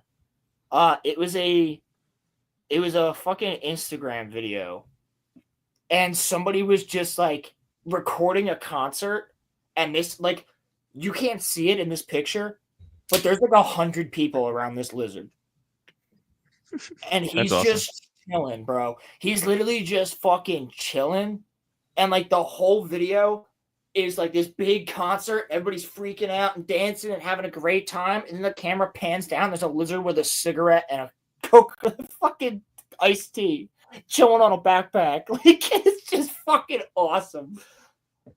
Bro's like, "Fuck you! I paid for my ticket." Yo, yeah, for real, bro. I love this lizard. I want to be this lizard. All He's right, vibing. Roman, are you ready to learn about Dungeons and Dragons? Quickly before we start, I wanted to make a very heartfelt and wholehearted apology because I was a dick to Roland earlier, and I'm sorry, Roland. I shouldn't have acted that way to you. I'm sorry. You are fine, bro. People think that we fucking hate each other anyway, which is hilarious. Yeah, you two definitely hate each other. Not like you're fucking best friends and have been for years, and like something like this hasn't been an issue before. Well, here's the thing: if Roman doesn't say that he's sorry, people will literally comment and be like, "They're not going to have a show next week." Oh my god, they're gonna. Don't apologize, pussy. The show that's happened though. That's happened actually. That has legitimately happened a couple of times where people were like, "You guys hate each other now?" I'm like, "No, dude. We've been friends for years. Like we have debates that are deep. That's it." Yeah. But guess what? Roman and I do what Charlie Kirk did. It's that simple. Minus the. But then, but like at the end of it all, Roland and I are still friends though afterward. Yes, like and that's the one thing that I can give to Cenk Huger who I dislike vehemently. But I can give him this. He would always debate Charlie Kirk and then shake hands at the end of the day and maybe have a beer with him. Seriously. And like that's what he said. He was like, I never hated the guy. We just agreed to disagree on a lot of shit. We had some very fiery debates, but like we would always shake hands at the end of the day. He was a colleague. He wasn't an enemy. And that's the one thing I can give to Cenk Huger. His nephew can suck my cock. Fuck Hassan Piker. Hassan, yeah, nah. All right. Roman and I don't hate each other, guys. Don't worry. On that lovely note.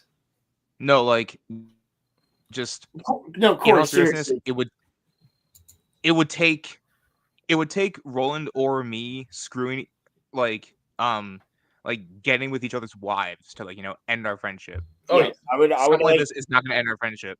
I would have to punch Roman's brother in the face.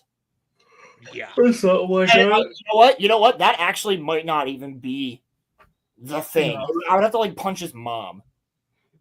Yeah. No, if you punch my mom, I'm killing you. Well, that's what I'm saying. It would have to be that level of something so heinous. Yeah. Because I feel like even if Liam rocked me and I rocked him back over Hollow Knight, Roman would be like, "Nah, yeah, that's fine." But if I rocked his mom, he'd be like, "What the fuck?" I think that's by the way, that could probably ruin our friendship. By the way, Liam was flexing about how good the new Hollow Knight is, and he just wanted me to rub it in your face. No, that's fine. The new Hollow Knight is good. I've seen a lot of people playing it, and they're really enjoying it. I never debated whether or not Hollow Knight was a good game. I did debate the fact that it was a top 10 game of all time. Yeah. It is not all right, a Corey. top 10 game of all time. All right, Corey. Let's learn Hollow about Knight D&D. can suck my hollow nuts. All right. Let me get this screen share up for all of you lovely people. Oh, bet. All right. Yo, We're can I gonna be learn an about D&D here, guys. Yo, can I be a lizard? Can I be the lizard king? Yeah, there's lizard folk. Oh yeah, dude, I might be a lizard. Yeah. All right. So, fun bit. I may or may not have a lot of characters. Are you a lizard? And I'll just talk like the Geico Gecko the entire time. Yeah, I made a literal HK unit from fucking the expanded universe of Star Wars. Dude, are we doing a Star Wars one? We could. Roman. Yeah. Naruto one. So let's go with making a character, shall we? Is there a Naruto one? You could build a universe around it and fill it with people, yeah. I know there's a Naruto one though. I know somebody's told me about it. They've played it. Oh shit! There's a lot of characters here. What do I got to pick All from? the different classes you can pick. Wait, from. hold on, Roland. When did you play D&D? Oh, so I guess you probably don't know this. So Boy Scouts, I did it. It was 2018. I was out of Boy Scouts the end of 2018, so it must have been 17. All right, so yeah, 2017, we went to scout camp, and my friend brought a game called I think it's called Munchkins, and it's like a short D&D campaign. Like they take like 2 hours max. So like in our free time, we would play it, right? Next year, at the next summer camp, my final year of summer camp, actually might have been my second to final year. So the first year might have been 2016, then 2017. My second to final year of summer camp. We were, it was me, my friend. You actually know him, Ryan Connaughton. Not to dox him, you know him. AJ, P. Oh, okay. And my friend Chris, and I think you met Chris before actually, and my other friend Chris. I'm trying to think if there was somebody else. No, it was us. And so Chris S created an entire map over the year between one summer camp and the other, bro. He drew out an entire map with all these fucking locations and notes, and it was an island with a secondary island off to the side and all this other shit, and it was like fucking Westeros, bro. Like he went hard on it. And he had all these fucking ideas for what the stories could be and all this other shit. And it was fucking phenomenal. And basically, bro, I rode the fucking dragon into a battle. Yeah, dude. You see, that's not just a regular lizard. That's the dragon he rode in the battle as his profile picture. But so I legitimately fucking dude, we had so much fun. The one thing Chris would say though, he's like, no elves. And I was like, why? You're racist against elves? And he's like, nah, there's no elves in my world. I'm like, fuck you, bro. I want to be an elf. He's like, you be an archer. So I was an archer ranger. So Corey, can you explain this? So basically, Dungeons and Dragons can be anything, right? You can have any type of character. Yes. So the campaigns I've run a Star Wars one, I ran a Titanfall one, I ran a Halo one. There's a Titanfall one? Get the fuck out of here. I made one to flavor in the Titanfall world, yes. Does It it really have to didn't be, go like- anywhere because there's not much to the Titanfall story. Does it have to be fantasy every time? No, there's Okay. one where there was one campaign my cousin made up where you play as a group of park rangers, and you all get bit by like That sounds were sick. creatures, and you have to manage to keep your jobs and not like show your were creatureness, and like figure out the cult that infected you, and you had to like take down the cult to cure yourself. Yo, you know what we And should it like do? took place in like the modern day. Can we do one where we're like hunting cryptids? Like Yeah. a Monday Night Mayhem one, bro? Yeah, we can hunt down Or like cryptids. UFO researchers? Yeah, Yo, we that- could literally do a Don themed one. Oh, where we let's go around go! and like hunt down like, Yes! ghosts and aliens and shit. Dun, dun, dun, dun, dun, dun, dun, dun, dun, dun. I love how So- you got Corey into anime. Yeah, Yeah, great. Dun, dun, dun got Corey into anime, guys. So are any of these classes sounding particularly interesting to you all? I'm a ranger. I like fighter. You like fighter? Yeah. Do you guys care which one I start with? I don't care. No, we can do but Roland. I would be a ranger for sure. All right, let's I make like let's both. make We one can for do Roland. Roland. Let's So go. how and, do you build a character? You gotta give him traits, a name, I would guess, and stuff Yep. like that. So here we go. We're gonna start and create a. Oh, whoopsie, that's not what I wanted. I'm gonna name him. I'm gonna name this character after my character in my book that I'm writing. Okay. Oh, nice. So we're gonna make a character from the very beginning. So let's go ahead. Roland, what would you like to name this character? You know what? I'm actually gonna name him after a different one. Let me look at my notes real fast. Rolando, I have no idea what he's referring to. Good for me? Sure. Did you hear that for Corey? I agree. Okay. Let's name him. Ooh. Where is it? Oh, being into anime. Thank you, buddy. Oh, yeah. Oh, where's it? All right. I'm gonna do. Where the fuck is this name? You could hit a randomizer. No. I have one. Okay. Cause.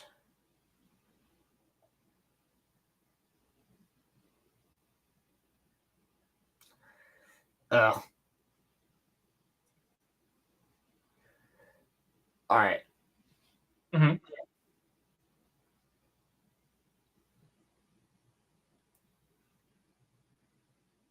It's gonna. Okay.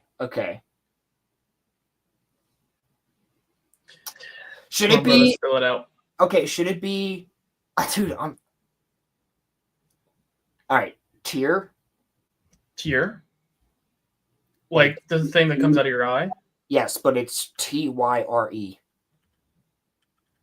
So, hang on. Just so you know, there is a god in the D&D universe that spells his name this way. Fuck. Is he in your current world though? Delvin. Or does he loom over every world? Delvin. He's present in almost everyone. He's part of the D&D pantheon. Delvin. Delvin. Delvin. Like that? Yeah, you know what? Spell it with a Y. Fuck it. Magic. Okay, now. Well, Obviously. he needs a last name, bro. Okay. What do you want to call him? Delvin what? You know what? Myseer? What? Myseer. M1. My. Nah. Seer. I'm gonna use one of my last names. Sure. From my book. You know what? I'll just make it his last name from the book. Wake. Wayke. Delvin Wake. Wayke, yeah. Delvin Yep. Wake. So with this, you can choose a plethora of photos if you want to give them a picture, or you can even find something and choose a file to make him that. I can make a picture for him. Yep. Eventually. And then you could select that here and upload his photo and then make him truly your own. Now with me, I love the homebrew stuff and everything that you can add to give my players the most content available, and it's a lot easier to give you guys fixed hit points and make a story based off of a milestone event. A milestone event is like killing the dragon. Killing a dragon, that would give you the XP you need to level up again. Right. And then giving you allow the use of prerequisites. There are certain feats that you can only get if you have a certain strength level or charisma level. Your character's traits that you have. So now that we have our character's name, we have our stuff selected on what information we'll be pulling from, and whether or not we have a picture for our character, we're ready to go ahead and choose our class. Which is a ranger. Which is going to be a ranger. But at this point, we'd also choose this, and then the expanded stuff, and then we also have the old school classes down here too. And then, of course, for those who like some other shit. Oh, they have a critical role one? Yep, they have critical role. Corey, you definitely watch Vox Machina, right? Not as much as I should. Oh my god. We might have to do Vox Machina for the Patreon. And then this one right here, the Free League, this is your Lord of the Rings inspired content I was telling you. Oh, get the fuck out of here. Okay. Yeah, see right there? The Lord of the Rings roleplay. Captain? I have no idea what any of these do. Okay, so Captain would... Captain is like, I think, your fighter. This is like your barbarian. No, so Captain has to be Boromir. Champion has to be Aragorn. Ladies and gentlemen. Scholar would be probably Scholar would probably be Samwise. Treasure Hunter would likely be probably Pippin and Merry. Messenger would probably be Frodo. Warden would be maybe Gandalf. Scholar would be Gandalf. So we can actually click it, and it'll tell us. So with all of this is going to pop up with every class. Your hit dice is what's going to dictate how much health you have. This is essentially how you're going to calculate your health. You're going to have a Constitution modifier. It's going to be a lot of math. I'm sorry. Why is there not a ranger? Why is there not a ranger for Lord of the Rings? I don't know. Yeah, that's weird. But it'll show you, that's literally where that came from. Aragorn is literally a ranger.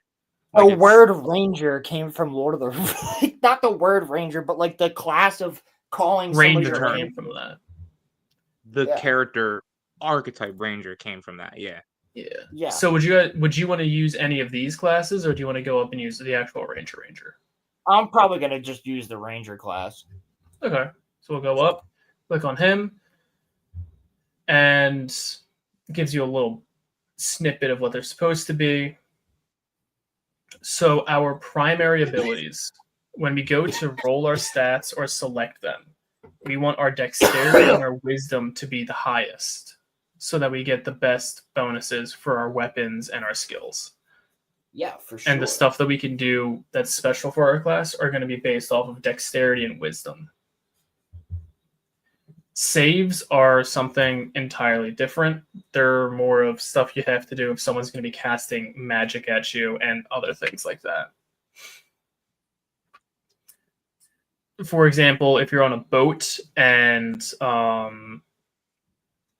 say you're fishing, you would make like either a strength check or a strength saving throw to see if you like catch the fishing rod and you're able to reel in the fish. Right. At level 1, these are your base traits. Lots of stuff to read. Your starting equipment, what you're good at wearing, what armor you're trained with, what weapons you're trained with, skills you're good at. Why shields? At this point, everyone has access to shields. Wait. Simple and martial weapon. Why not a bow? Because that's a simple weapon, or excuse me, a martial weapon. That's a bow. Okay. I was gonna say, it's in one of these categories. I'm basically fucking Legolas. No, actually Faramir. That's my point. I want to be Faramir. I want to be a human, but well, I guess I'll be an elf if I can. But I'd prefer to be a human with a bow and arrow and a sword. Or knives. Now, would you guys want me to go through all of what all this means, or do you want me to just be like, okay, Hunter next? We can go through what it means. Okay. I don't mind. So, spell casting. That is the spells you're going to have. It's going to explain what spell slots are, how you get more. There's a difference between having prepared spells and not prepared spells. Right. How you would go about changing your prepared spells, and what if I just dip my arrows in LSD like I used to in the alert campaign? That would not be. So as your DM, if that's going to be part of your class, I might give you a special feat to where. No. So here's the thing. I met a guy that we helped, and he had a special drink from his homeland that we drank and had a great time with him. And then he was the leader of this town, and he was the mayor, but he couldn't leave the house because he got cursed. Right. And he sent his family away, but he couldn't leave. So I had the idea when the house started freaking the fuck out. No, the house didn't freak out yet. The house does freak out. But I had the idea of, okay, well, let's just leave. And here's the thing. I asked him for a full jug, like a big jug of that drink from his homeland, which was basically a psychedelic drink. Yep. And what I did was fired an arrow with a rope up to the window, shot through the window, broke it, went in, grabbed him, slid out. The house freaked out and started the walls started caving in and all this other shit. And then I got him out. And so he taught me how to make the fucking drink. So I just always had it, bro. And I would just dip my arrows in it and shoot shit and make them trip sack. It was fucking great. It was the best poison because it didn't kill, but it literally was like a hysteria poison. But here's the other thing. That's how I got to ride the dragon, because the dragon was locked up by the fucking wizard in this other tower, and he couldn't move. It was so cramped, he couldn't move. So I gave the dragon the rest of my liquid, the rest of the LSD liquid, whatever the fuck it was, so that he wouldn't feel pain. And then he broke out of it and then let me fucking ride him into battle. So what I was getting at was, what I'm saying is I want to be able to dip my arrows in some crazy shit and shoot them at people. You can do that. It would be something called a bonus action, which we'll get to in a minute. Can I dip my arrows into fentanyl? You could. You could shoot people with them. They just instantly overdose. Yeah. Every arrow that favorite hits enemy. Which there's a little millipede on my wall in front of me. Hey, pal. What's up? So this is literally just okay racism. This is also very different than what it used to be. Okay racism? I exhibit that every day. Weapon mastery. You can choose a weapon that you're actually good with, and they give you special abilities. You can use other weapons, but if they're not these specific ones that you've mastered, you just have a regular weapon. With these ones, you learn how to do special flourishes and shit to actually hurt people. Okay. Expertise. So there are three ways you can have a skill. You can have your base skill, which is just everyone has it. You can be proficient in a skill, which you get to add a little bit more to it. or you can be an expert in a skill. You're an expert in a skill, you're like the best there is at it. And that usually gives you the best rolls possible. There are ways you can get like plus 10s or more to certain abilities, certain skills that you have through being an expert. Okay. Everyone has fighting style, which is fucking stupid, but I digress. And then you have your ranger subclasses. This is going to let you flavor your character even more. And it's also going to give you access to even better spells and things to do. Okay. Ability score improvements. These are my favorite fucking thing, because this is how you can make your character go from having like a plus, like having a 16 in strength to having a 20 in strength, and just being the strongest like demigod level of strength. Or you can also choose it to gain a feat, another feat. So if you really want to take the crusher feat and have your guy like be the mountain and crush people's heads with his bare hands, get the crusher feat and all that. That might be more so Roman style of character. I'm sneaky. Okay. Yeah, Roman's gonna be the guy who's like Gimli, I feel like. When I build mine, Corey, it's gonna be all offense. All offense. If you want, I can help you build a character. I have a character that's a barbarian. He's level 2, and he's got like a 22 armor class, which is really fucking high. Cool. Yeah, we can do it after this if you got time, Roman. Yeah, I can show you him. I got time. I just hope that you guys. I think we made it clear we're not going to get to Red versus Blue. No, we'll do it. We'll do it this week. Yeah. Wednesday or something. We'll do Red versus Blue at some point this week, guys. I would prefer Cammy to be there for it because he really wants to, and he hasn't, really had the chance as well. So it'd be better if we planned it out that way. So four of us. Roland, you're smarter with this stuff than me. A millipede's not gonna hurt me, right? What does it look like? Is it 1,000-legger, or is it a house centipede, or is it a millipede? I think it's a millipede. It's like really small. It's really small, and it's just long and skinny, and the legs do not stick out to the side, and it's brown. The legs are sticking out. They're larger. It's a house centipede, then. They do bite. Am I good? Oh. I mean, you'll be good as soon as a wolf spider shows up. They're the only things that can catch them and eat them. So your cat will take care of it. It's not gonna like crawl on my face, is it? Unlikely. Okay. I mean, I would fucking look up a house centipede. Does it look like that? Google house centipede. So there's a few things that every class gets. If it looks like that, it's an interloper, and it should die.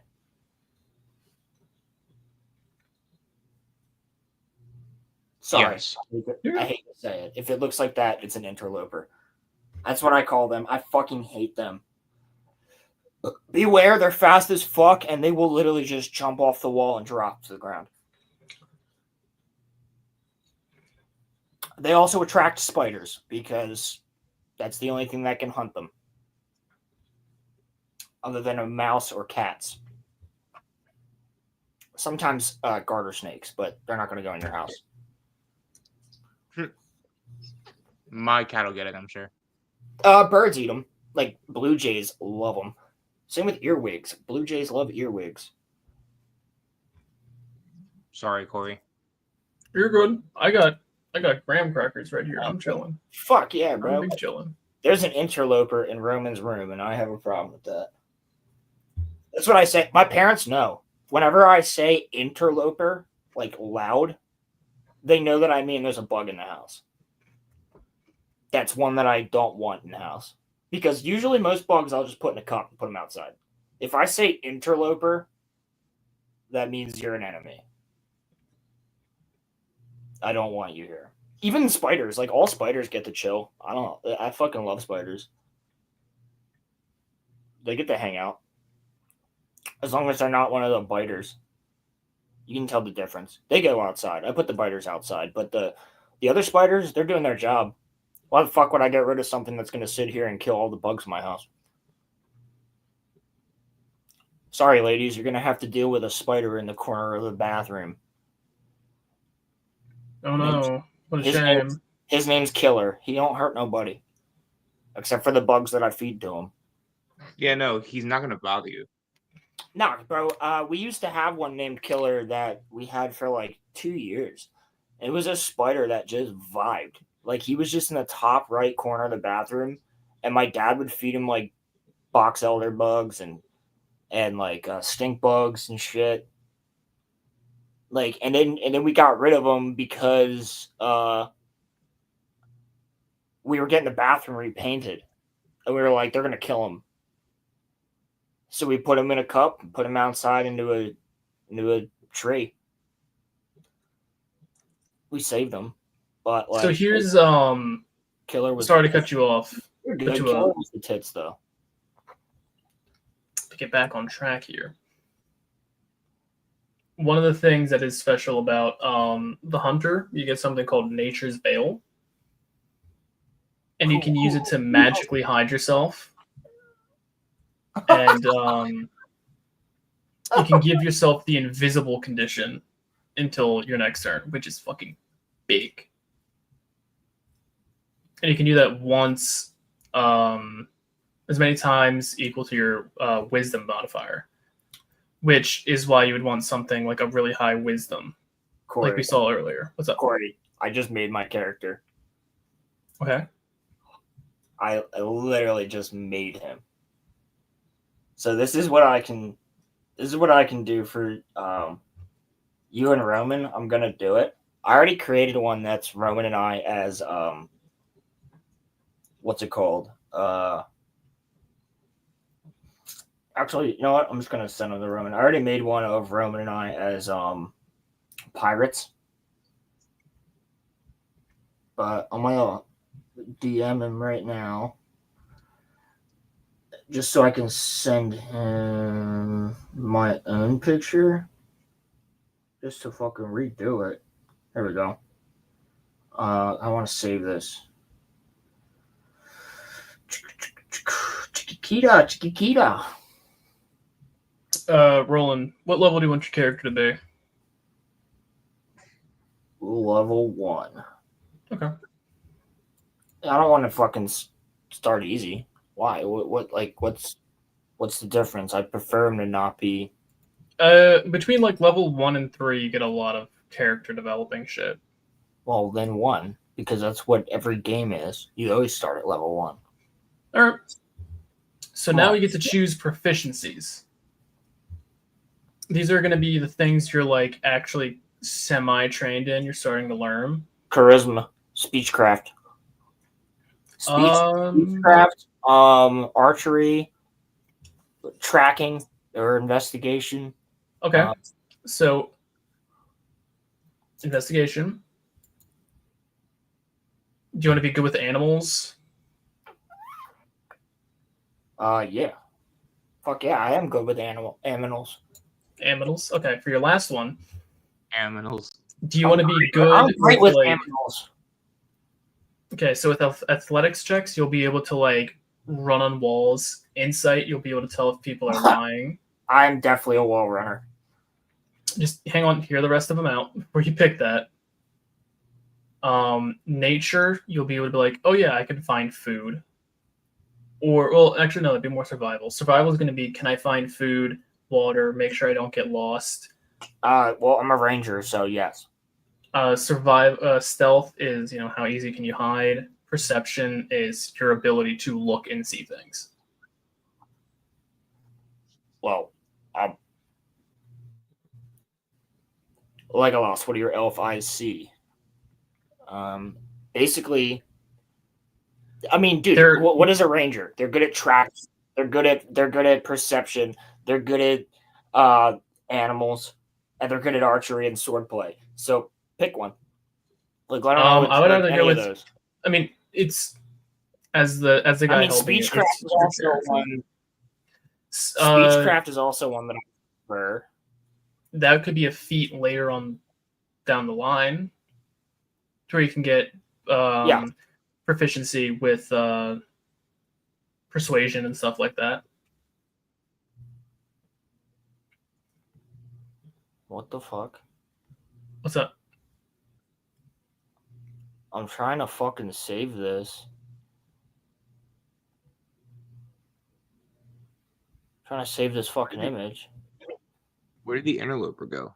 I can't see him on my wall anymore. Yeah, they do that. He heard you were getting ready with the strap, so he disappeared. No, I literally have my shoe in my hand right now. Yeah, I told you, you got the strap, and he's like, "Oh fuck, I gotta get out of here." He's probably going to go into Liam's room, which is fine with me. Let him deal with Liam. What are you thinking, Roland? Perception, survival? Probably survival. I mean, I'm a Boy Scout. That's probably the best one. Right? Okay, so survival. That's just gonna explain spellcasting for you. You don't get to choose your favorite enemy, which is sad because it was really funny when you got to choose which one you get to be very potent against. So what I'm referring to is you're gonna have to repeat all of that because StreamYards is being completely autistic at the moment. Okay. So this little tab called spellcasting just explains what spellcasting is, how you do it, and all that. Okay. Favored enemy in previous versions of D&D allowed you to pick like dwarves, elves, giants, and you would learn their language for free. And whenever you were to fight them, you would gain something called advantage, which means you get to roll your attack twice and then pick the higher number.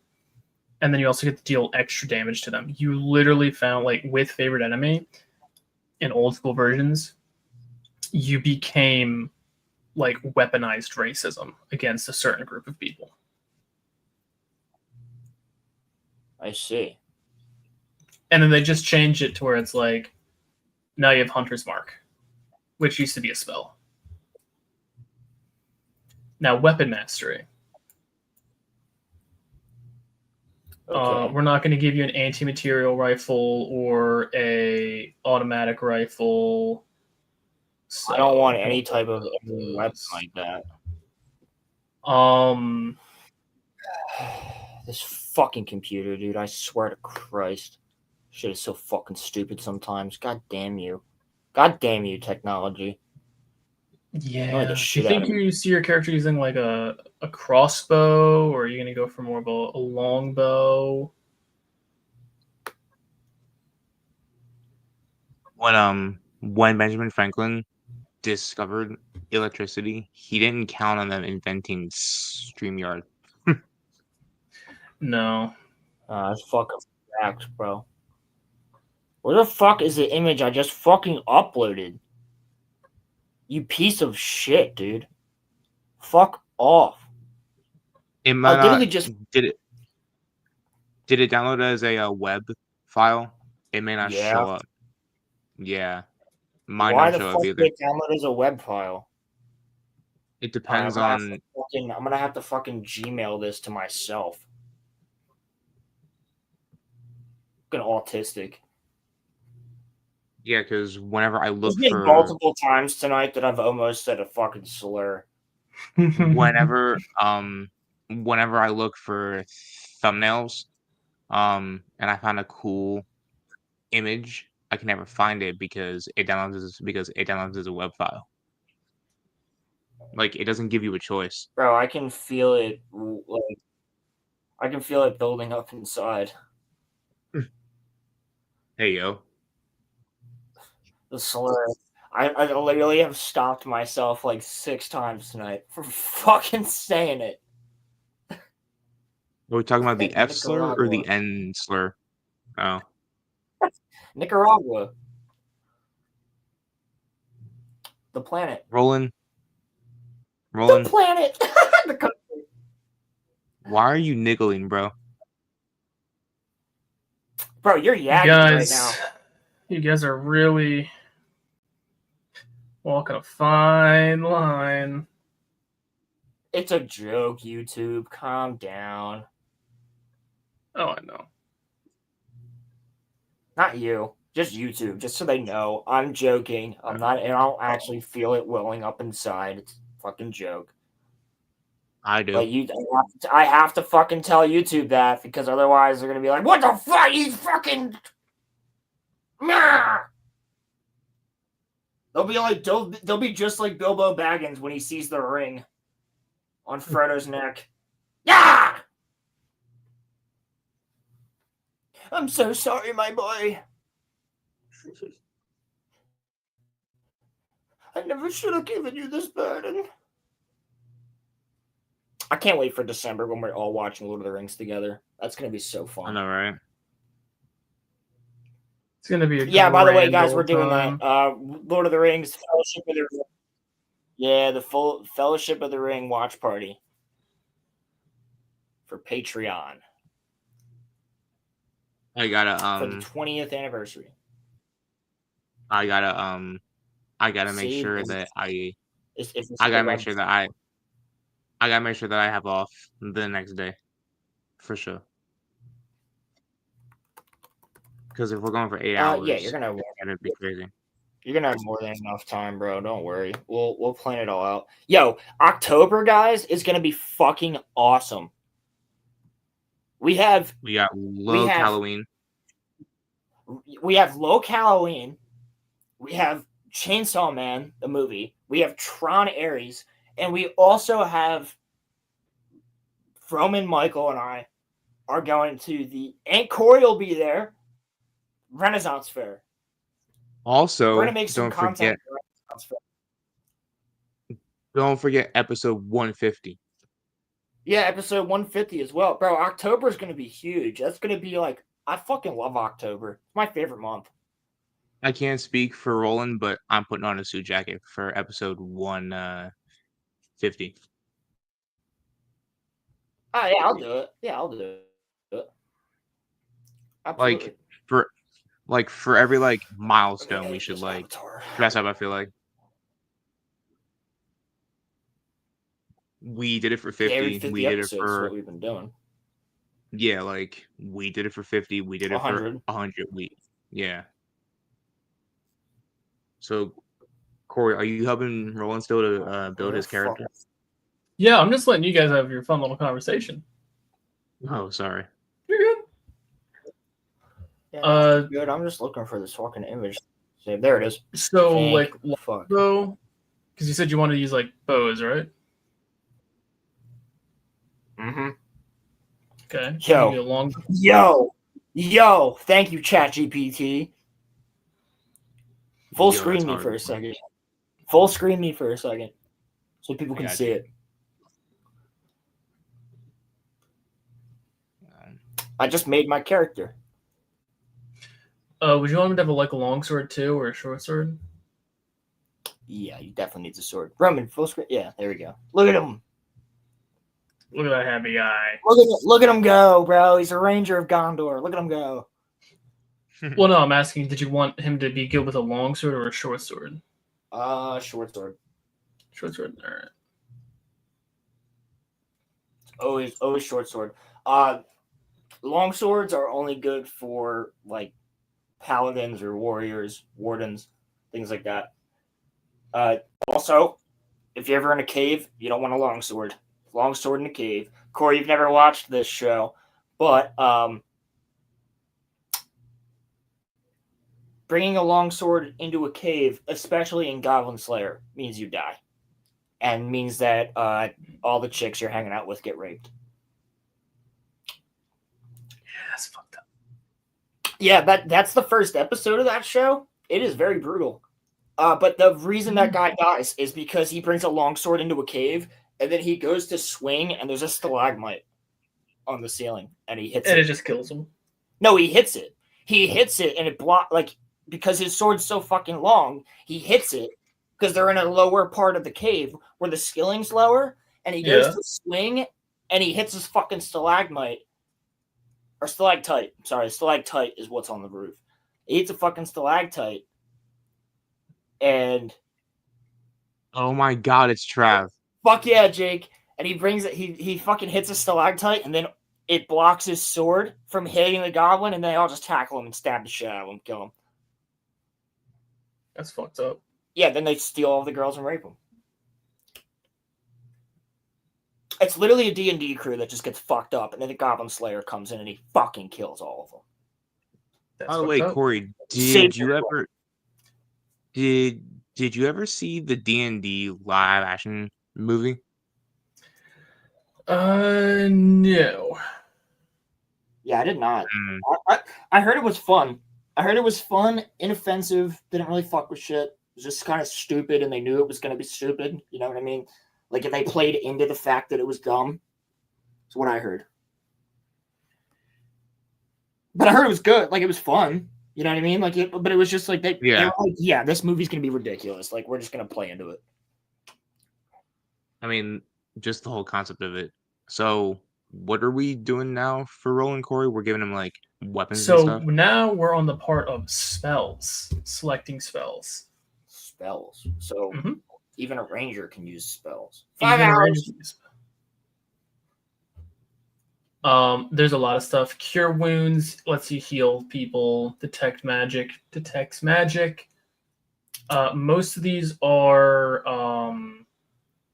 self-explanatory. I would think so. I just require the best ranger things. Would you want me to help you pick some? Well, let me see what's here. I mean, what the fuck is the difference between beast bond and animal friendship?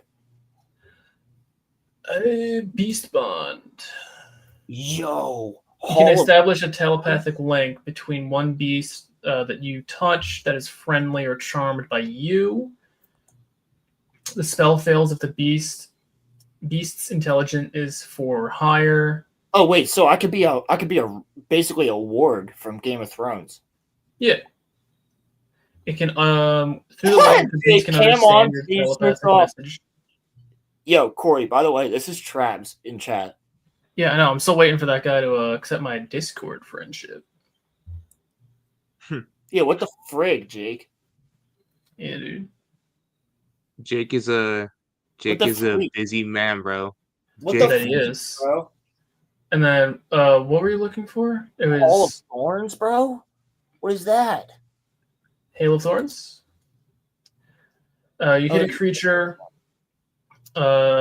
This spell, thorns sprout from your ranged weapon or melee. So essentially, it turns it into a Merv. Yes. Okay, you have that spell prepared. Longstrider, what's that? Longstrider. You touch a creature and they get 10 feet of movement speed. Okay, I need something to get to to move make. faster. I need something that speak with animals. That's helpful as fuck. Do that one. Okay, so unfortunately, yeah, Jake, I added you as a friend on Discord like months ago. Okay, but yeah, what do you mean unfortunately? What's unfortunate about this? So unfortunately, you get only 2 prepared spells at a time. Okay, that's you fine. can change these out think every day when those you are wake cool. up. Yeah, but I think that 2 of those are good because Hail of Thorns, that means that my arrow hits something and then turns into thorns in them. Am I wrong? It's more of the way I imagine it is you shoot an arrow, and if the arrow is going to hit, before it hits, it like splinters like shrapnel rounds. See, I figured it was more so like it hit and then splintered. Like it hit and then exploded like shrapnel. Sure. Like a needler. Yeah. However you want to imagine it is perfectly fine. All right, and then speak with animals is just going to be so useful because when we're playing, you literally get to talk to animals. Let me just ask this squirrel what's good. Yep. For the duration, you can comprehend and verbally communicate with beasts. Yeah, that's going to be so helpful, and that's going to be the way that I ride a dragon again. Yeah, you're all good, Jake. Also, when you level up, you get more spells and all that. Nobody got that joke. I didn't even hear it. What'd you say? I said not a bad dragon. Shut up, bro. Come on. Nobody got that? Come on. I got it. I just don't want the YouTube algorithm to know that.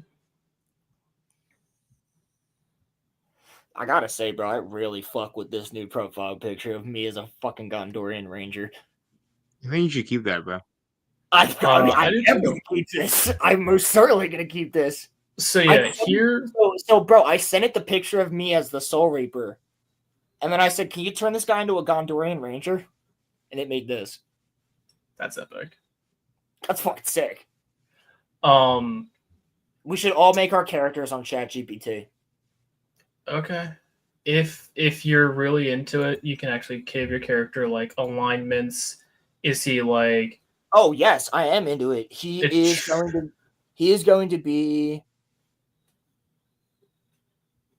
chaotic neutral. Okay. You can give him a faith. You can make him Christian if you really want. Valuing their personal freedom above all else. A scoundrel who wanders the land, living by their wits, is probably chaotic neutral. Yeah, that's about it.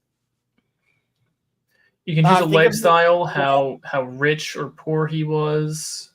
Wasn't wretched, wasn't squalid. I would say modest. Okay. What about faith? Faith, you can make it whatever. Ooh. Faith and big pimpin' if you really wanted to. Pimp chimpin'. No, I'm kidding. Fuck. Let's make it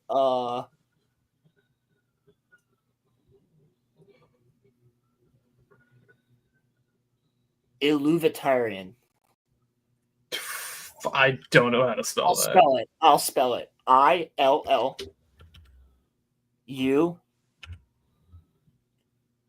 VITARIAN.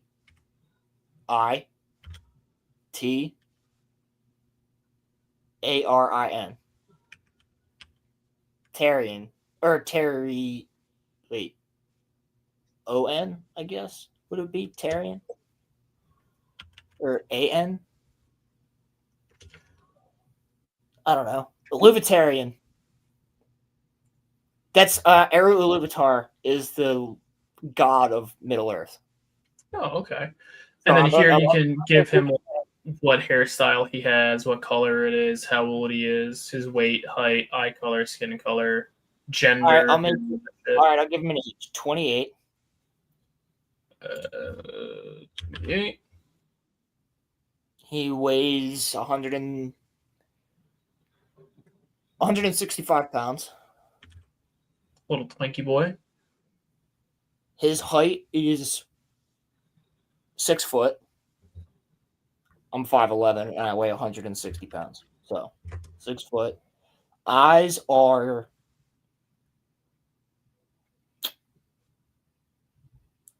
green. Skin, I don't know. What am I? Caucasian? I'll just put white because I'm not spelling that. Yeah, white. Hair is dark brown. And gender is obviously male. I don't know. It's 2025. That's true. So we can add personality traits and ideals, flaws, and bonds. This is essentially going to be like what motivates your character. If your character. Yeah. So like personality trait. What is your character like? How do their ability scores, like wisdom or charisma, contribute to their personality? I mean, I was gonna say like literally like good at speechcraft, a good investigator. I don't know how this works. So I have to just fucking describe it. So this point is really only like for the hardcore and the newbies. Most moderate D&D players just ignore this bit, and then they just verbally explain their character. Yeah, we'll just do that. We'll just do that because I don't have to write all this down. Yeah, you really don't. And then the same thing for this down here. The only part we really need to do in here is choosing your character's origin background? Acolyte. I tried so hard to scroll past it before you saw it. Thinking hermit or he might keep going. Wayfinder, and then we got extended shit. This stuff is all fucking extra bullshit. The haunted one's actually pretty cool. You know what? Sailor. Sailor? Okay. Yeah. So with each of them, they give you a skill proficiency. So something extra that you're good at. You're now going to be good with acrobatics and perception. Fuck yeah, dude. Yes. If you're... I'm a motherfucking pirate ranger. Yeah, with both of them, you should get like a really, really, really good bonus to your perception checks when you go to do that. You also have a proficiency with tools, navigator's tools. So whenever you need to, like, if you're going to be going on a boat and you're going to be like, I'm going to plot the course for tomorrow, we're going to assume that navigator's tools are there and you're going to have proficiency with them. Fuck yeah. Tavern roller is a good feat. You get to add more. I'm a pirate. Yes. Yeah, you get to add more damage to when you punch people in the face, and you can also use improvised weapons. So, like, say you're in a bar fight, you can pick up a glass bottle, and you can use that as an improvised weapon. A glass bottle. You could pick up like a chair. You could pick up like a coat rack. Anything you can pick up and use as a weapon, you can use as an improvised weapon. Or if you're going to throw something, you could potentially use that as an improvised This character's awesome. Yep. This character's awesome. And then here's the other good bit. Your ability score. So as a sailor, you can improve your strength, dex, and or wisdom. You can either choose to improve one by 2 and another by 1, or you can choose to improve all 3 of them by 1 point. You can only raise your score up to a maximum of 20. Okay. Dexterity and wisdom. Okay, so 2 and 1. Do you want your dexterity to have higher scores or your wisdom? Now, I do need to preference this. For every class, you're going to have something called an armor class. Yeah. Your armor class is based off of 2 things. Your dexterity and your constitution. Having a high dexterity and a high constitution plus a specific class and armor type will allow you to have armors that are 20 and above. Having a high dexterity is going to help you with things like, what are your dexterity skills? Well, I already get Stealth. better. I already get better points in dexterity, right? Because of my other skills. So wouldn't I just double wisdom? You can make wisdom the one you had +2 to, and then your dexterity could be your +1. Well, that's what I mean, because I'm already getting dexterity from my current class. So your current class requires dexterity and wisdom, or I think it's dexterity and strength. No, I'm sorry. Dexterity and wisdom, I'm pretty sure. Wisdom and dexterity are going to be your 2 abilities that are going to affect your class. But I'm already getting dexterity from other things here. So double wisdom. Okay. Wisdom will be your +2, and then dexterity be your +1. Yep. Cool. And this is essentially all you really need. This 2-3 squares whenever you're going to make a new character. Gotcha. So I'm now done. your species. You got 3 more. Dragonborn. Dragonborn. Yes, but there are also other species too. What the fuck is an Arakaka? An Arakakra, sorry, is a bird person. So think of if a bald eagle or any bird we have today gets sentience. A changeling? Yeah, that's a person that's capable of changing their face. I'm a changeling. Hang on, let me see if I can find you that lizard homie. What the heck is a furbolg? Fearbolg is like a druidic cow They're super chill. They're super passive. Hobgoblin. Yeah, dude. Yeah. Here, lizard folk. If you wanted to be your little lizard dude from that photo, you'd probably either be a kobold or a lizard folk. No, I don't want to do that. Okay. What is a Kalishtar? Kalishtar? Elf, I guess. I don't know. Tabaxi cat people. This is a turtle person. Turtle. This is the created and/or any robot. Yuan Tai? Yuan T? What are these guys? I don't know. Do you want me to click on it and see if we can get some? What are they?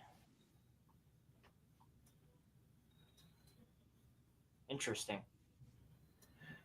Yeah, fuck it. I'm gonna be a what's it called? I'm gonna be a changeling. Changeling? Okay. It's like a person, but they can just fucking change their face, right? They're a shapeshifter. Oh,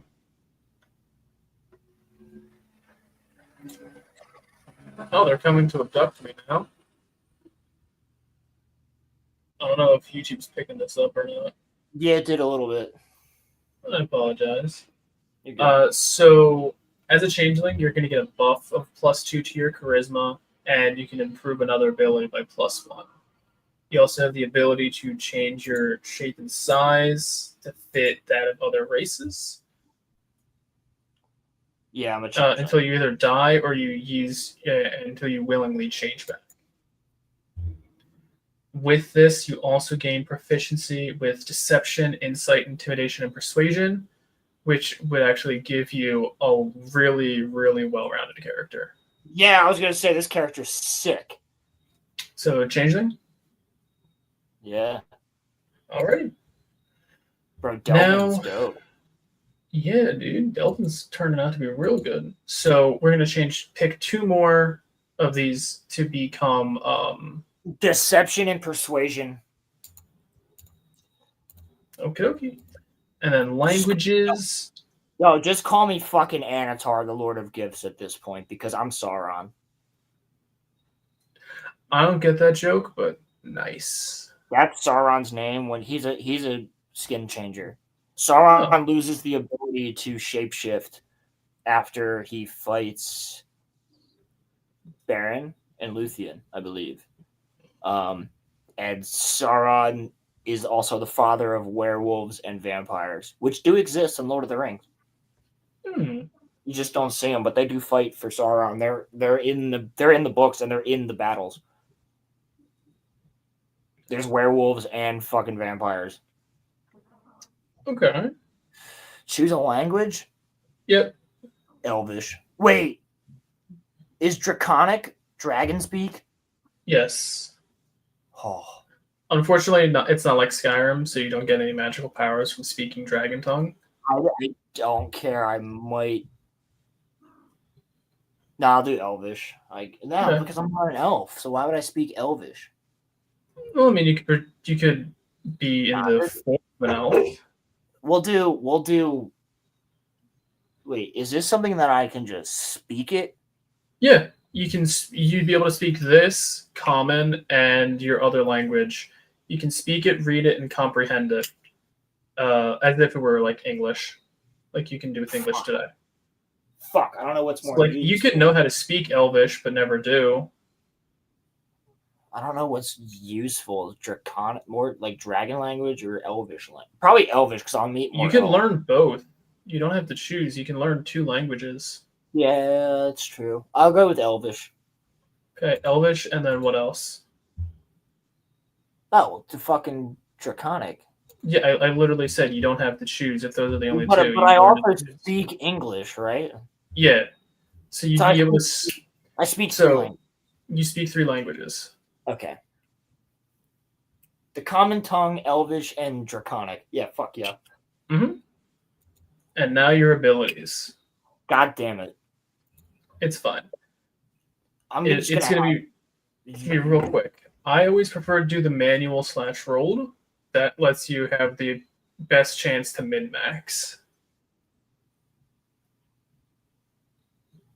Or you can do a standard array, which gives you like a set number. I'm just gonna have you do it for what you think is the best. Alrighty. And then just because I'm that dude, I like to do this. I like to set up 3 separate groups, and then I roll each group once, and then I just pick whatever group's the best. All right, do that. What the so fuck? what? Yep. So this is D&D Beyond, everyone. D&D Beyond does everything for you. It will roll your dice. It'll calculate your math. It'll print your character sheets. It has all the items in the game. And if you decide to buy any of their books from their store, you'll be able to add more content to it. And then it'll also add that content to your library. So if you were to take Delvin here and then go and buy another book involving vampires, there is a chance that you can make Delvin turn into a vampire. Oh my fucking god, I will bust a nut if I can be a vampire. And so it'll roll all your shit for you. And the way manual rolling works is you roll. I'll be a fucking changeling. Be a changeling and a vampire. Yo, who's also a pirate? Get the fuck out of here. You can also speak to animals. Yes, and I'm friends with them. So Wait, you Roman, roll. Roman. I'm the tree meister. I speak for the trees. I'm friends with them. I don't know where Roland went. I don't know where Roman is. I'm here. I'm just trying to not fall asleep. We need to make sorry. Roman's character. We'll have to do that another time because Roman's suffering. So far, this one's looking like it's going to be your best stats. We can at least name his character and have him pick his class before we hop off. All right, then I'll just power through these next few rolls for you guys. Just power through them, because I don't need to get all invested in this shit real quick. Like I said, I'll just let you do it, because I want Roman to at least name his character and make him real fast, so that we can do the rest of it later. We can do all this shit later. Oh, here's coming all the bad rolls. All right, cool. So we're not going to use this bottom one. If anything, we're going to use this top guy here. Okay. So, do you want your guy to be like sneaky or good in like nature? What the fuck? He's both. Okay. Well, so what I'm going to do is I'm going to make your wisdom 16, so you have the best stats when it comes to being in nature. It's going to be a 1 point difference right now, but it'll make a difference later. This is going to be your dexterity. And do you want to be a hardy person so you have the best armor score? Or do you want to be good at speaking to people? I'd rather be good at speaking to people. Okay. We're going to make this your con, so you're better at that. We're going to make this your strength because your strength doesn't really matter. And that's going to be your intelligence, so you're not brain dead. And then as we roll down here, we have your 16 dexterity.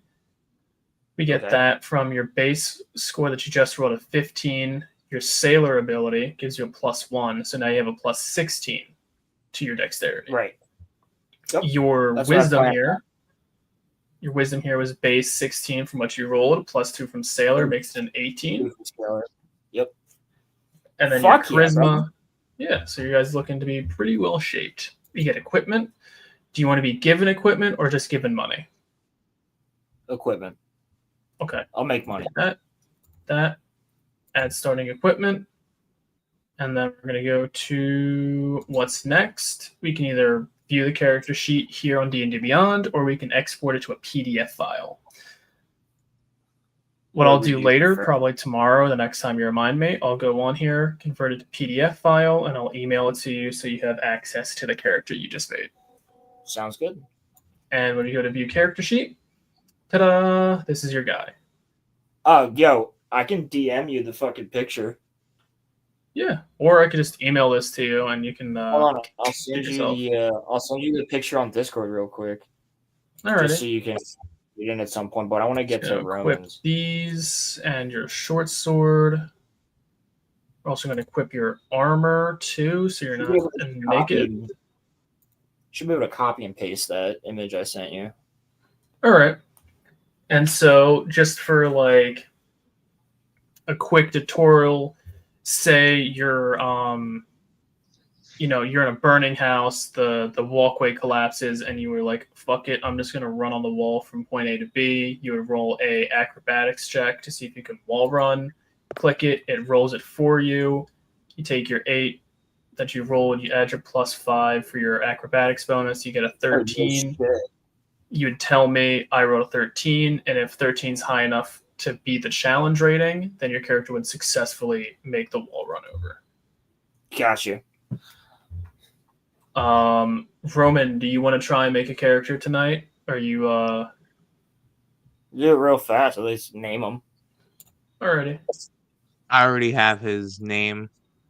Okay, we're gonna knock I knew you. this shit Yeah, 'cause I out. was like, I feel bad because like, what's his name? Shiro, Shiro. Shiro. Nomuora. Nonura. Nomoura. Mori. Yep. Cool. And of course, you can pick your character picture later. Do you have a class that you have in mind? Do you want to be someone that bonks really hard? Make him a fighter. Fighter? He's a straight up anime character. Oh, bro, is he gonna be using his fists and shit? He's gonna be a fucking Naruto character. Naruto. If you want a Naruto character, I would recommend you be a monk over a fighter. Okay, I can be a monk. Okay. Because a fighter is like a brawler, right? Like they use a fighter is gonna be like your normal man at arms. So like a guy with a pike and shit. Like jutsu. Fighter would be a knight. Okay, monk so would have monk is like somebody using jutsu. Jutsu or like a Goku, if you will. Okay. Then yeah, Roman's a monk. Proficiencies. Do you want me to just throw them together, or do you have any in mind that you want to take? No, I don't really care. You can just throw them. We're gonna take I feel like this so that acrobatics for a monk, right?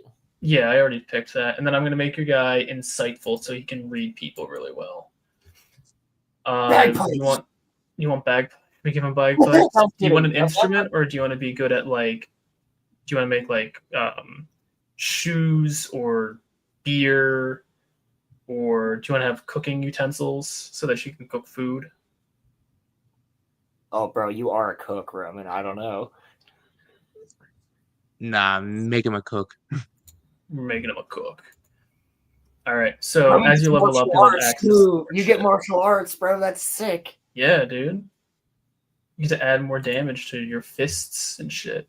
So monk is going to be a really fun class because if you have a really high dex and other bullshit, you can punch the shit out of people. I mean, if you're going with like a Naruto, that'd be like a charlatan or an acolyte type guy, maybe even a sage. Make him a sage. Oh, you'd be a sage, yeah, pervy sage, bro. Exactly. Not even pervy sage. You get to what do we want? This is for activating what your spell modifier. It'd be intelligence, right? Intelligence is usually used for magic, yeah. For like wizards and stuff, that's intelligence. For like you, Roland, your magic is wisdom. Yes. So what would Roman's be? As this, he's kind of in the middle ground. Monks are usually like good detectives, so like intelligence. So I might be what do you want, Roman? What are my options? And wisdom. You can use wisdom. Wisdom will be good, kind of, because you have your insight and all that. And then I think I gave you what, perception? I can take that. Give me wisdom. All right. Oh, fuck, it's gonna make us choose spells. No. Okay. Fireball. Magic missile.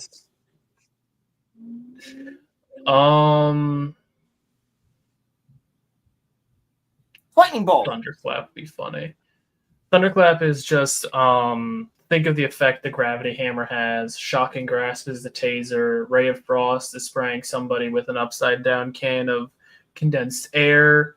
Prestidigitation is just a really easy way of cleaning yourself. Poison spray, you're just a lizard. Minor illusion is the old school TV where people make moves but they don't talk. Mind sliver. Mind sliver. That's just you make someone have Death Note death. Wait, what? That's Death Note? Yeah.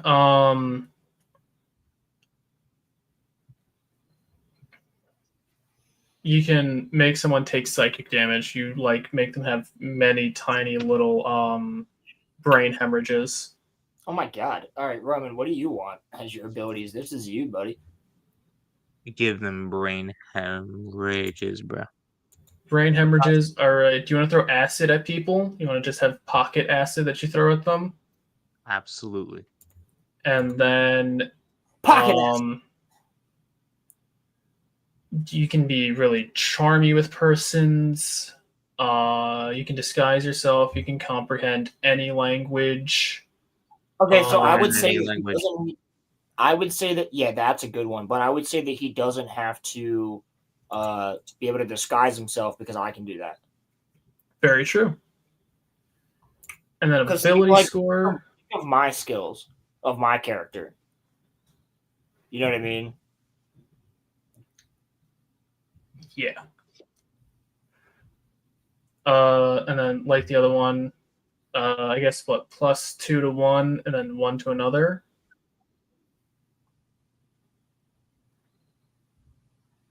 Or do an increase? Okay.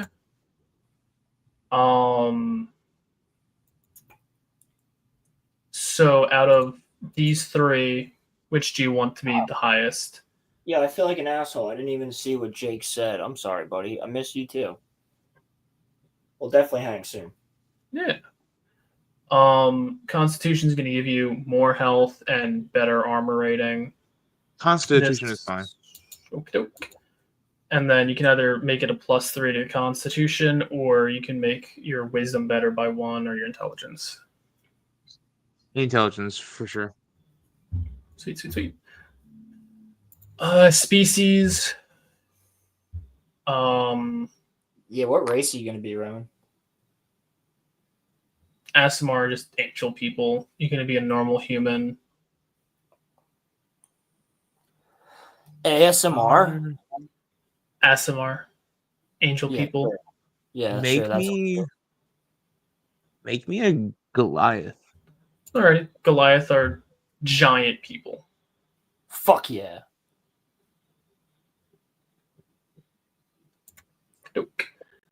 Roman has giant ancestry. Yo, he's an Anunnaki. So, Cloud Giant, you get to teleport. Fire Giant, you get to deal fire damage. Frost Giant, you get to do cold damage. Hill Giant, if you hit somebody with an attack or deal damage to it, you can knock them on the ground, making them easier for your friends to hit. Stone Giant, you can reduce the number of the damage you take. And then Storm Giant, you can just do extra damage to somebody when you get hit. That's hard. Storm damage? That's sick. I like the idea of teleporting. If you really want, it's just free teleport. A cloud giant, you can just triple your movement speed, or with hill giants, you can knock people on the ground. You'll be like the not the Kazakage. What's the fucking one from the Hidden Cloud? Oh, Suje Kage, the Rai. I think it's the Rai. It's the Raikage, yeah. Either that would be either Cloud or Storm. Yo, Roman, I could see. Yo, now I'm gonna have to make Roman's character as a fucking giant. You see? So which one do you pick?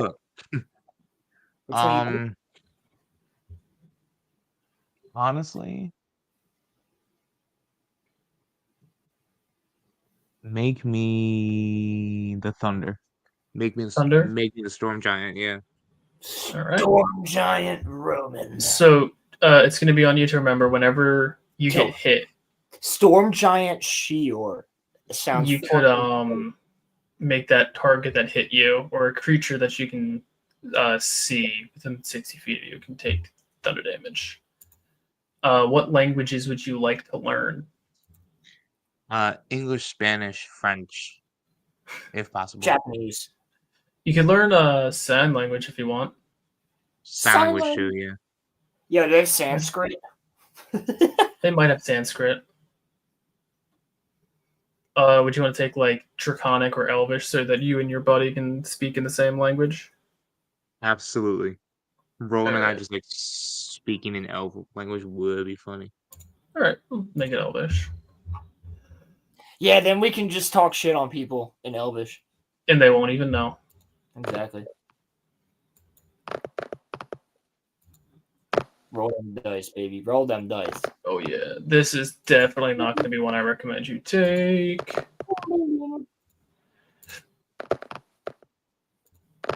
This is painful.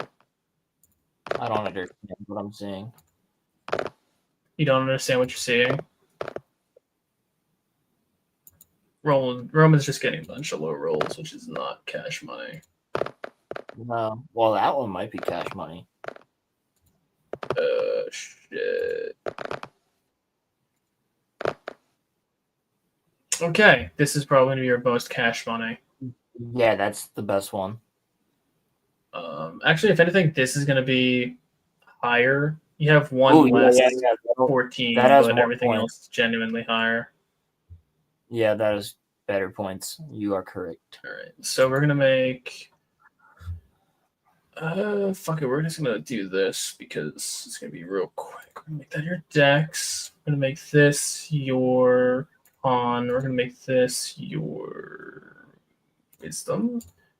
That's going to be your charisma. That's going to be your strength and your intelligence. Yeah, because he already gets an intelligence boost. Yep.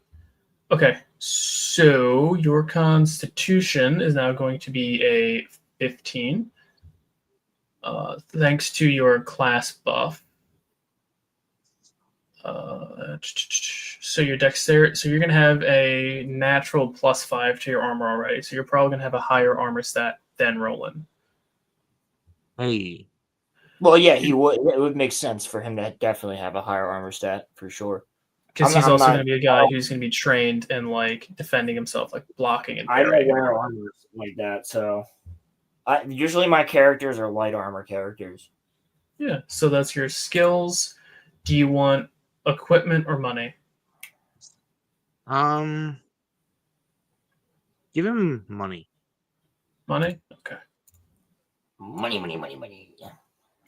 What's next? I can send you the PDF on Discord in a minute. And here's your character. So as you can see here, it already shows you what you're going to have advantage in.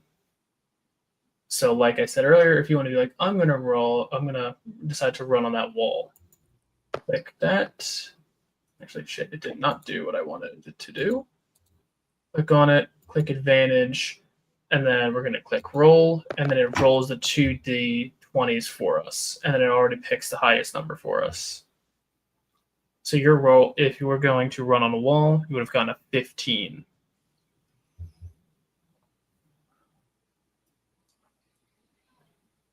And then if you wanted to, you'd be like, I'm going to punch the guy in the face.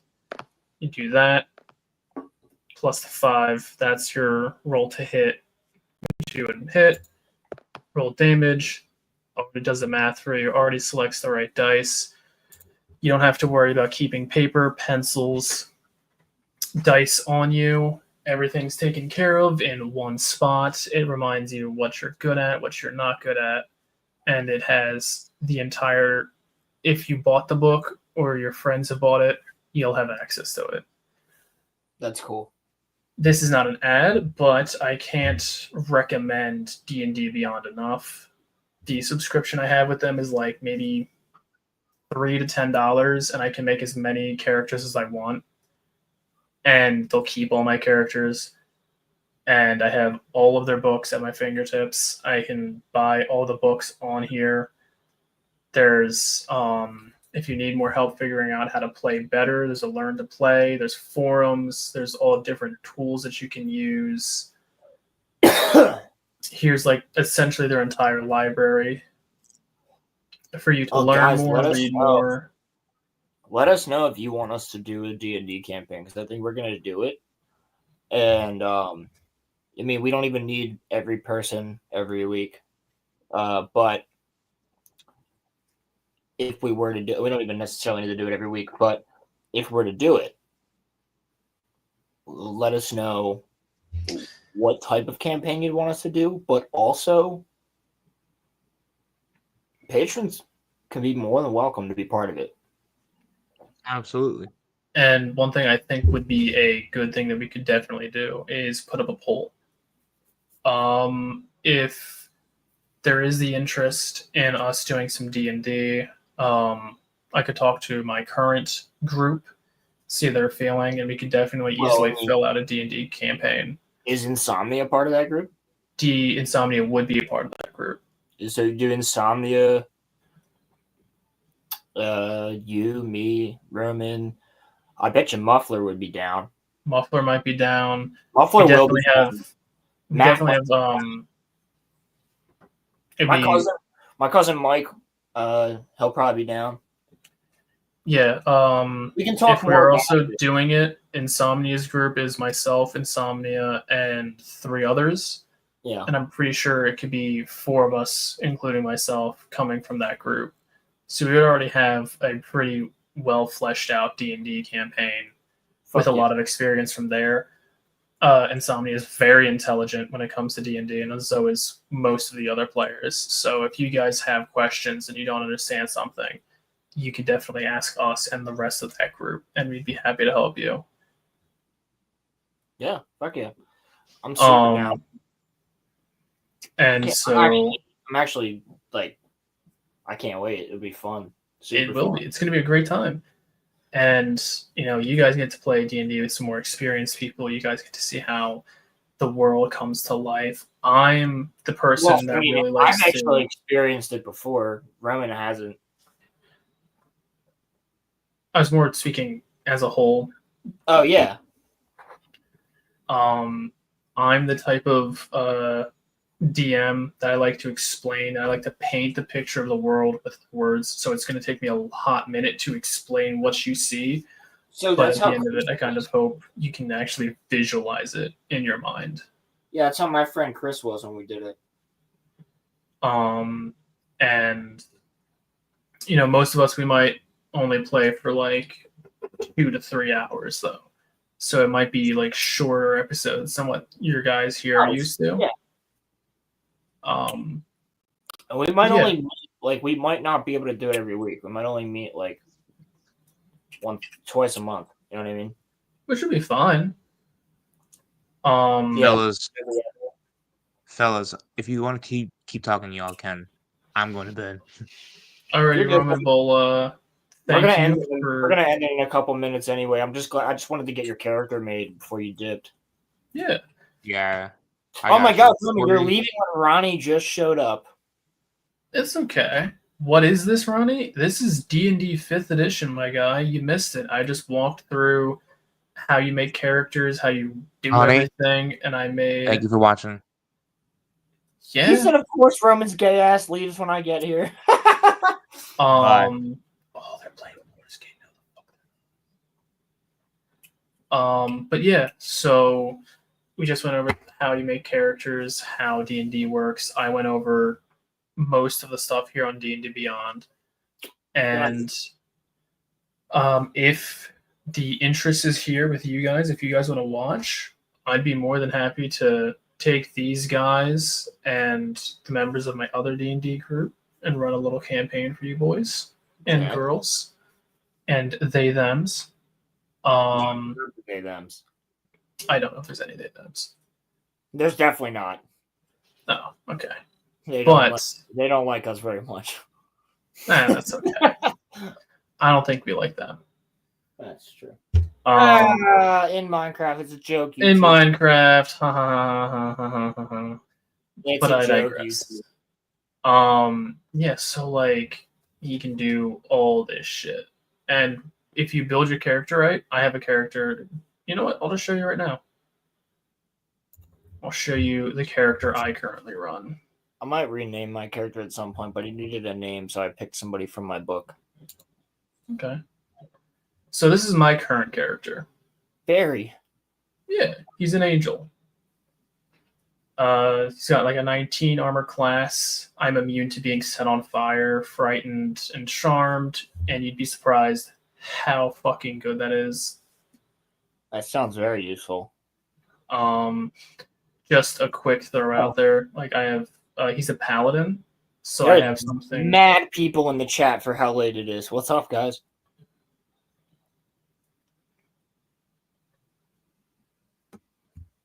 We're going over D&D shit. I just made my character. Roman just made his character. Roman's a giant, and I'm a changeling. But I'm a ranger, and Roman is what is he? A fucking monk? He's a monk. Yo, he's a fucking giant monk. That's dope. That's dope as fuck. So yeah, with paladins, you have access to a fun thing called smite. So let me just go ahead and show you the highest level smite I can cast would be 5th level, and that would be Ronnie. I love you, Ronnie, bro. You crack me up. Ronnie is our memer. Ronnie, you're gonna get some more content, by the way, because Corey's the new member of the show. Yeehaw! You missed a lot of clippable moments. You have a third. Corey is now the third member of the RoloRome cast, so you have somebody else that you can meme on. So yeah, Roland, real quick, just to show you how much damage my character can do. Yeah. So if I were to hit them with this Divine Smite at this level, at 68, so it would say hit them with this weapon. So it would be 1d10 plus 6, plus 1d8 from the weapon, plus 1d8 from my class, and then plus 68. So if I were to hit them successfully, it would be 8 of these die, which you could click as many times as you want, and it'll be able to roll that. And then I'll just roll it for self, and I'll roll all of it. And with one... Bro, that's going to trip me out every time I see that. I'm not even lying. Oh yeah, we need to get you high as shit. That shit is true. And then just have you roll a bunch of dice. But yeah, guys, that's D&D. I'll sit there and do it all the time. That's sad. It's so sad. I love hearing the pitter patter of the dice. Yeah. But yeah, if you guys are interested in this, let us know. We can start up a campaign. I can either write stuff or I can buy one of their books to do a campaign for you guys. Tell Roman we have to do it. Yeah.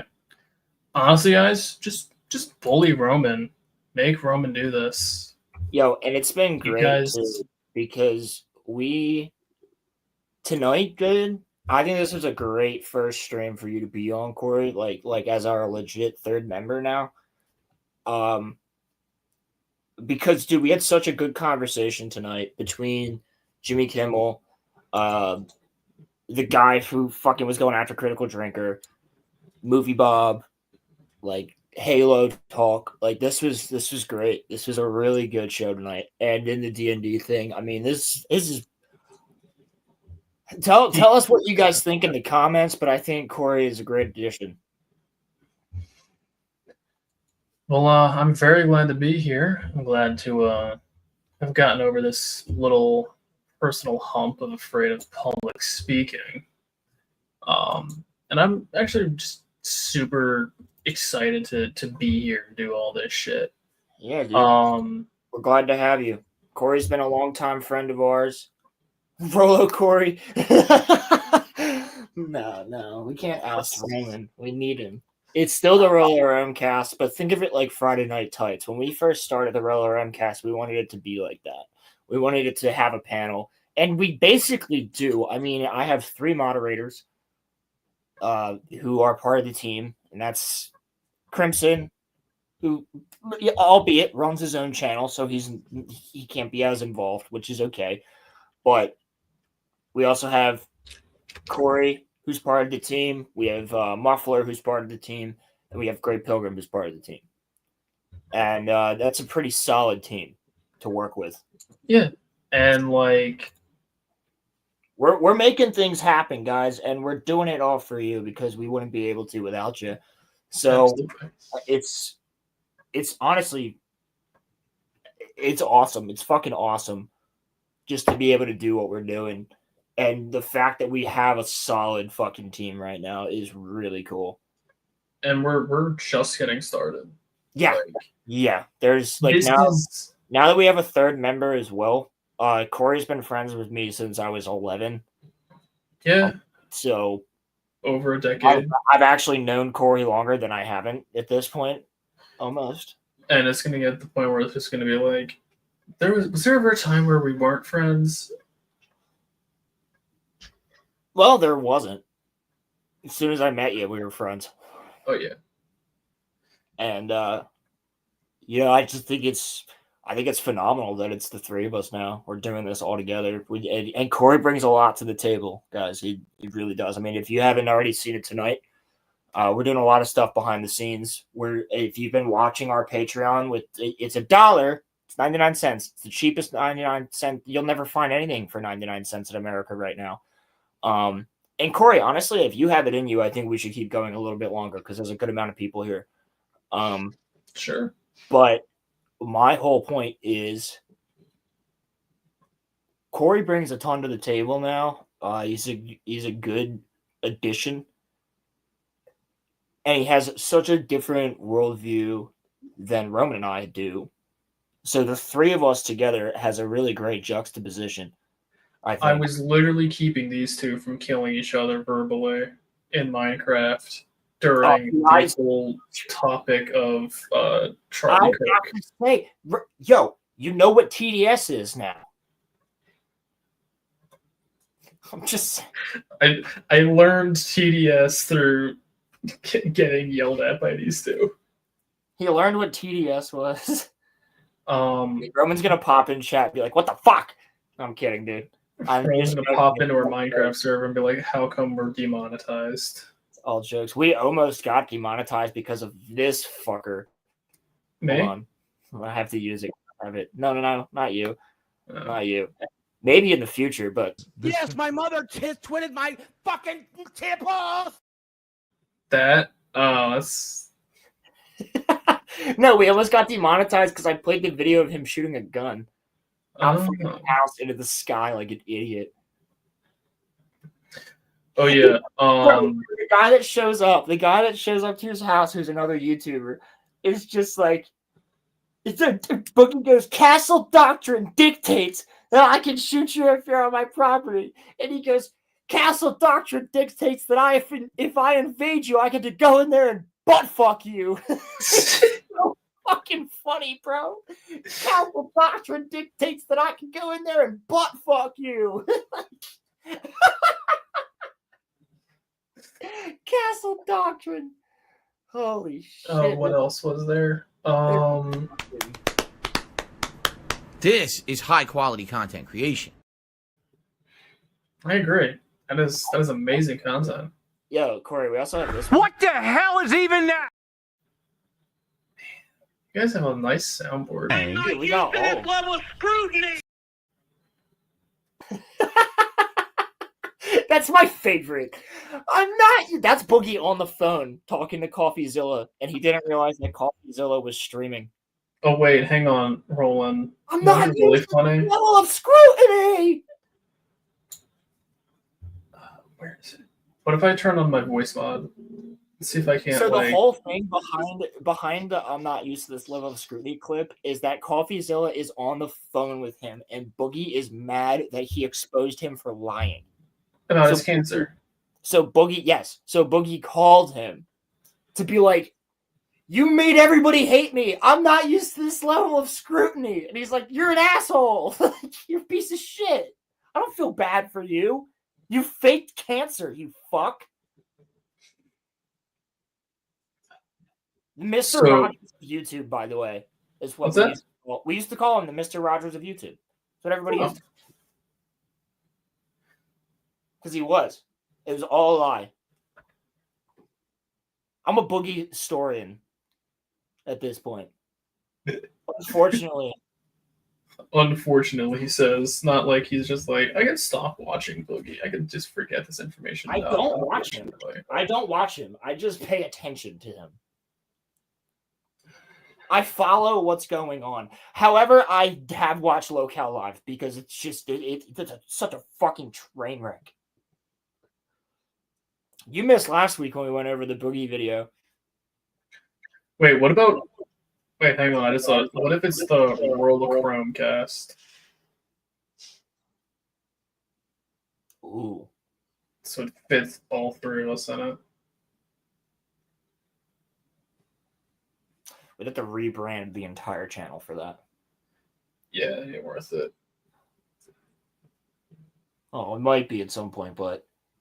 Maybe in the future. I don't know. It just...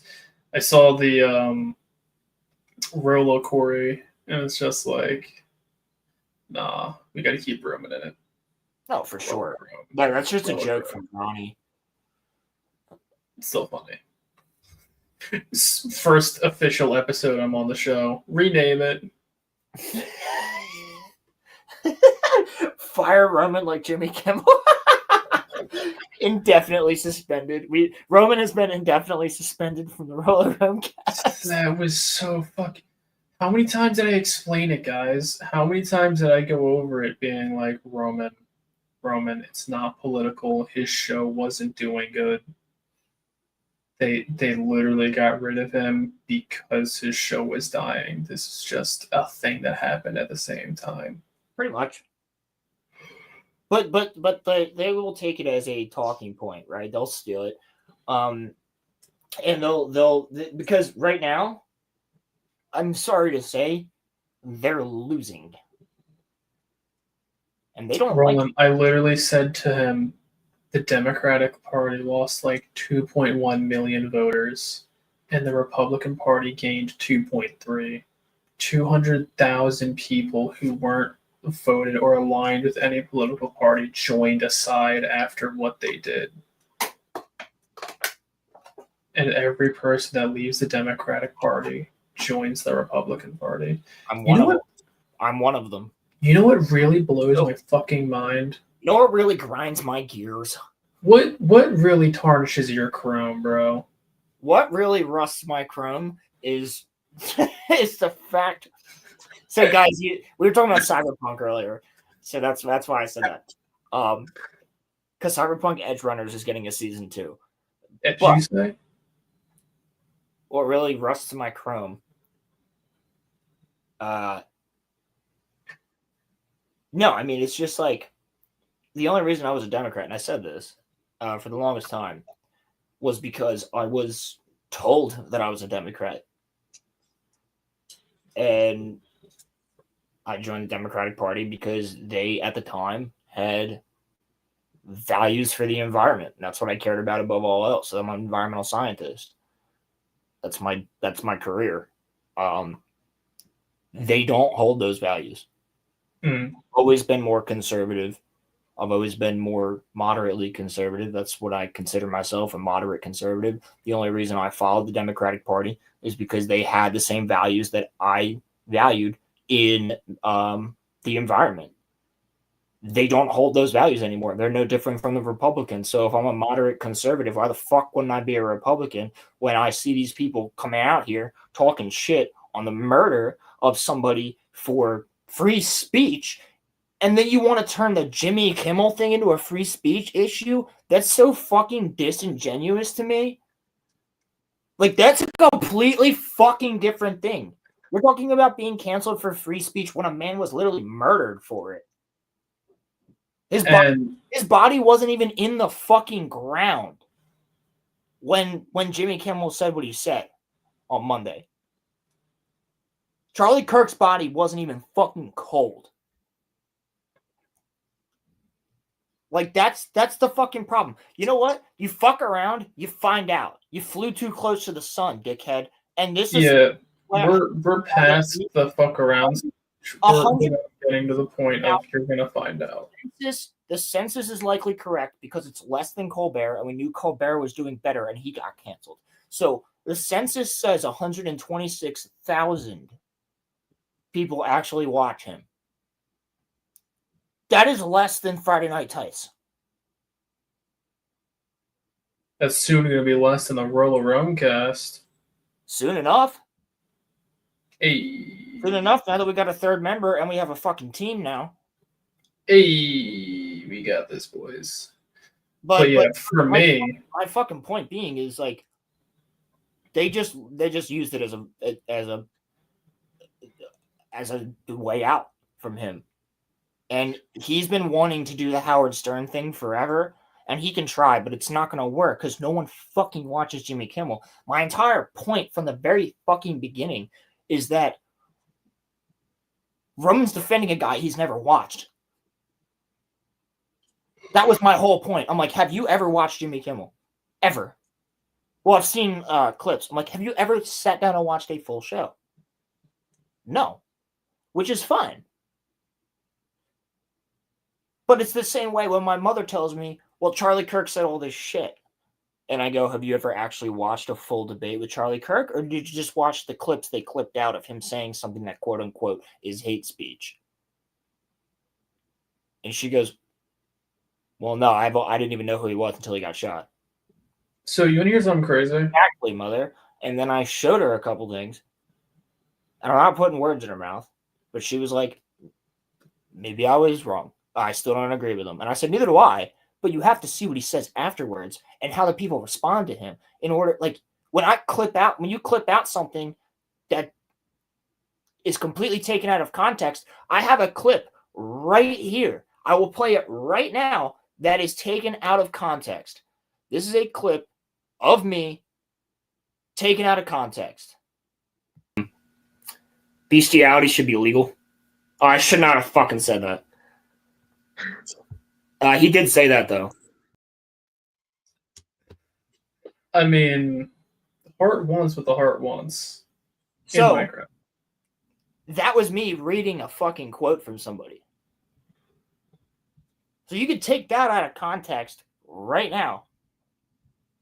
Which Roman loves to fuck with me about that clip. That's fine. It's a joke. My point being is, I was reading something from somebody. So you could easily take that out of context. And just cut that right before I said, oh, fuck, I shouldn't have said that. Because I knew they were going to clip it. Which I'm pretty sure Ronnie's the one who clipped it. Mm-hmm. Or it might have been Crimson or Pilgrim. But, oh, Pilgrim's on the team too. I don't know if I said that earlier. But maybe. My point being is, don't start talking about something you actually haven't witnessed. Because I explained this to my mom. I was like, you haven't actually watched the guy. And she goes, no, you're right. And like, she did say, like, yeah, I was wrong for saying these things without actually doing some research. Then I did, and I disagree on these points in there. And I'm like, I do too. I was not a fan of Charlie Kirk. What I was a fan of is the fact that he spoke his mind. That's what I was a fan of. I was a fan of the fact that whether people agreed or disagreed, he caused less people my age to go, voting doesn't matter.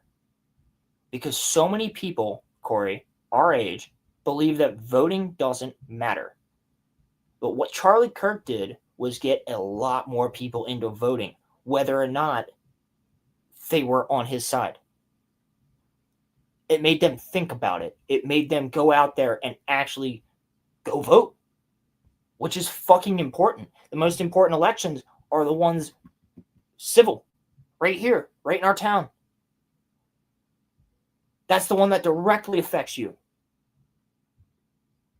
And the good thing he did was bring people out, have a common discourse, have a great conversation, and then give him a hat afterwards and say thank you. Man got killed for that. Man got killed for that. Little daughter right next to him, running over to her daddy to try and help him because all she knew was daddy was bleeding. It's fucked. And you want to turn this into political talking points, Jimmy Kimmel. You can go fuck yourself. And it's funny, I was just like, dude. The lack of humanity is horrifying to me. And I was just like, can you please just like listen real quick? Just listen to what I have to say real quick. It's not. I got you. Not that it. Oh no, I'm not saying you. I'm just like with Roman. I was just like, all right, just hear me out. Hear me out. Let's just, you know, this, and this. And then he was just deflecting.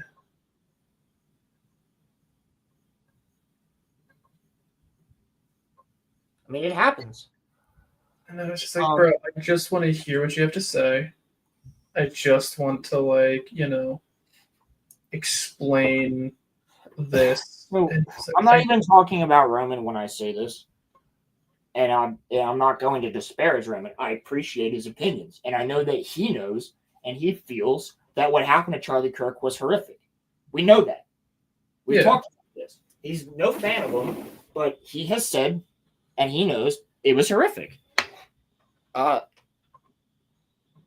My point being is, and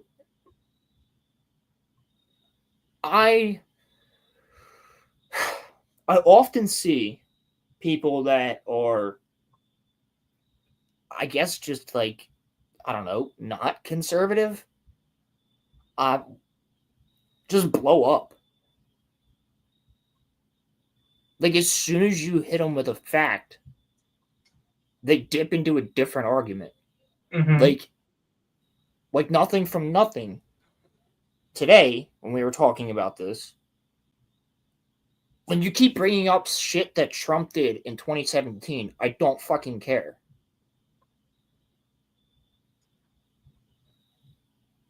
It has nothing to do with what's going on now. Sorry, but it doesn't. And, like, a lot of people do that. A lot of people do that. Because I'll be like, well, this is a thing. And then they'll be like, yeah, well, what about this thing? And I'll be like, yeah, well, what about going all the way back to 2008 when we ran into a fucking housing crisis? That was Obama, brother. Yeah. What about going back to what was going on in Gaza in the 90s? Like, it's real bad. Like, about Crimea. Like, you could argue anything. I could argue 9/11. Like, but that doesn't fucking matter because it doesn't pertain to now. Yes, the government fucking sucks, and it seems like nobody realizes that I don't like the government. The less government interference in my life, the better. Except for, like, doing their duties, because that's what America was founded on. They wanted the government to leave them the fuck alone. So when I do say certain things that I'm like, this is good, that's bad, I'm instantly put into a fucking box. And that box is, you're a right winger. I'm like, I have conservative values, but the fact that when I say I'm conservative, people look at me sideways and just assume I'm a Republican. Guess what? I've been conservative and a Democrat since 2018. Conservative my whole life, but a registered Democrat since 2018. Moderately conservative. So, what box are you going to put me in? Because I break the mold. I'm pro-America. I'm pro-freedom. God damn, that's an awesome statement. However, and I know that people are going to say this. I know that people are going to be like, well, what about Jimmy Kimmel? I'm also pro-freedom because the company and corporation has the freedom to fire or indefinitely suspend, in this case, somebody that does not align with their views who has said that they will double down on said views that they have. You have the right to that as well. Yeah, and it's That just is part of upsetting that that is part of that freedom kind of expression. Yeah. And that's the thing. You want to put me in boxes. Everybody wants to talk about protected classes. By creating a protected class, you make sure that every other class is unprotected. Yeah, by the by definition. Yes, by the definition of you have a now protected class, that would imply that there are other classes that are now not protected. Yep. And it's not fair. Well, yeah, it would be unfair to have a protected class to begin with. Yeah, so who's the unprotected class? Straight people, white males, Probably. black males. It's a possibility. Like, well, I mean, think about it. Who's protected? LGBTQ, trans people, black people, people from the but not even straight black dudes. Not even straight black dudes. Specifically, you are hated if you are a conservative black man. Yep. You'll get lambasted by your own race for that. I've seen it happen to people. Flawed TV. Flawdzilla got fucking like attacked because he's a black man who voted for Trump.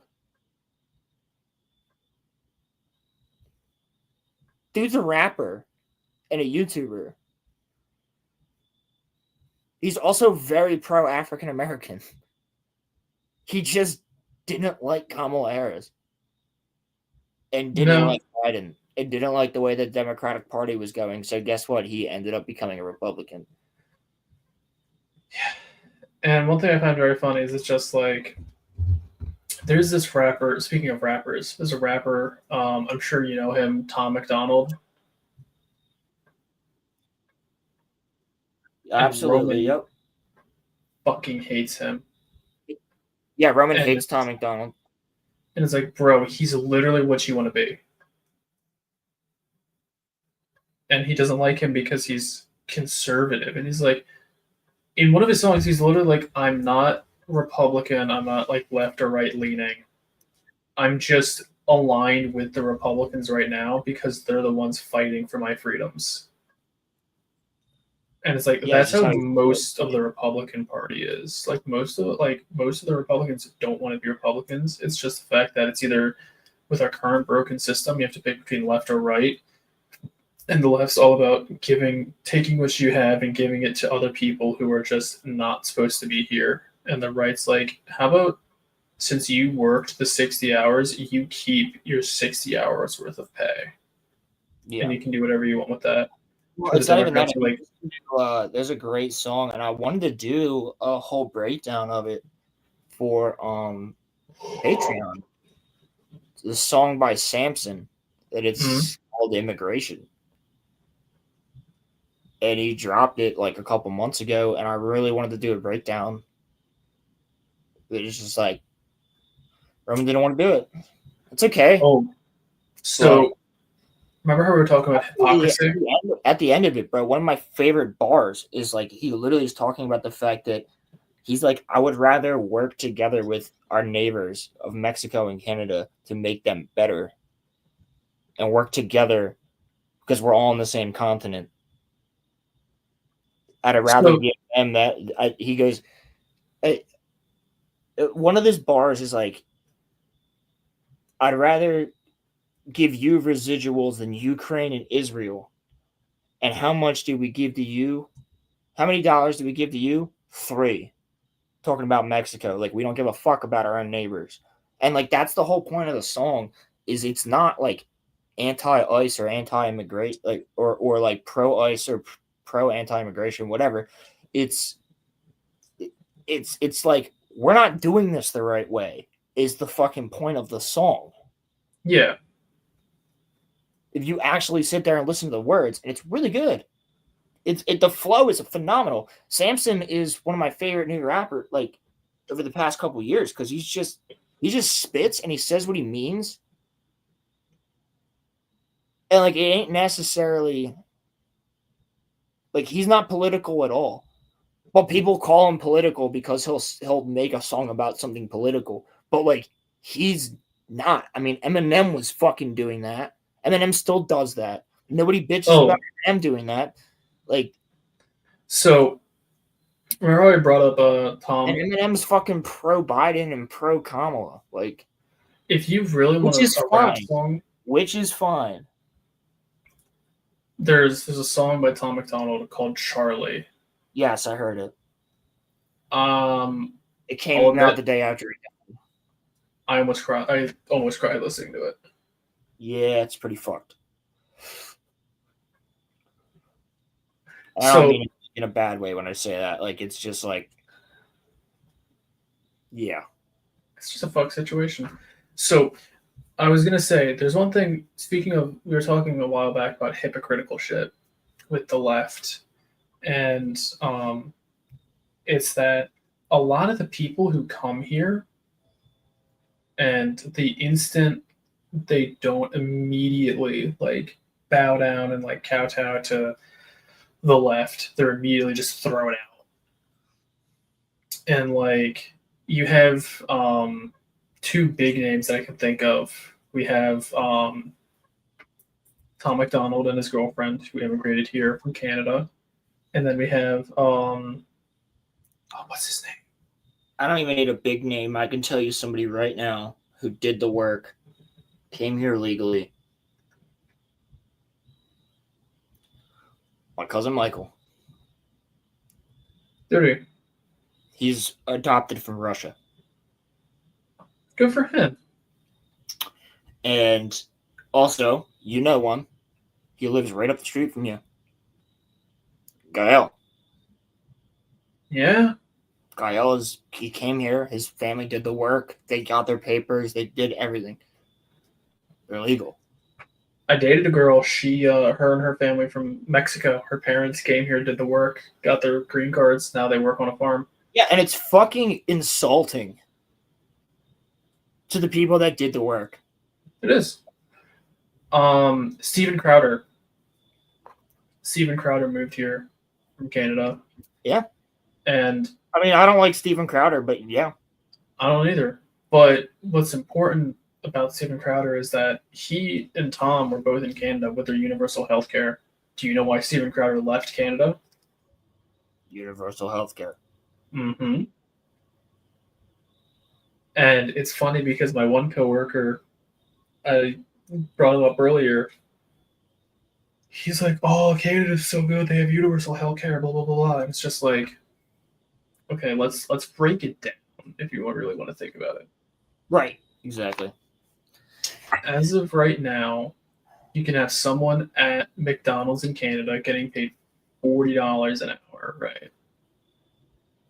And that person in Canada with their $40 an hour who takes home less money than somebody who works at McDonald's in the US for minimum wage.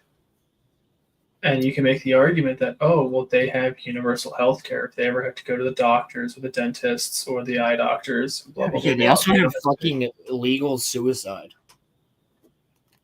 Yeah, but you know what else they don't have? Or you know what else they have? Fucking waiting lines to go to the doctor. Yeah. In the US, you might have to pay a lot of money to see the doctor, but you see the doctor that day. True. Like, Crowder's aunt or grandmother died while waiting to see the doctor for her cancer treatments. Like, granted, he might be in a lot of debt in the US, but his grandmother or aunt would still be alive. Yeah. And it's like, you're telling me Like they're also paying for like school up there too. Like everything is like paid for, and it's just like you're telling me, as a person, me personally, I don't think universal healthcare is gonna be great. Would it be nice to not have to be like, oh, I can't go to the doctor, I can't afford it? Yeah, but at the same time, it's gonna be like, well, I normally don't go to the doctor. I go to the dentist, twice a year. Yep. And that's like $250 for the year or something like that. I don't go to the doctors. I go to the eye doctors maybe once a year, and that's to get more contacts, and that's like $300. I always forget that you had glasses. Yeah, but at one point I'm looking to get LASIK done. Anyway, I hate to be that guy, but it is getting particularly late. We're at 6 hours and 20 minutes.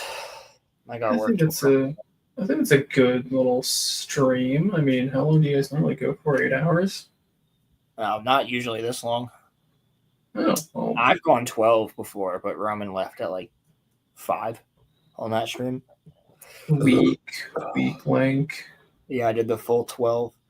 Because that's how as long as YouTube allows you to stream.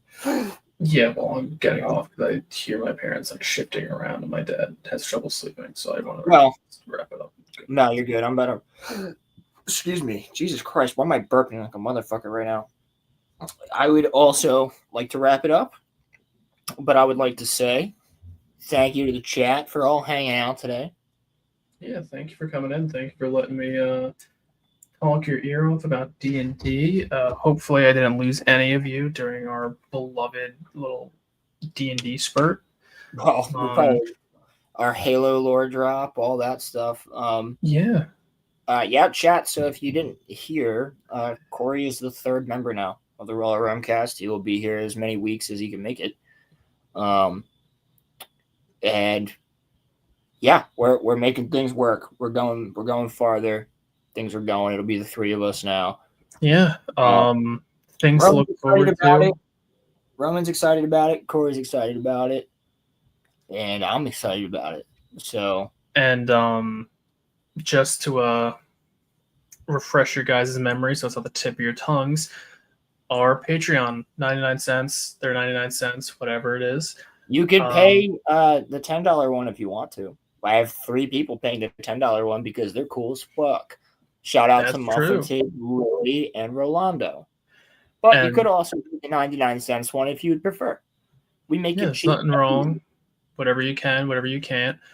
Or you could stick with the free option and chill with us here. But with the Patreon, you'll get access to the enjoyable RVB experience along with the other shows that we're going to be looking to do. And we also have all of Evangelion up there already. And I believe Dondadon as well, right? Dondadon's up there.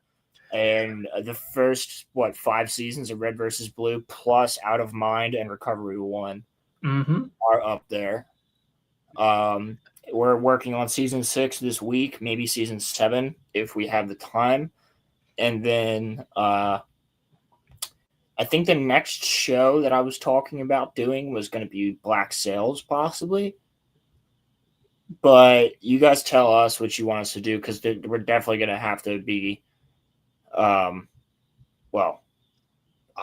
probably do Bleach. Watch the final core of Bleach with everybody. If people want to do that, I'll probably do Bleach. But I'm also starting something different. And now that Corey's a part of this as well, we could do stuff on the side. Like Corey could do some stuff if you guys want.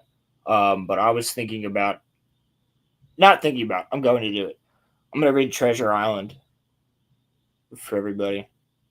That and the last thing I did want to Silmarillion as well is going to be, if people like the Treasure Island reading, I will read the Silmarillion, and I'll do it in chunks. So we read like the different stories through the Silmarillion. That'd be awesome. So that would be cool. The history of Middle Earth. I think that would be pretty fucking fun. That sounds like a great thing. But I guess the last thing I want to to bring up is if you guys are interested in it, since we went through the effort of making characters and all that, D&D is definitely a potential thing for us to do. Yeah, and I think honestly we would just stream it. Yeah, that's kind of what I was hoping to do. I know myself. I don't even think we would want to make people pay for it. Like we'll just stream it. Yeah, and honestly, that would be a lot more fun too. Yeah, they won't even put it on the Patreon because they won't have the chat, and the chat can be like, "Oh, you guys should do this or do that or whatever." Yeah. You know what I mean? Like, yeah, that'd be cool. That'd be really fun. That and also chat's playing with us. I know that. Oh, you know what? There's a campaign we could do where you're in like the magical Feywilds where shit goes wrong. We could have the chat have some interactions. Be like, all right, chat, come up with a curse. Yeah. Come up with a curse, and then everyone vote. If that curse wins, who gets that curse or something like that. But yeah, I know with the D&D crew that I'd be bringing in, they definitely want to do the stream and all that. And you guys want D&D crew, so, two birds, one stone. Yeah. I mean, I think as long as Roman's down to do it, I mean, it's not like we can't do a stream without him or you guys can't do a stream without me. I mean, it'll be the same, be fine. Yeah. But yeah, I'd 100% be down for it, maybe twice a month. Or like every week if possible, but I don't know. We got so many shows now, so maybe twice a month would probably be better. If we can fit I think around, important. Because our last month or week of every month is crazy because we have Monday Night Mayhem, we have Fictionology, and we have the RoloRome cast. So that's 3 shows in 1 week. So that's a lot. I mean, Fictionology's on Crimson's channel, but we have Monday Night Mayhem, which I mean, Corey, you're more than welcome to join us for that if you want to do the homework. That sounds like fun. Monday Night Mayhem this month is on Monday. Crazy. Wait, no, it's the 29th. It's the 29th of this month. And it is. So your homework will be go to the Y files chat. I'm telling you again. Here's your homework. It's like a 3-hour video. You got time. Go to the Y files on YouTube and watch the video called The Moon is Weird. Roland, I'm not going to remember that. I'm going to pass out in like 20 minutes. So you could be a darling dear and just text it to me at some point. The homework is already in the Monday Night Mayhem Discord chat. If you scroll up, you will see the video. It's from the Y files. But yeah, guys, that's the other thing. Join the Discord. I'm scared.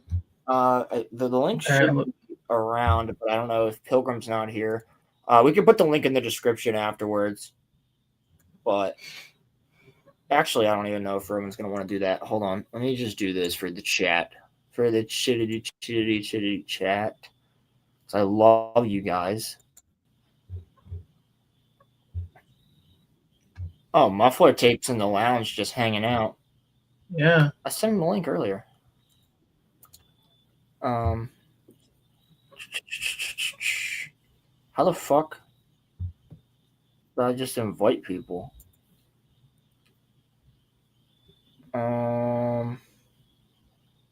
Why is this so fucking weird? Create invite. Send invite on a different copy. There we go. All right, ladies and gentlemen, I must take my leave. Well, we're about to end the show anyway, so let's end it on a good clip. There you guys go. There is the Discord link if you want to join our Discord and hang out with everybody in there. We have a lot of fun. There's always people reading manga together, gaming together. We even have stuff about reptiles, if that talking about reptiles, fancy. talking about animals, talking about anime, all this stuff, memes, clips, all this crazy shit. Monday Night Mayhem, everything's in there, and a lot of people are having a lot of fun so far. So come and join us, be part of the crew. And on that note, Corey, is there any social medias you want people to follow? Nothing that's going to be attached to me at the moment. Okie dokie. Well then, we will end it with a clip. And that clip will be this. Hot girl. That is the only thing. So he I needs need Padme. He needs Padme with black eyeliner and a green streak in her hair. Yo, what the fuck was that? What the fuck? What the fuck was that? Did you just bust a nut on stream, dude? What was that? Just came in your pants. Did anybody see? I saw that. What the fuck? I thought I was the only person seeing that for a second, dude. What? No, that was a thing we all just saw. busted a nut, dude. He was like, ah. Like, He full on. The thought hit him. Oh and my he just god! Where's Ronnie when you need him?